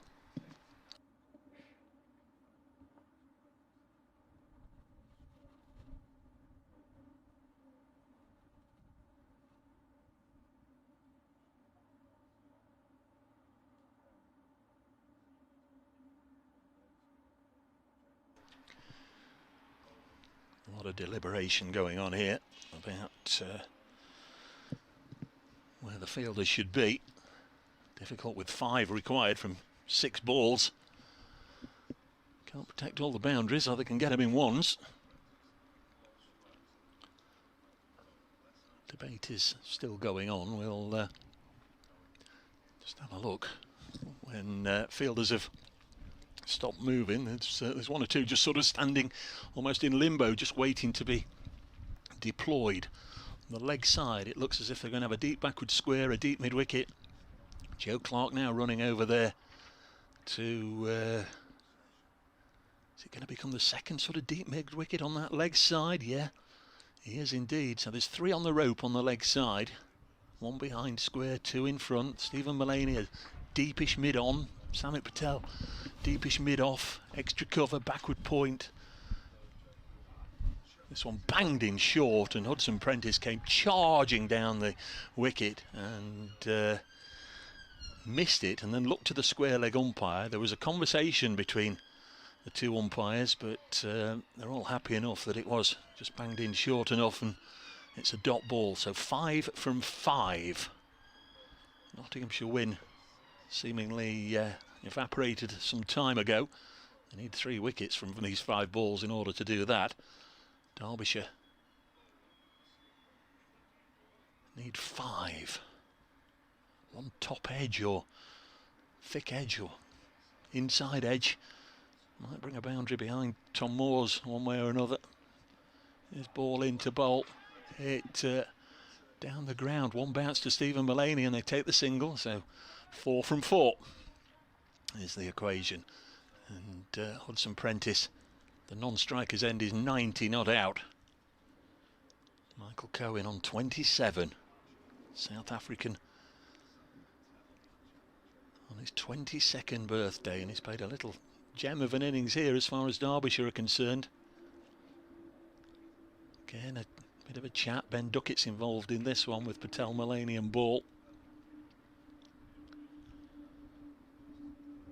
Breezy day, chilly day. Joe Clark comes over as well and asks if he can offer anything to the problem that's before Nottinghamshire. 4 needed from 4. Michael Cohen on 27. Young left-hander stands down there ready. Bat held aloft. There's Jake Ball round the wicket. Bowls to Cohen. Whips it away on the leg side. Down straight to the fielder. And they take a single. That's Chris Nash. Finds himself down the far end of the ground, I think pretty much for the first time today. So 3 from 3. Hudson Prentice back on strike. Dramatic stuff here at Trent Bridge. 362 for 7, Derbyshire. Victory target of 365. What an extraordinary game of cricket. Didn't really look on at tea. 240 for 6. By that stage, by tea, Derbyshire had only scored 111 runs all day. Didn't seem as if they would have enough left in the tank to push towards the victory target, because all the big guns had gone. Rees fell last night, Godalming, Madsen and Deploy fell during the morning session. Critchley during the afternoon, and Hussain. But McKiernan and Finn Hudson-Prentice got them close. Now McKiernan out, and it's Michael Cohen who's on 28, but Hudson-Prentice is the main man. He's on 90 not out. Faces this, and he's hit on the boot. Surely he was close to being out. Let's have a look. Was the bat involved? There must be. Been given. He's been given as a run. 363 for 7. Thought there was a bit of boot involved first. At first glance, but no, a bit of bat involved, so they got the single, and Cohen managed to get himself down to the other end. So now it's 2 required from 2. Again, extraordinary things, an extraordinary scene, but the scenario means that Nottinghamshire now can't win, needing those 3 wickets. 63 for 7. Fielders have got to be brought in, surely, with only 2 required from 2 balls. What will Stephen Mullaney do?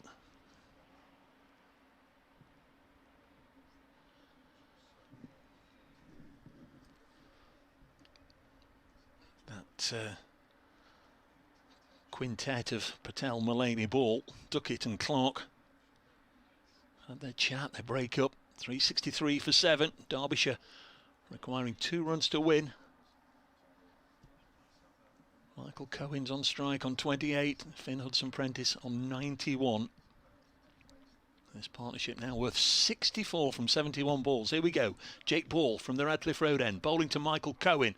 He's worked it away on the leg side. They'll take 1. There's an opportunity here to come back for 2. The ball's in the hands of Zach Chappell. Fires it in towards Moores, and the batsman is home, and Michael Cohen celebrates at the far end. Meanwhile, Finn Hudson-Prentice shakes hands with Stephen Mullaney at this end, because Derbyshire have pulled off an incredible 3-run victory, 3-wicket victory with 1 ball to spare, and that is quite dramatic, quite a remarkable victory for Derbyshire, their highest run chase of all time against a first-class county. It's been a thrilling contest, but Notts have come up short on the final day, as Derbyshire have pushed for a huge victory target, and they've got home with Hudson-Prentice finishing 91 not out, Michael Cohen finishing 30 not out, and on his 22nd birthday, the South African hitting the winning runs. That's a day he'll never ever forget, I'm sure.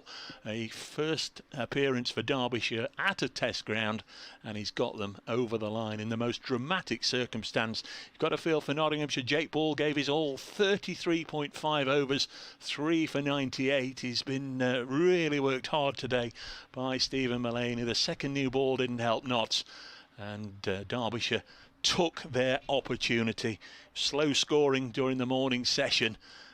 Just about an even Stevens afternoon session, with Derbyshire very much up against it at tea at 240 for 6, but they've managed to get home, and the shame for their supporters is, of course, there's nobody here to applaud them over the line, but the Derbyshire coaching staff are doing them proud, I can tell you, by applauding in Finn Hudson-Prentice and Michael Cohen. A bitter blow this for Nottinghamshire, who've really gone into this final day in the box seat, and for much of today looked unlikely to lose. Strong favourites, you'd suggest, but it's just not happened. It's been a Trent Bridge 4th day wicket that's not really helped either seam or spin, and Derbyshire have got over the line. They've won this one by 3 wickets.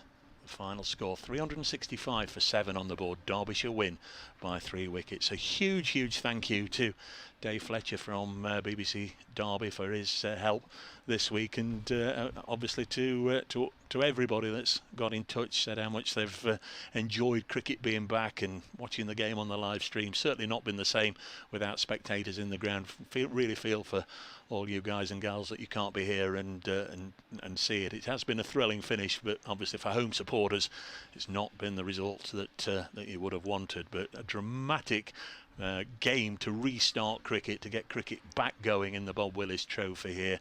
This shortened season, this short competition that's been brought about, just 5 matches for each county. Will Notts have lost the first one here. Derbyshire the victors by 3 wickets. Been an evenly fought contest all the way through. There's been lots of highs and lots of lows, but all the plaudits at the end go to Derbyshire. Congratulations to them on their victory. Thanks again to everybody that's listened, and we'll be back again on Saturday for the Yorkshire game when we can do it all again. I hope you'll join us then. From Dave Fletcher, myself, Dave Bracegirdle from Trent Bridge, a very good night.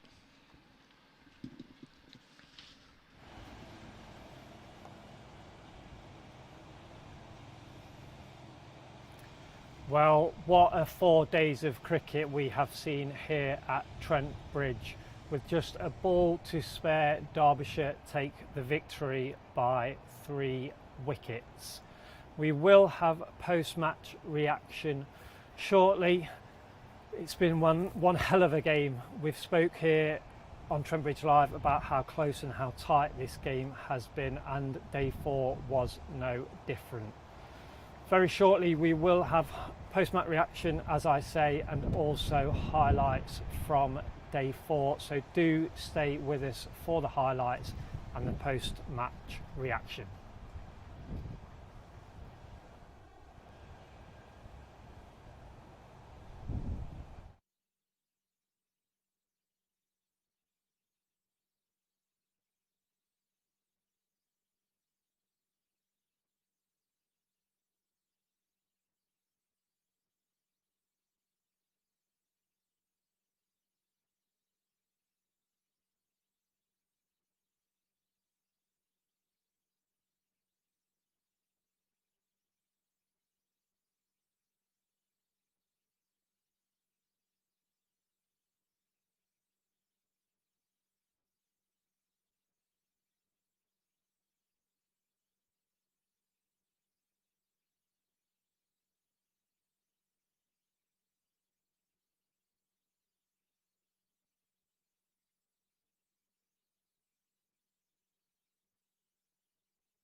I'm now joined for post-match reaction by Jake Ball. Jake, I understand that this is probably the last thing you want to be doing after that. How tough is that defeat to take? Yeah, it's probably one of the harder ones I've had to take. I think put so much effort into it that last sort of day and a bit. To come up 1 ball, 3 wickets short was, yeah, it's gutting actually, a little bit emotional actually. But yeah, I mean, we've seen that just literally at the end there. You know, yourself on the floor. We've spoke about it for the last 4 days of how tight and how this game has ebbed and flowed. It must just be, like you say, so raw to finish in that way. Yeah, the way it's finished is horrible, but I think in 24 hours, once the hurt's gone, we'll look back and there's been some good stuff. Joey unfortunately picked up that injury today, but what he showed first innings and both innings with the bat. Haas coming in first game, 250s, Nashi, Samit with runs as well. So there's a lot of positives to take. Difficult to look at them at the minute, but I think in 24 hours I might look back, and I suppose the beauty of this competition we're playing is we haven't got too long to dwell on it. We've got to get ready for Yorkshire here on Saturday. And like you say, obviously the first 24 hours, it's always painful. You always, look at the rawness of it. But like you say, there are some positives to take out of it. Yourself personally, we've seen on the highlights that we've just shown there, you have put a lot of effort in there and a lot of emotion into it. But for you personally, how have you found this game? Yeah, I felt like over the winter I worked on a few things, and going into this season, the first initial season was supposed to go in, I was in a really good place and managed to pick that straight back up after lockdown. So it's personally really pleased with the way the ball's coming out and the fitness levels are there as well. So hopefully I can just kick on now and keep doing it for the next 4 games, whatever we've got.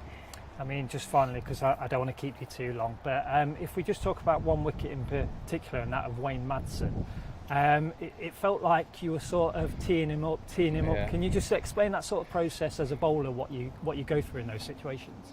Yeah, I think Wayne played it really well. I think last night he left me really well.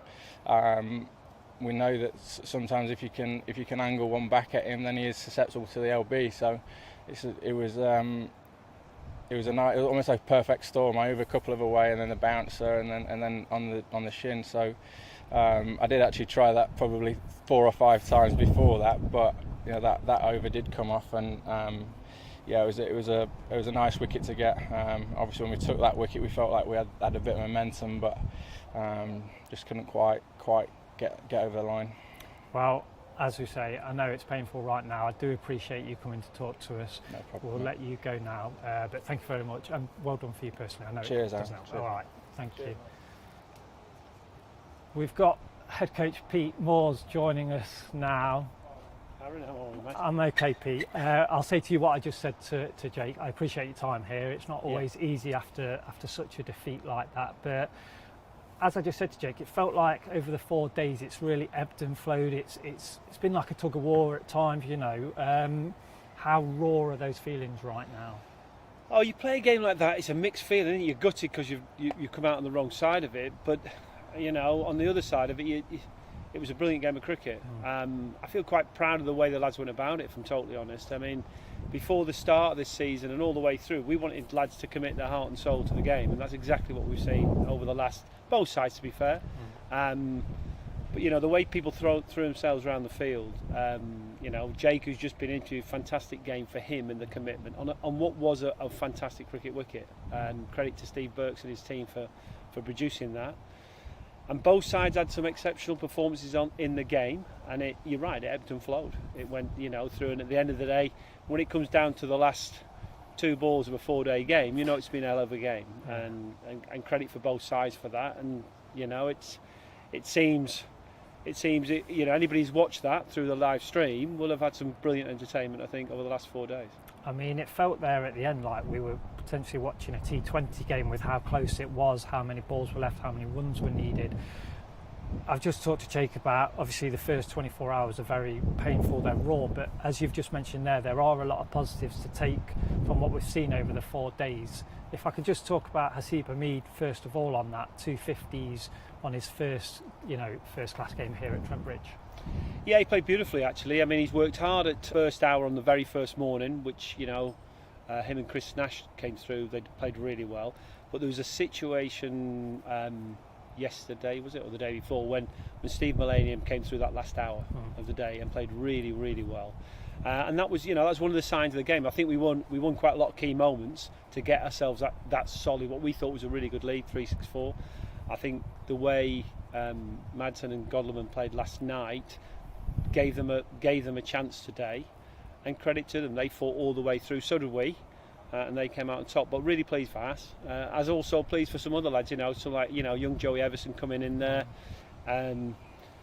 bowled well, got stuck in, batted well, took a great catch to finish the innings. So showed what sort of potential he has, the players as well. I mean, just talking on Joey, as you mentioned him there, how much, just losing him today, unfortunately, how much does that change for Stephen Mullaney as a captain and the bowling unit as a whole? Losing that bowler for the rest of the sessions. Yeah, it's tough when you've been out there a long time. Of course, being that bowler light makes it difficult. I mean, Joey's got a knack of getting a wicket. We've seen that through our sort of practice matches and stuff like that. So yeah, would have liked to have him out there. It's unfortunate he's picked up a niggle. We know that happens in games, and credit. I thought Steve bowled well actually. I thought all our bowlers bowled well. Like I say, on a pitch that it was a new ball pitch. I think Jake kept finding something else. For his first game out to bowl over 50 overs. Tremendous physical effort by him. But it's great to see him back to back into form. He batted well, bowled well, and probably the indicator I think for anybody watching the game was how we went about in the field. The lads have sat up there, they're absolutely gutted, and they know the importance of winning. But we said at the start of the game, the important was, were we up for the fight and were we going to give everything we've got, and we did both of those things. I mean, just finally looking ahead to Yorkshire on Saturday, obviously we've got that quick turnaround. Is it about looking at this game as a whole, or do we take the positives and we move forward and we look forward? Oh yeah, you always take the positive. You take everything that goes within the game. So batters that got scores will feel better. Everybody will be thinking clearer about the game after playing a 4-day game. When you first come back after not playing competitive cricket for a while, you're trying to sharpen up everything, really. The way your brain works, all the little things about your skills. So all the bowlers will be better for a run out, as will the batters in some ways. We'll take the huge positive for me was how we went about the game.